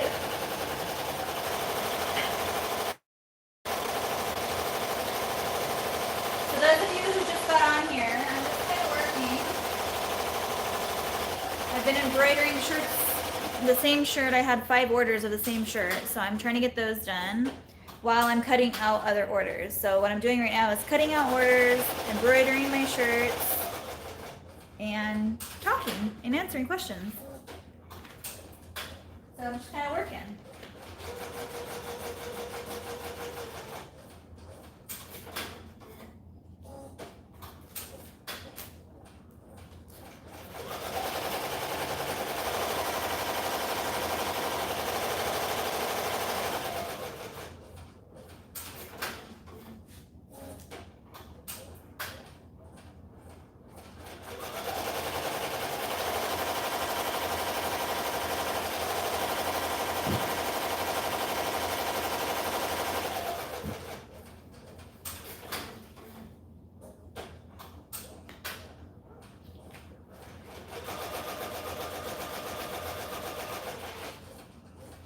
So I was able to fit one big piece and then the cuffs on this extra piece that I had.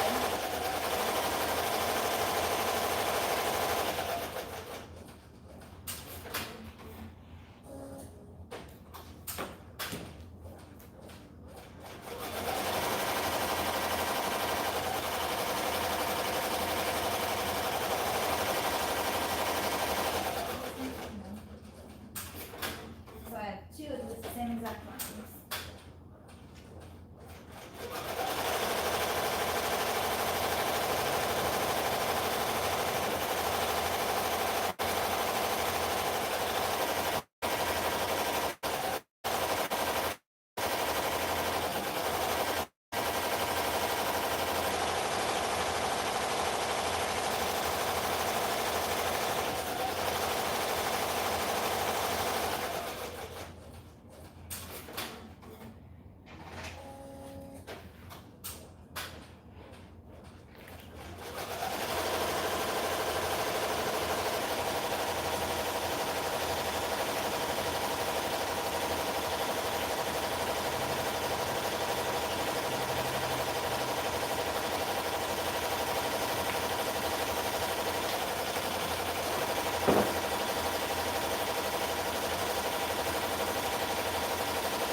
I'm gonna have to grab it.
have the right attachment on the press, it might not be pressing right because you might have the wrong attachment. It comes with a couple of different ones, I believe. I don't think I had to change mine because the cam snap is the original like thing that you press it with. If you get the metal snaps, it's a little bit different. But also make sure that your button is facing the right way and also is centered. If it's not centered, it's not going to press right.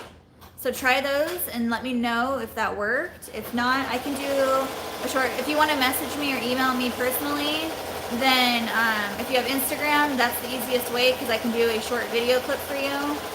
So my Instagram is Bingham_Bliss, all lowercase, so at Bingham_Bliss. So if you guys want to go there to Instagram, you can always direct message me on there and I can answer any questions or do short little videos for you. I did that for Ediani the other night because she had a question on the romper and it helped her out. So I just did like a video of step-by-step how to do it. So that's a good option if you need my direct attention on how to use something.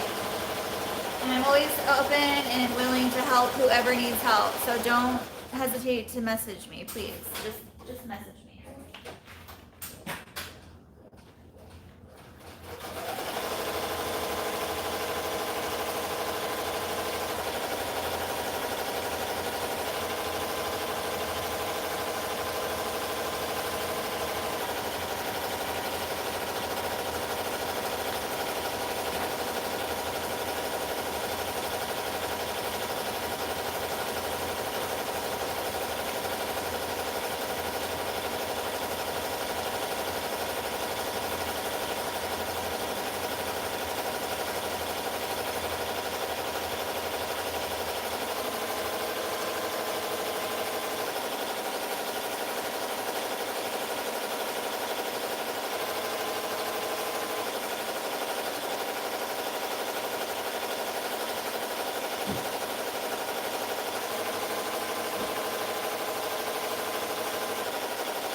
This is my longest live, you guys. How long have we been on here? 5 hours? Might be getting close now.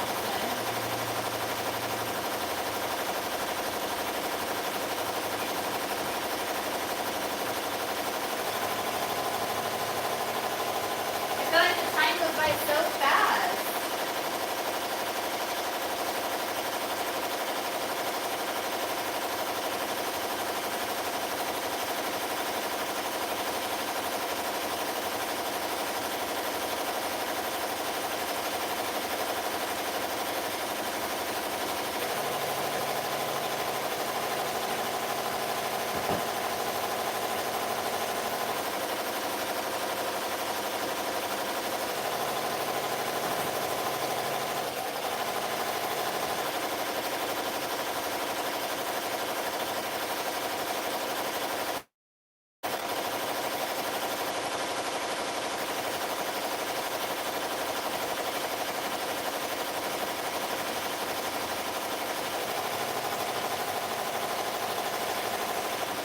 So when I'm done with them, I put them all together like this.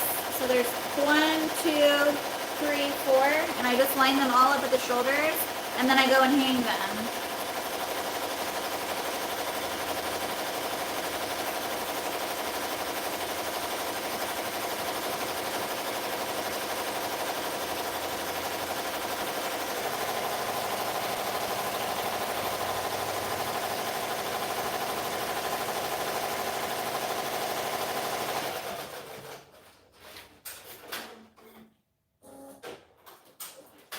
So I can't use this, but I can use this for a cup or something like that. Together.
Alright, let's see this shirt.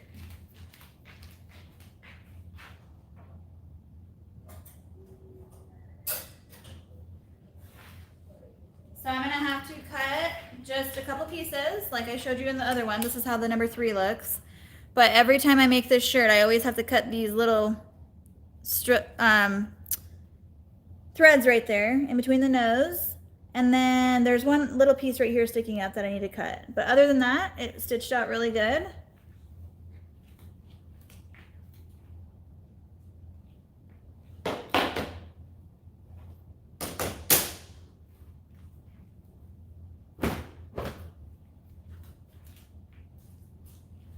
So that's Benji.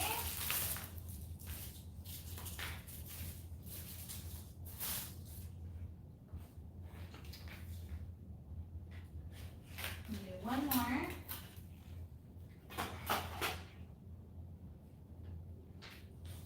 It's 3:30. I'll probably do one more and then stop, I guess.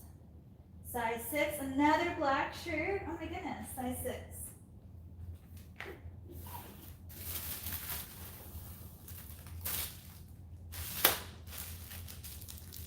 All black shirts today. That's crazy. I've never had that before.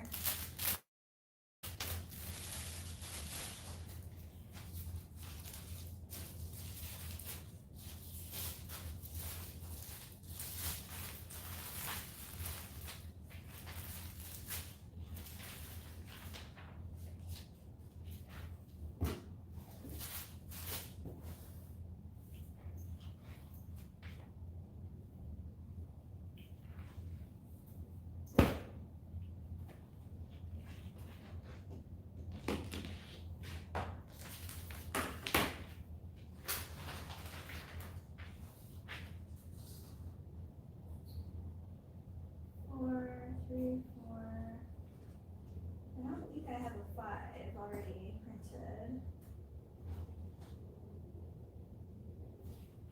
So if I don't have the 5 printed, what I do is I open up my Embrilliance.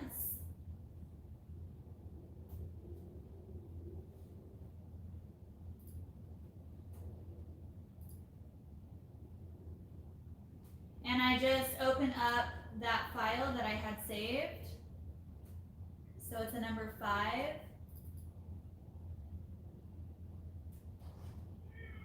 And then I just print it out.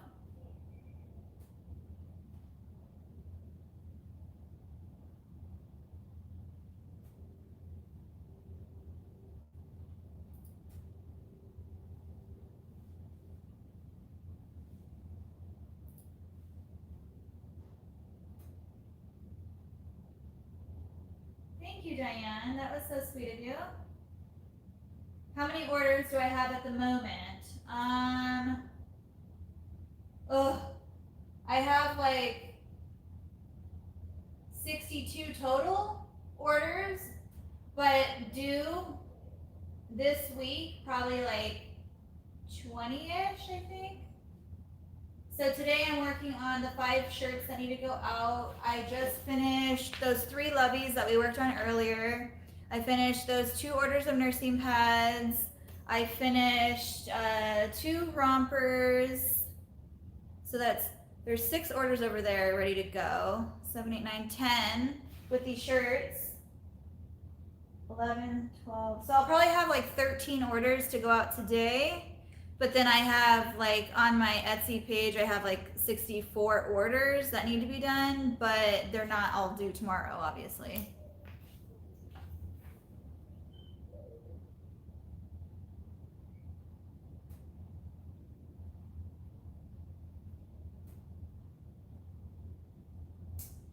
I use 65.9 Oregon needles, ballpoint. Can you guys hear me?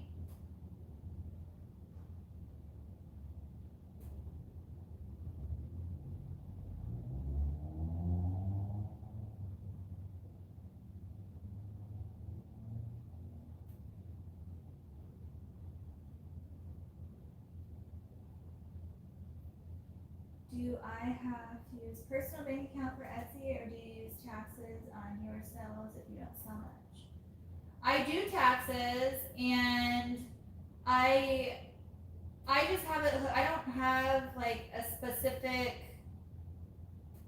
I don't have a specific business account that just Being a Bliss has.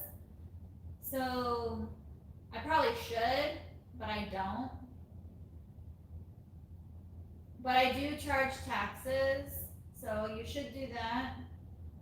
If you're paying taxes, you should charge taxes.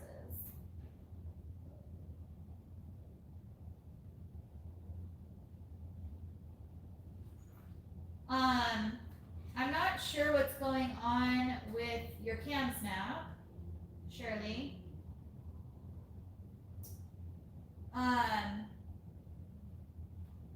You might, I don't know how to put this. So if you don't put enough pressure on the handle, you have to use like all of your muscles, like push it down as hard as you can. If it's not completely flat, it doesn't have to be completely flat, but if it's not, if that point, that pokey part isn't laying flat, then it can't snap together. So it needs to be pushed down as hard as you can push it down. It will not snap together if it's not pushed down the right amount. So that could be your problem that you're having, is that it's not being pushed down hard enough. So try pushing it down, or have your husband or whoever's there with you, if you have anyone, try to push it down really, really hard and see if that's the problem. Because I know that one time my daughter tried helping me do it and they weren't snapping, and it was because she didn't have enough strength to push it down all the way. That could be your issue.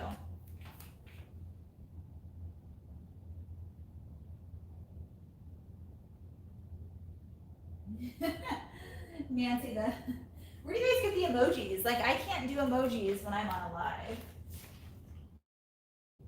Or when I'm listening to a live.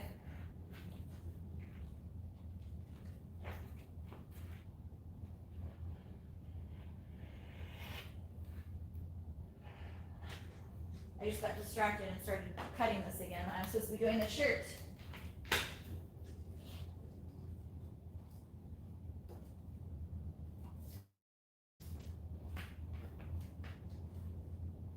I need to go grab my paper that I just printed out.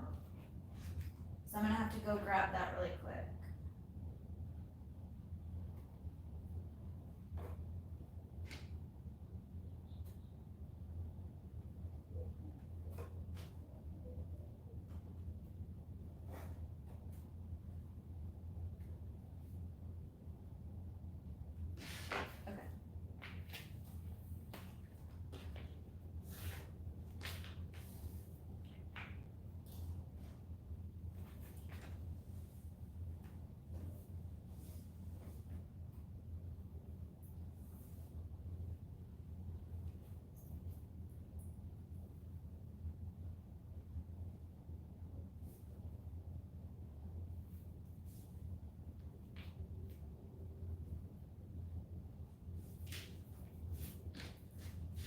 I feel like the bigger the shirt, the harder it is to get this up in here right.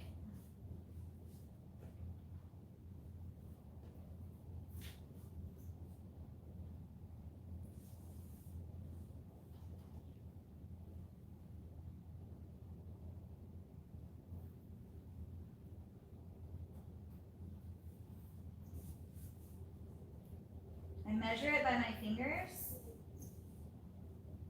And also, I follow the line straight down the middle. I don't mark it or anything, I just kind of eyeball it.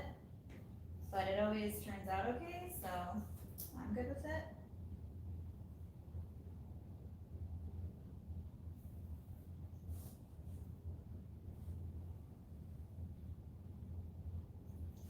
Okay.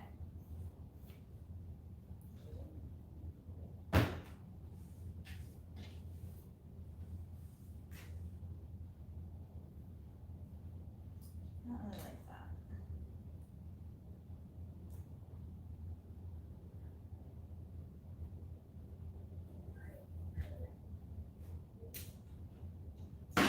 The collar's too low. I didn't like it that way.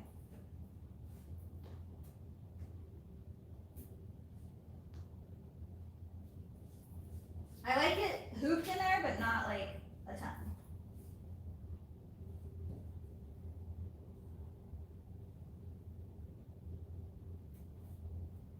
Okay. Better. Huh.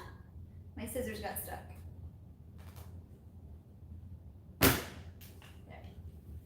That's better.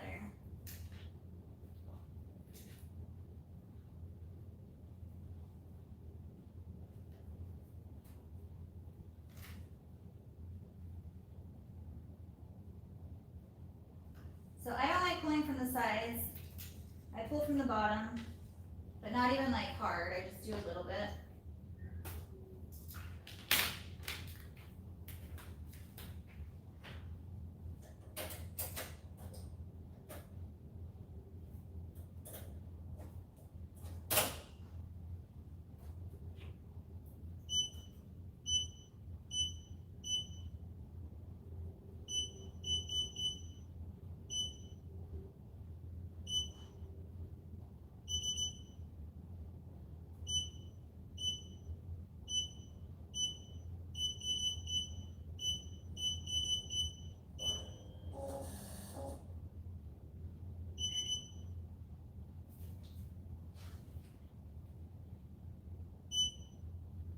Okay.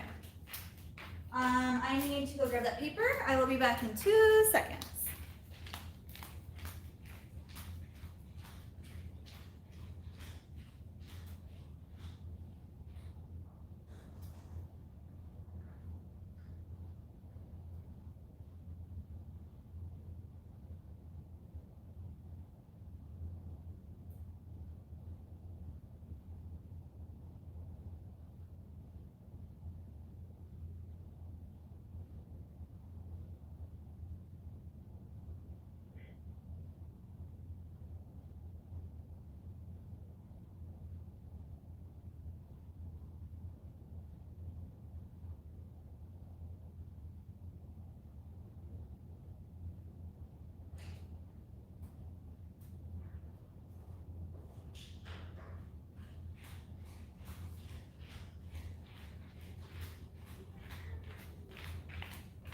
Okay, so obviously I've made the Spider-Man like 1,000 times, but whenever I have a new number, I'll reprint it out. And so this is the number 5, and then these are the steps that it has. And so now I'll staple it and I'll keep it for my filing in my file book with the boys patterns. And then that way I can just refer to it every single time that I do the number 5. Even though they're the same pattern, sometimes they have a little bit of different steps, but they're mainly the same. Sometimes I use a different number, and every number has like a different way to stitch out, if that makes sense.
Okay.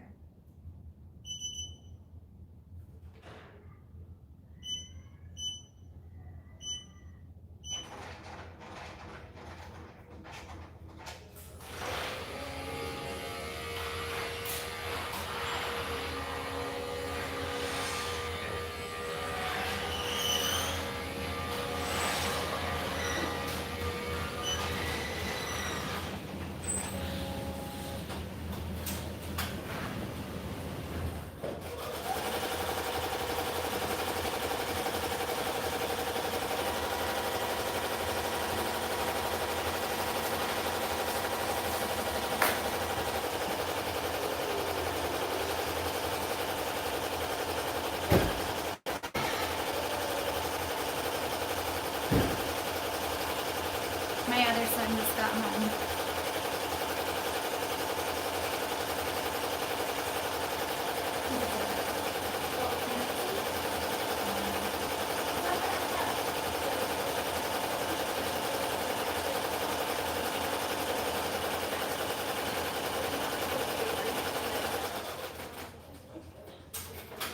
Yeah. Well, every time I take Riley, it's a car drive, so he falls asleep.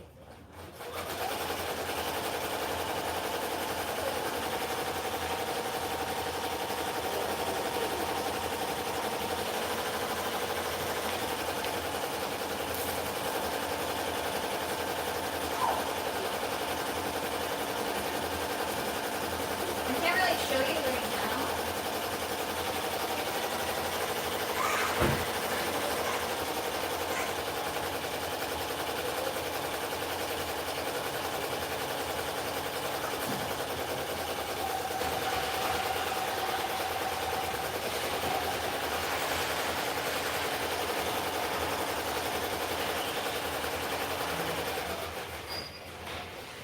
Sorry for the noise, guys. My other son just got home from school, so that's why you heard the garage going up and down. So for needles, I use the Organ needles 65-9 ballpoint. I get all of my needles and thread from All Stitch, and sometimes I'll get it elsewhere, but for the most part, the majority of the time I get it from allstitch.com.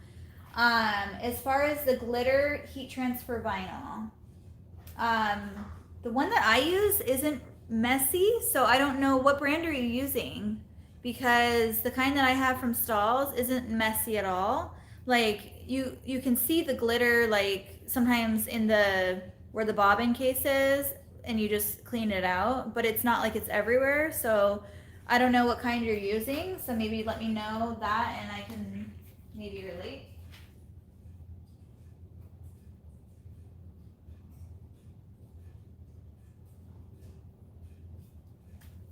Hi Ellen, how are you? What happened here? Oh. No. That's what happened. Okay. So.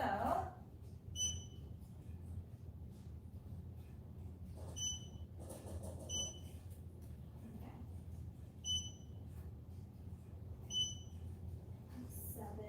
7. Hold on. Sorry, guys. 7, 7.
So it got messed up because that's why I printed this sheet out. So it got messed up because this sheet that I had printed out is the one that I saved for my template on my computer.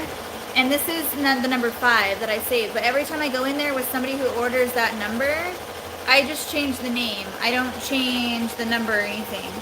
But what had happened was the name that I'm doing is Travis, and she wanted this font, but she wanted them to be written out the correct way. So this font is, no matter if you're doing uppercase or lowercase, it's all the same. So she liked the way this looked, but she didn't like all of it the same. So in that case, I tried to match up a different font for the first 2 letters. So when it's stitching out now, it's taking those 2 letters and doing it different than the rest of the name. I probably could have saved it a different way in Embrilliance to combine them, but I was moving so fast, I didn't even think about it. I just changed the name, changed the font, and saved it, or downloaded it onto my USB. So that's what just happened. It was trying to switch to the next color when it should have stayed on blue for the name. So that's what I was fixing.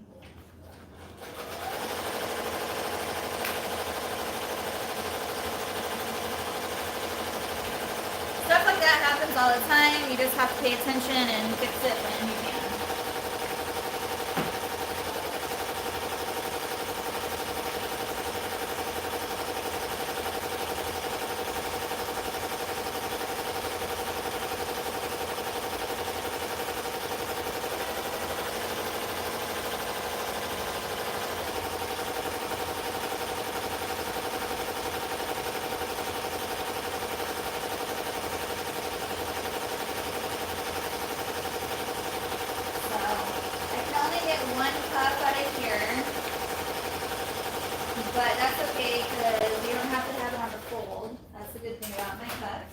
is you can do them separate if you need to. There's one. And then I can get another one out of here.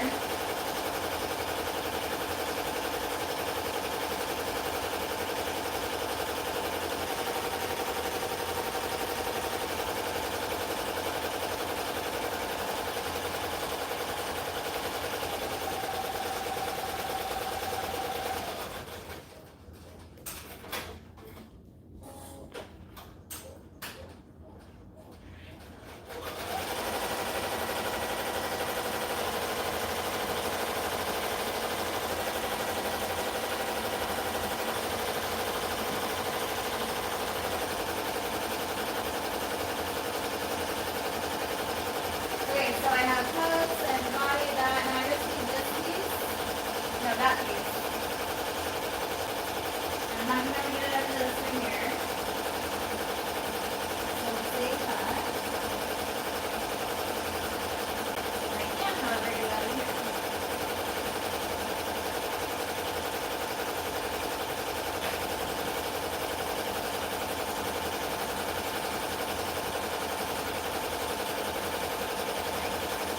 Maybe not.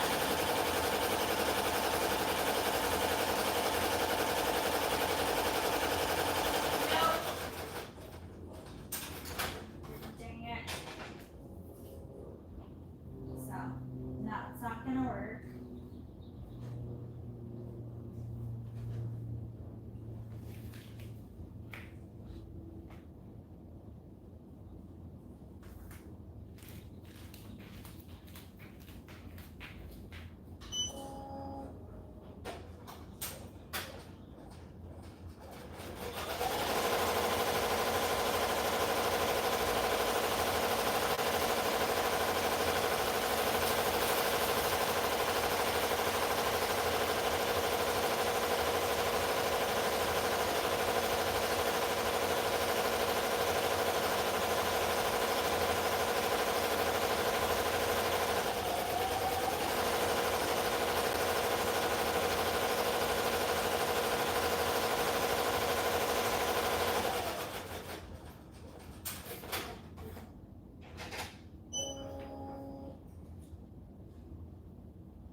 Big 5.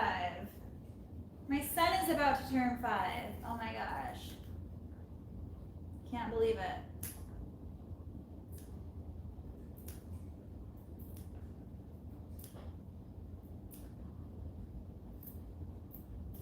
I have 4 kids, for those of you who don't know. I have a 3-year-old. His name's Andrew. I have a 5-year-old, almost 5-year-old. He'll be 5 on the 15th. And that's Cameron. And then I have a 13-year-old daughter named Riley and a 15-year-old daughter named Taylor.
That's what the 5 looks like.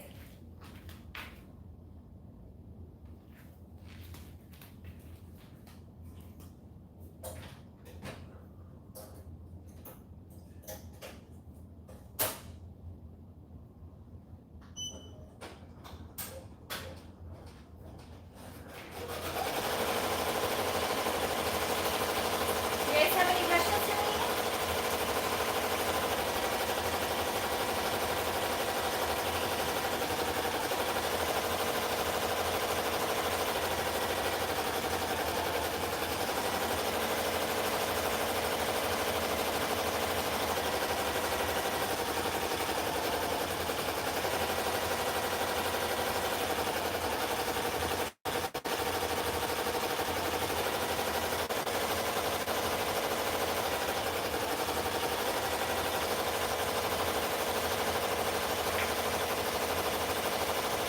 Hi everyone who's just getting on here. I've been on here for like almost 6 hours now today. It's crazy because it feels like an hour. I've just been working all day and talking with you guys, and it's fun. And this is my first daytime live, so I'm probably going to end up doing it more often as my husband starts transitioning maybe back to his office. We'll see. But yeah, he had to go host something at his office today, so I said, I'm going to do a live during the day because I always have to do it late at night, and I feel like I haven't really sewn anything today, but I feel like I was pretty productive cutting out orders, doing the shirts. I finished up with, I have a lot of packing to do, so I need to do that next. So I think after this shirt, I'm going to start packing and then call it a day. I'm going out tonight for dinner. I still have to do this one.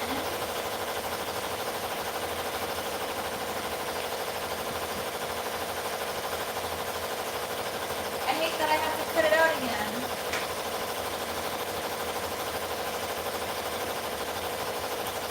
What do you do?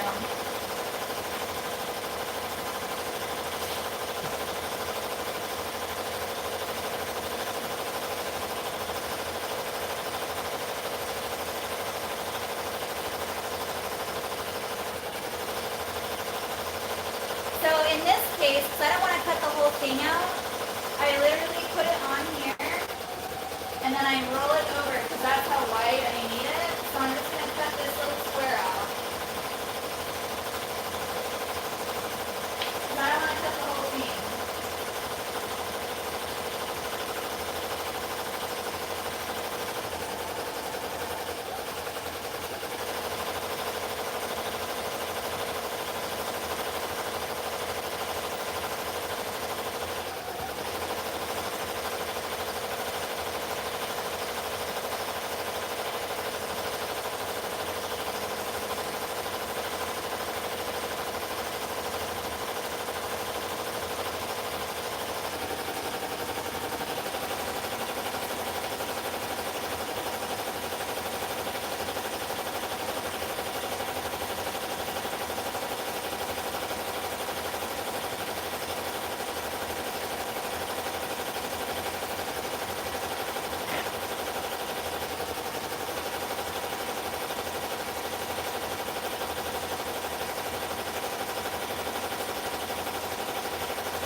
Patricia, I've just been working. I'm making embroidery shirts. I'm cutting out orders. I have a lot of orders over here that need to be cut. So I'm just kind of doing both at the same time. Earlier this morning, I finished my Lovey blankets. I made 3 of those. And then I finished some nursing pads and a romper. So 2 rompers I think I finished snapping. I sewed them last night. and then I finished snapping them this morning. So I have that done. I need to package up some orders here pretty soon. So just kind of working back and forth.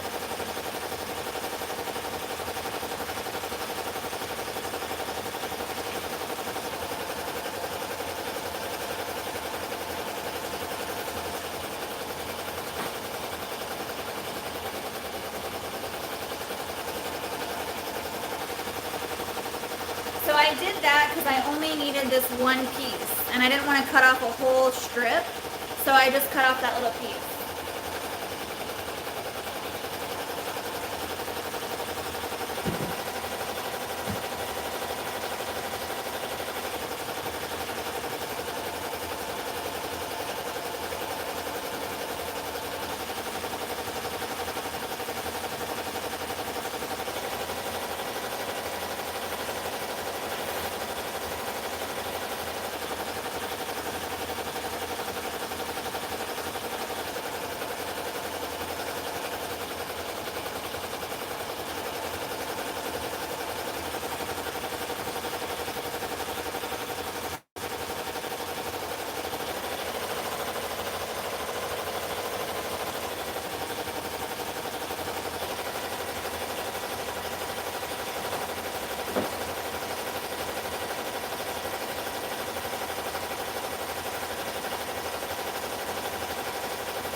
So when my brother was cutting, he cut off the corner right here.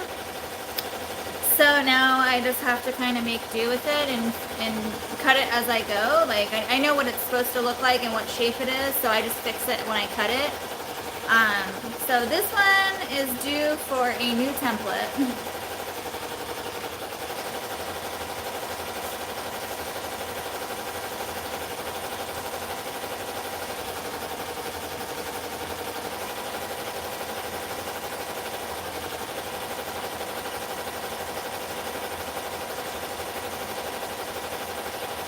Okay, so now these two are ready to go, put into the slots.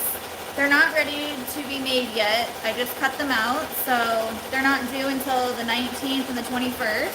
So I just cut them out today because I had the bison out and they needed to be cut. So now I go put them back into where I keep all my orders in a slot, like file folder sort of thing. And I kind of put them in order as scheduled to ship by. That's how I do it.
I can take you guys on a little tour with me if you want really quick. Unplug this. So I'll show you what we've done today. I'm going to turn you guys this way. Okay, so my lovely friend, don't see my cookie that's half eaten. My lovely friend Cindy from Cindy Lou Tutu. She got me these cookies and a cute little balloon. Thank you, Cindy. They're really good, obviously. I cracked open one last night and started eating them. But these are the orders that I've cut today. So these ones are what we did today. I cut those and they just keep, these are what I keep them in. So I got those at Walmart and I love them to just keep me like in order. These ones need to be cut right, they need to be cut out still. This one's half cut right here. So That was a blanket that needed to go with that order, so I already did that and put it in there. And these are where I keep all my extras. And let's see here. So I need to send that out. These are the nursing pads that we did this morning. Here's a blanket, here's a blanket, here's a blanket, and a romper. So I need to send all those out. Also, Pia, I don't know if you're on here, but you sent me these beautiful flowers for my birthday, and I wanted to say thank you so much. You guys are all so very thoughtful, and I truly appreciate each and every one of you guys. Like, thank you from the bottom of my heart. We also did these 3 shirts, and I'm working on the 4th one now. So this is what it looks like. It's doing the spider webs. I cut this out today and I cut that out today, so those need to be sewn. And that's about it.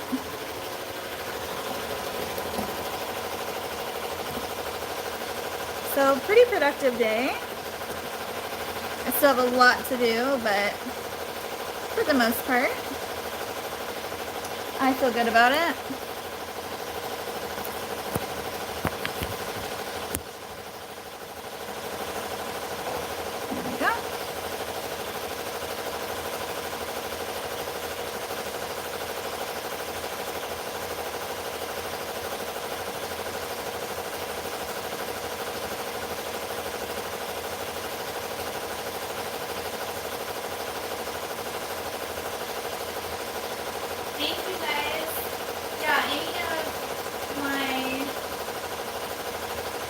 My vinyl, the template, the plastic template material that I use for my bummies and any of the small patterns I get from Joann's in the quilting section. The clear vinyl that you saw me using for the rompers with my bigger templates, I get that on Amazon. It should be linked in my description below. It's in a big roll. I don't know if you can see it. It's back there by the rulers. It's hidden back there. But it's a giant roll. So if you don't want a big roll like that, then just look up something similar to that on Amazon, because I just literally searched clear vinyl or clear template vinyl, whatever. Just put in those keywords and it'll come up. I get all my embroidery supplies, my needles and my thread at All Stitch. So you can get any needles you want from them. They're pretty good price. You can get any quantity you want. They ship pretty fast too. I just really like them for my supplies. Any other questions while I'm talking?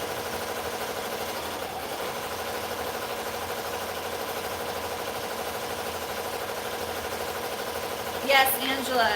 It has been quite difficult these last couple months because the business is growing. And that's good that the business is growing, but I'm still only one person and I can only get out so many orders in a day. And that is why I had to up my shipping. I upped my prices and I upped my shipping, and it still hasn't slowed down, but at least I have more shipping time. So I gave myself 1 to 2 weeks. So I don't have to I still stress about it sometimes, but I just stop and think, like, I am only one person. I can only do so much, so it is what it is.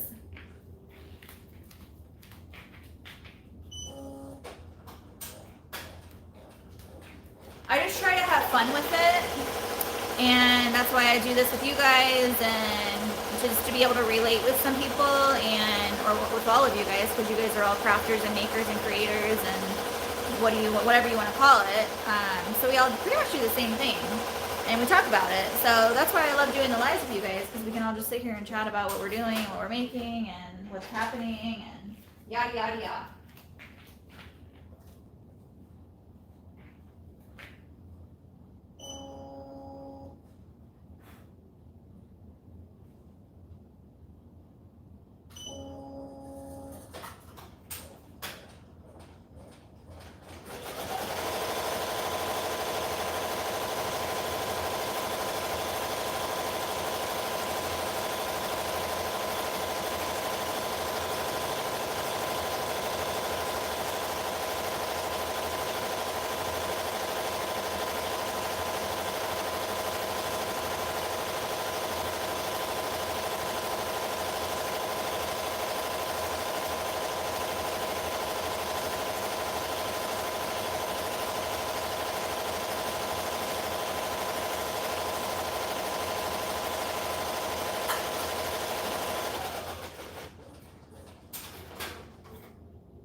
getting there, guys.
So this time I left all of the layers on, and I'll just cut them all out at the same time.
So quiet in here, not the machine on.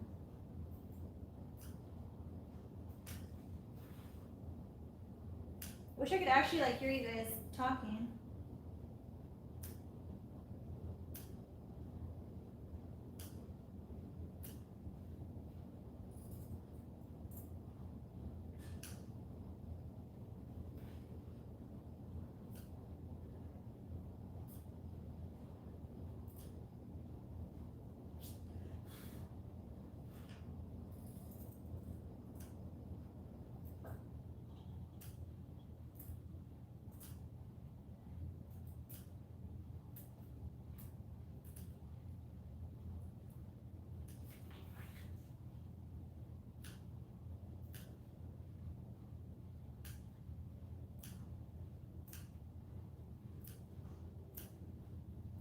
The little hands are the hardest.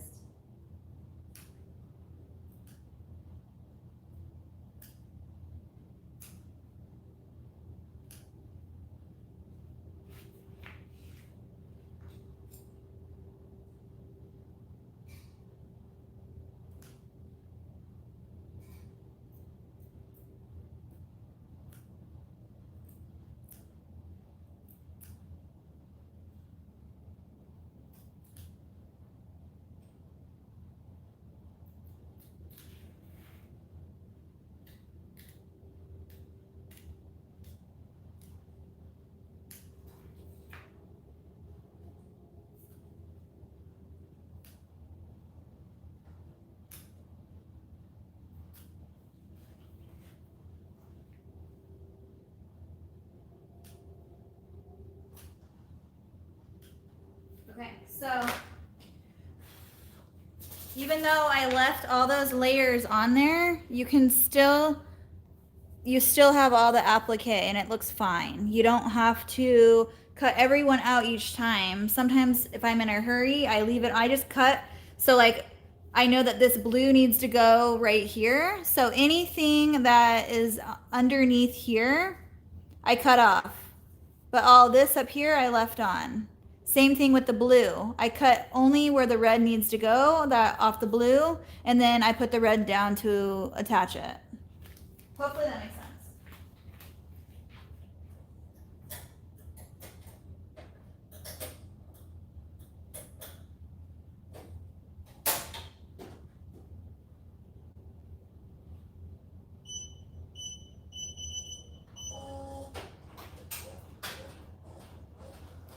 Okay. I am actually going to move you guys over to the the shipping station because I need to ship out some things. But I think actually I'm going to fold these shirts up first.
Okay, so what I do actually before I,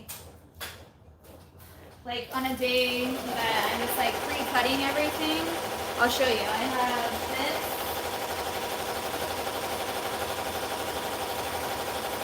this bin.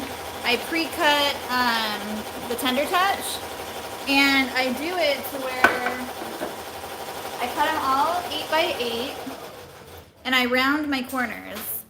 So I take the time because it does take a little bit, but I like the way it looks. You can't see that big square that embroidery shirts do. So I take the time to pre-cut a bunch of these 8 by 8 squares, and I round my edges, and it fits directly over top of all the shirts that I make. So it's nice and round. I've never had, the 8 by 8 square works perfect for every size because I always use my 8 by 9 mighty hoop, and it's just like the perfect size. So that's what I do. And I got these off of Amazon as well. They're 8 by 8 by 2, I believe. 8 by 8, yeah, by 2 acrylic square bins, and I got them to go right inside over here.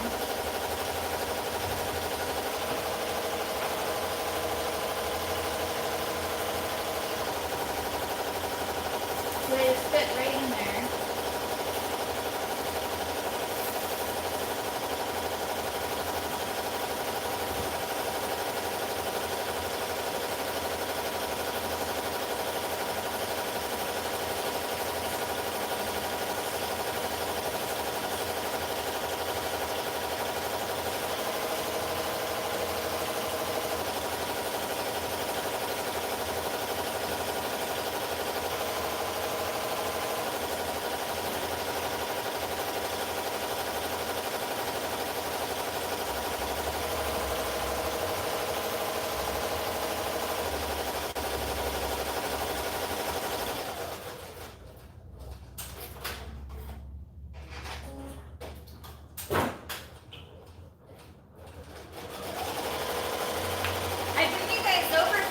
But it's probably going to be super loud over there because that's the machine's going.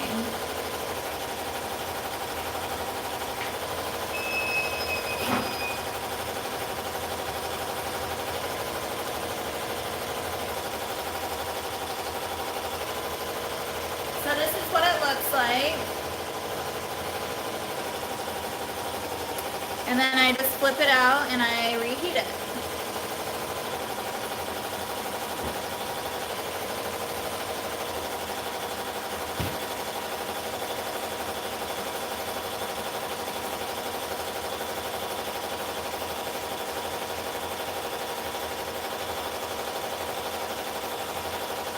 I did also pre-cut an 8 by 8 square Teflon sheet because that fits directly over the design, and I don't want it to, I did this so that I can protect the satin stitches.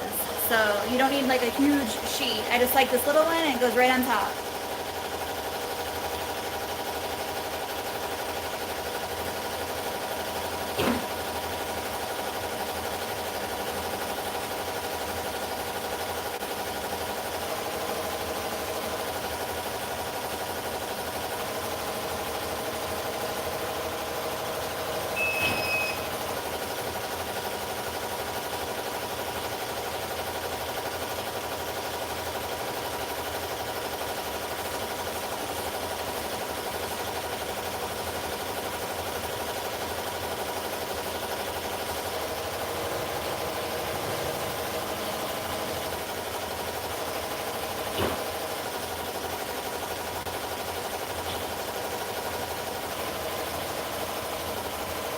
I always heat the bottom of the shirt because there's always like a line.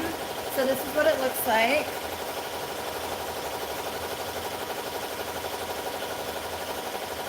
When it's all finished.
I preheat it first.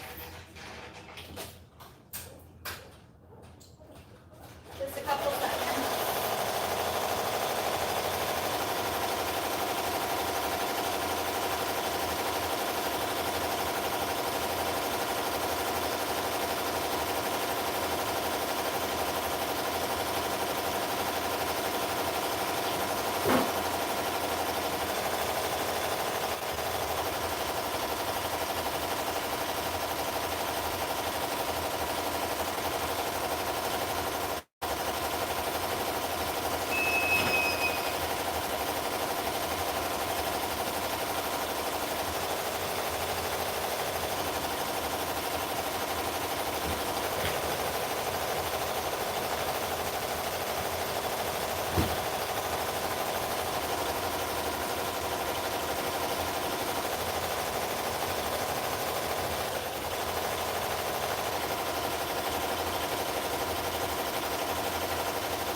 I'm gonna bring you guys over here so you can see what I'm doing.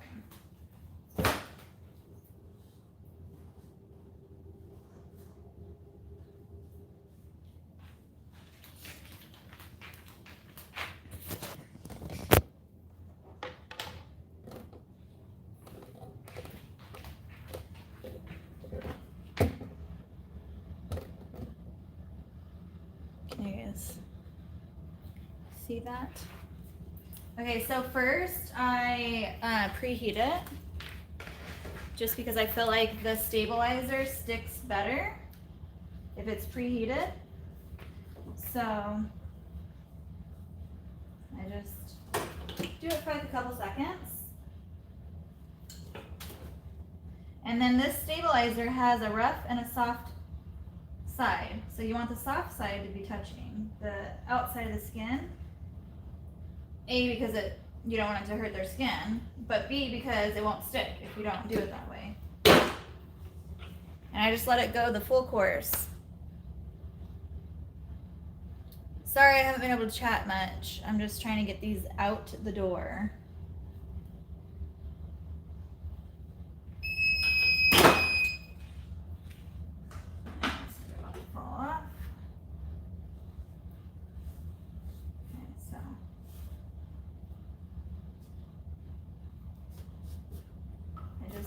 Roll it, make sure it's nice and clean because I'm not gonna unfold it again.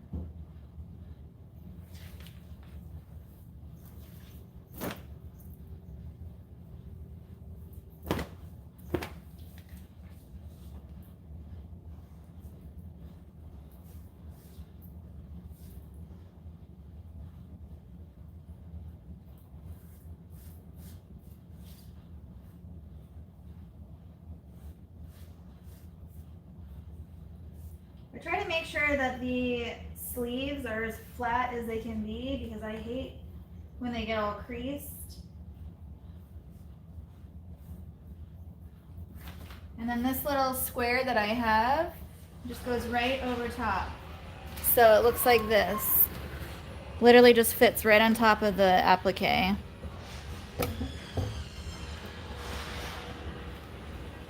Now my husband's home from work. That's how long we've been doing this live.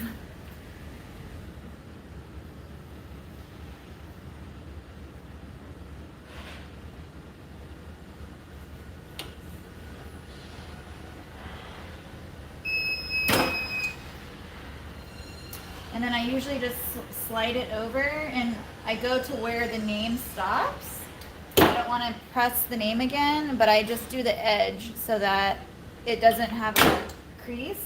So now it's all nice and flat. So see, the bottom is nice and ironed too, or nice and pressed.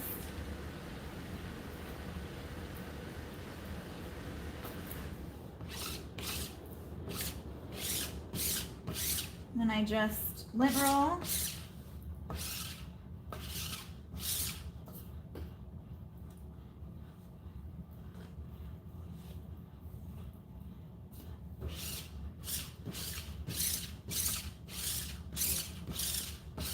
Black shows everything.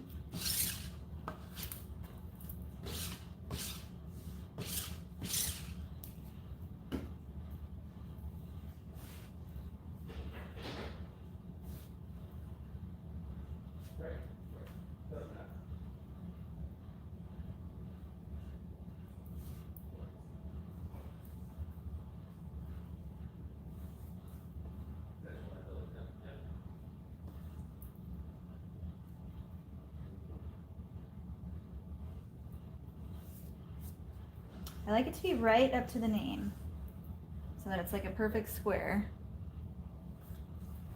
So 4 column.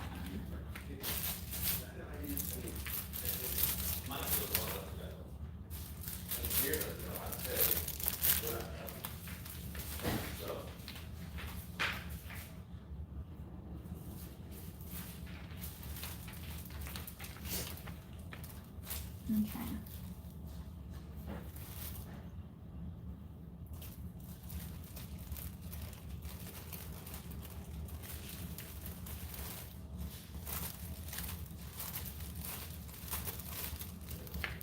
I like to fit them in there exactly snug against the side. I'm just weird, I guess. I don't know.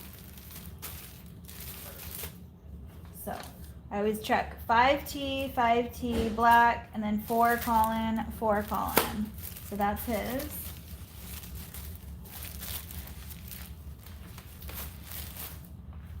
And then we have just this one more. I'm going to scoot you guys back here because I can't get to this. So that's straight off the embroidery machine.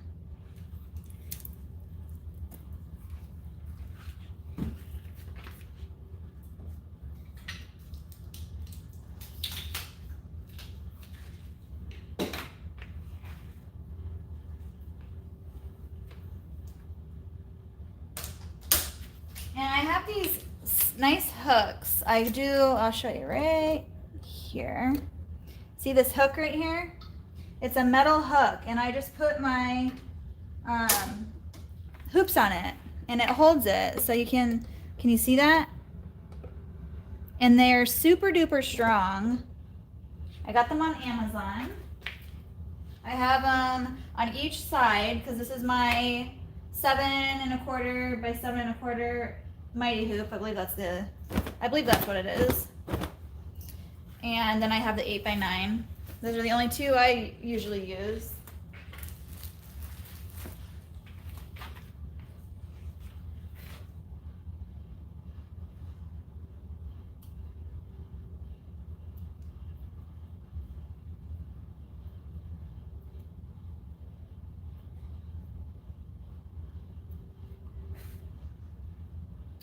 Looks good. That's it.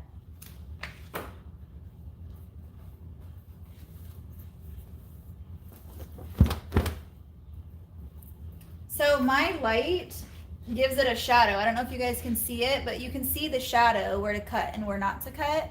So if you guys are like, oh, she's gonna cut the shirt. It doesn't, I've never cut the shirt. Just because I can see the shadow when I put it up to my light, I can see it.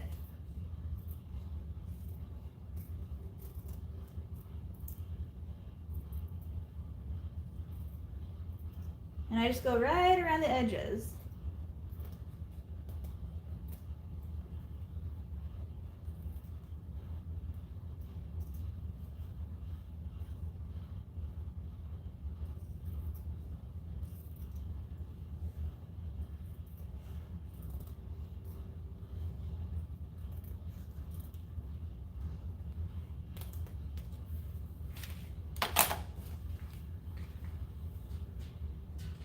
I have trash cans everywhere.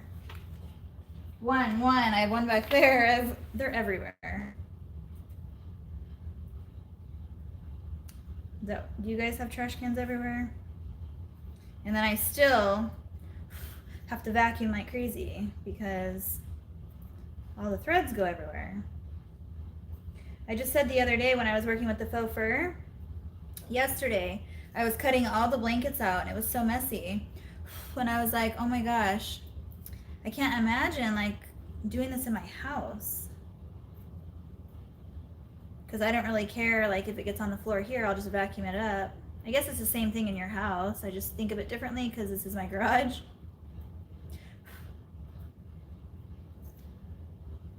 I guess if it was in my house, I would feel obligated to clean every day. If I'm in my garage, it doesn't have to be like the floors. I clean my work area every day when I'm done, but not the floors.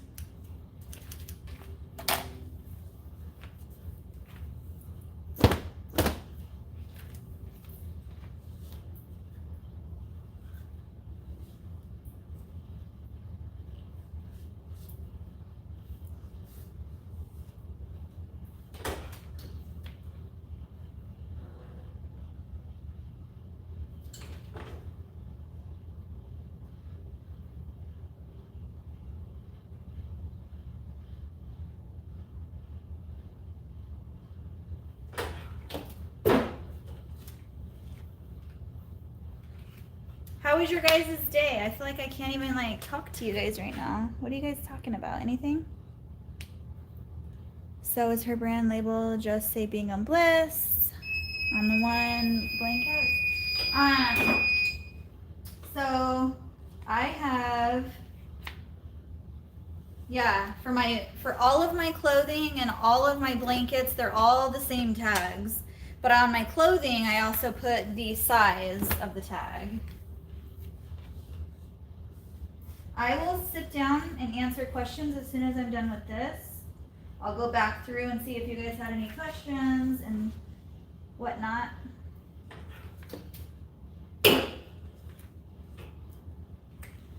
I'm done with this today, so I always unplug it and then I keep it on a little, I put a little hook on the wall right there so it hangs on the wall. I hate things in the way, so I'm always got some concoction going on. My husband makes fun of me. And the same way with kitchen gadgets. I have so many kitchen gadgets. It's just me.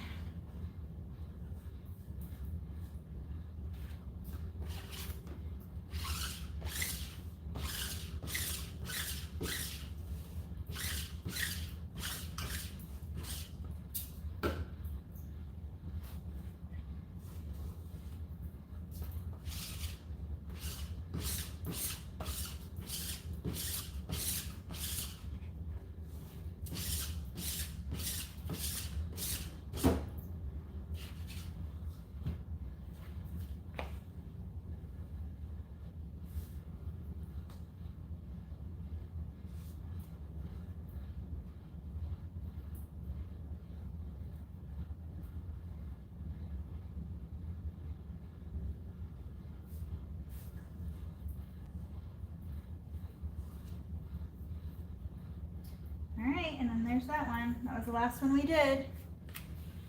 Travis, he's turning 5. So cute. I say it like I know him. I don't know him. Size 6. Size 6, black, Travis.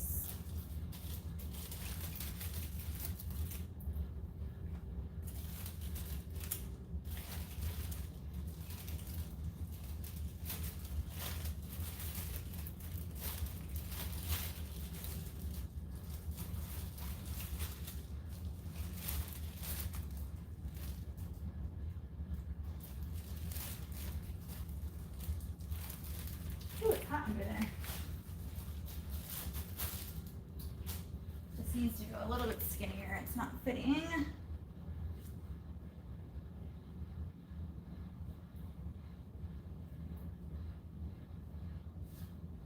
Just a tad.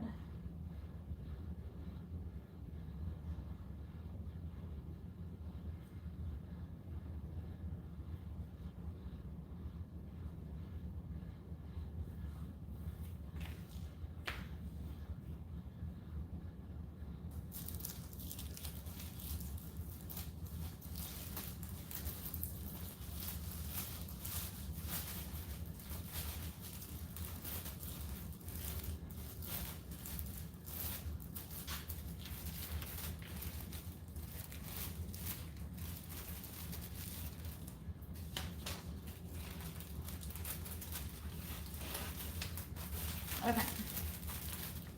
So now I'm going to take you guys over to my shipping station and we can package some orders. So let me turn this off. Bring you over here with me. I'll turn you guys around so you don't have to look at me.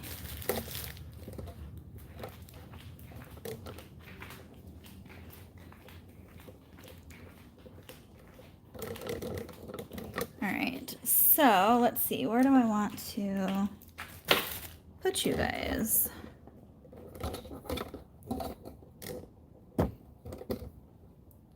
Where's the best angle? I think over here maybe. Let me see something. I think I can do this.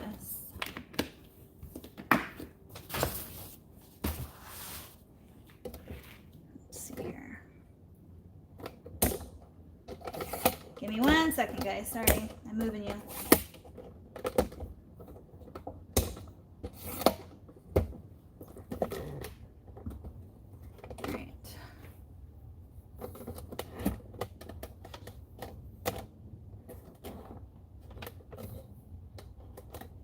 Okay, is that a good angle? Is that light okay? Is it too bright?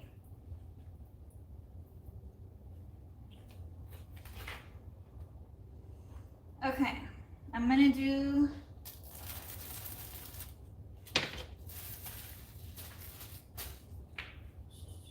so because I already have the shirts out, this is what I do with the shirts. So let's move these over here.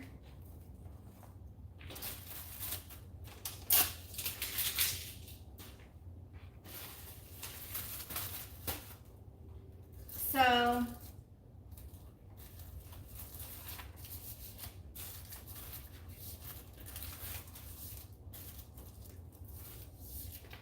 I use these cards in all of my orders. They are my I would love a review card. I don't know if you guys can read that, but it says that I'd love a review and then the wash instructions. So I put those in all of my shirts. I stick it in there. I fold it over and then I put one of my stickers on there to seal it up. So that is how my shirts look, like that, before I put them in the bag.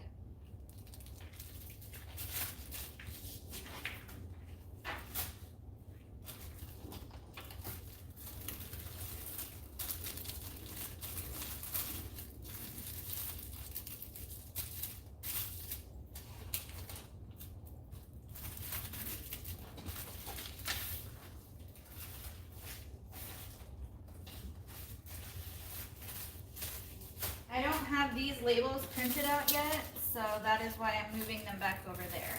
But I just wanted to put these in here to get it moving.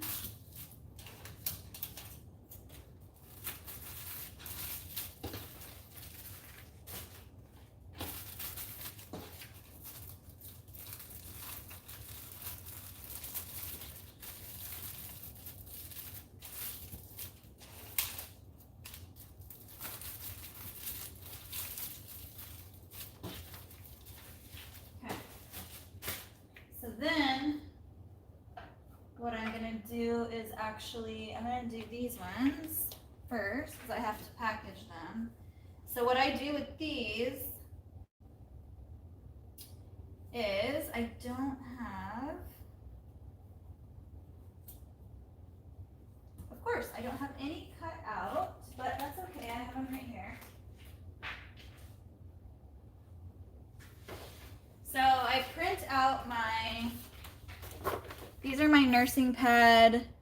I don't know if you guys can see that, but these are my nursing pad wraparounds. So I wrap it around just one of them, and that's it.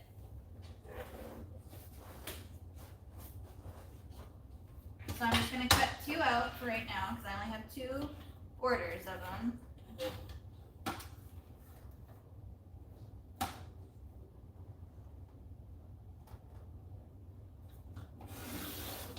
And I just make these on, I think, Word.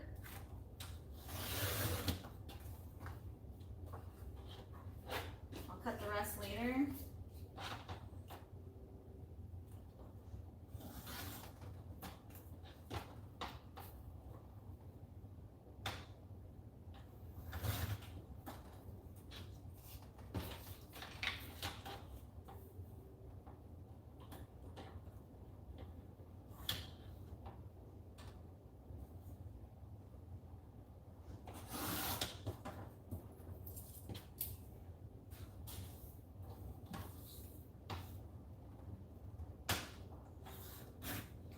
Usually these are already done, but it has been busy. Haven't had time to do this kind of stuff. So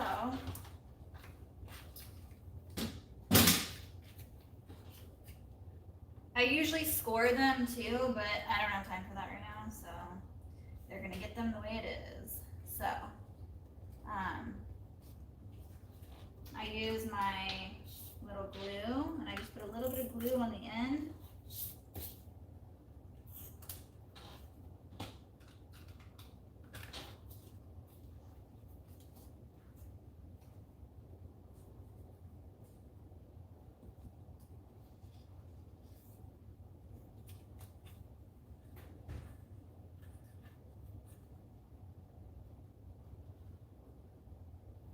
I just wrap it and then push it down a little bit. And then I use these bags.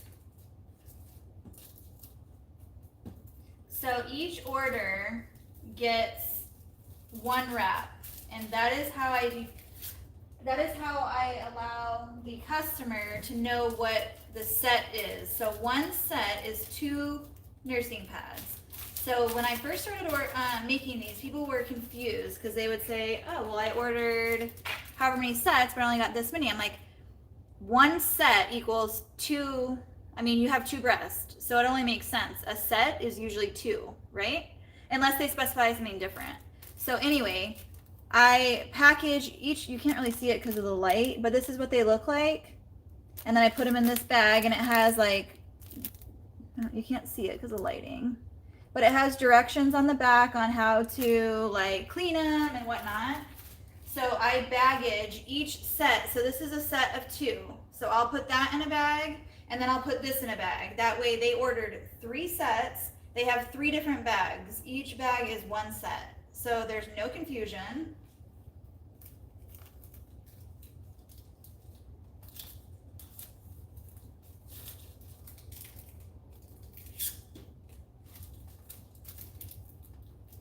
They ordered boy prints, so they get the boy prints.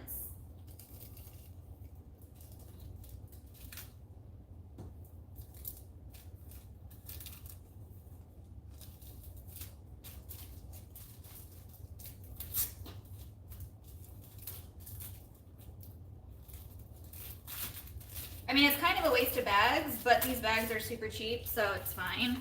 But so this is how their order is. They get 3 sets, 3 bags, and then I put these in. If they order 1 to 3 sets, they get them in this little baggie, and I just put them in here. Where's their tag? So Alex McNally, 51 lower. Hey, Yeah, are you done? almost. Okay, we're already late. All right. I'm just packaging these really quick.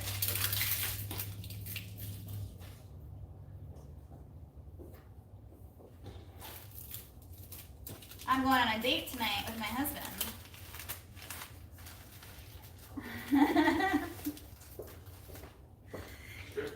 And so then I just put in a little bit of this little crinkle paper just on top, just because I am all about the pretty. I want it to be pretty when they open it. So it looks like that when they open.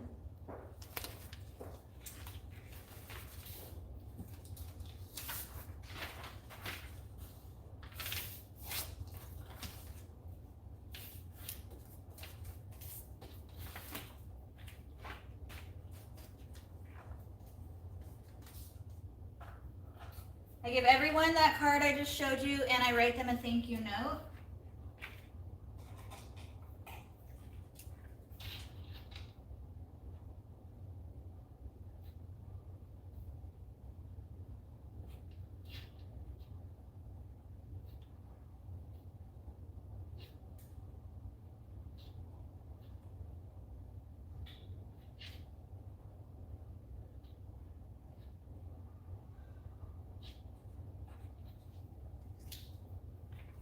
I'm gonna have to cut it short, guys. I didn't realize what time it was, and we gotta go. So I am sorry.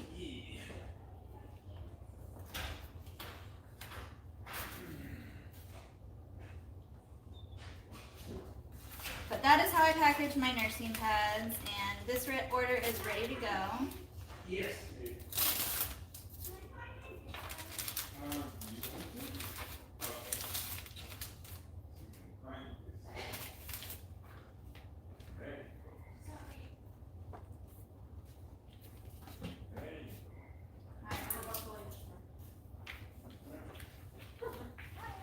Can you just run this through the mail? Yeah.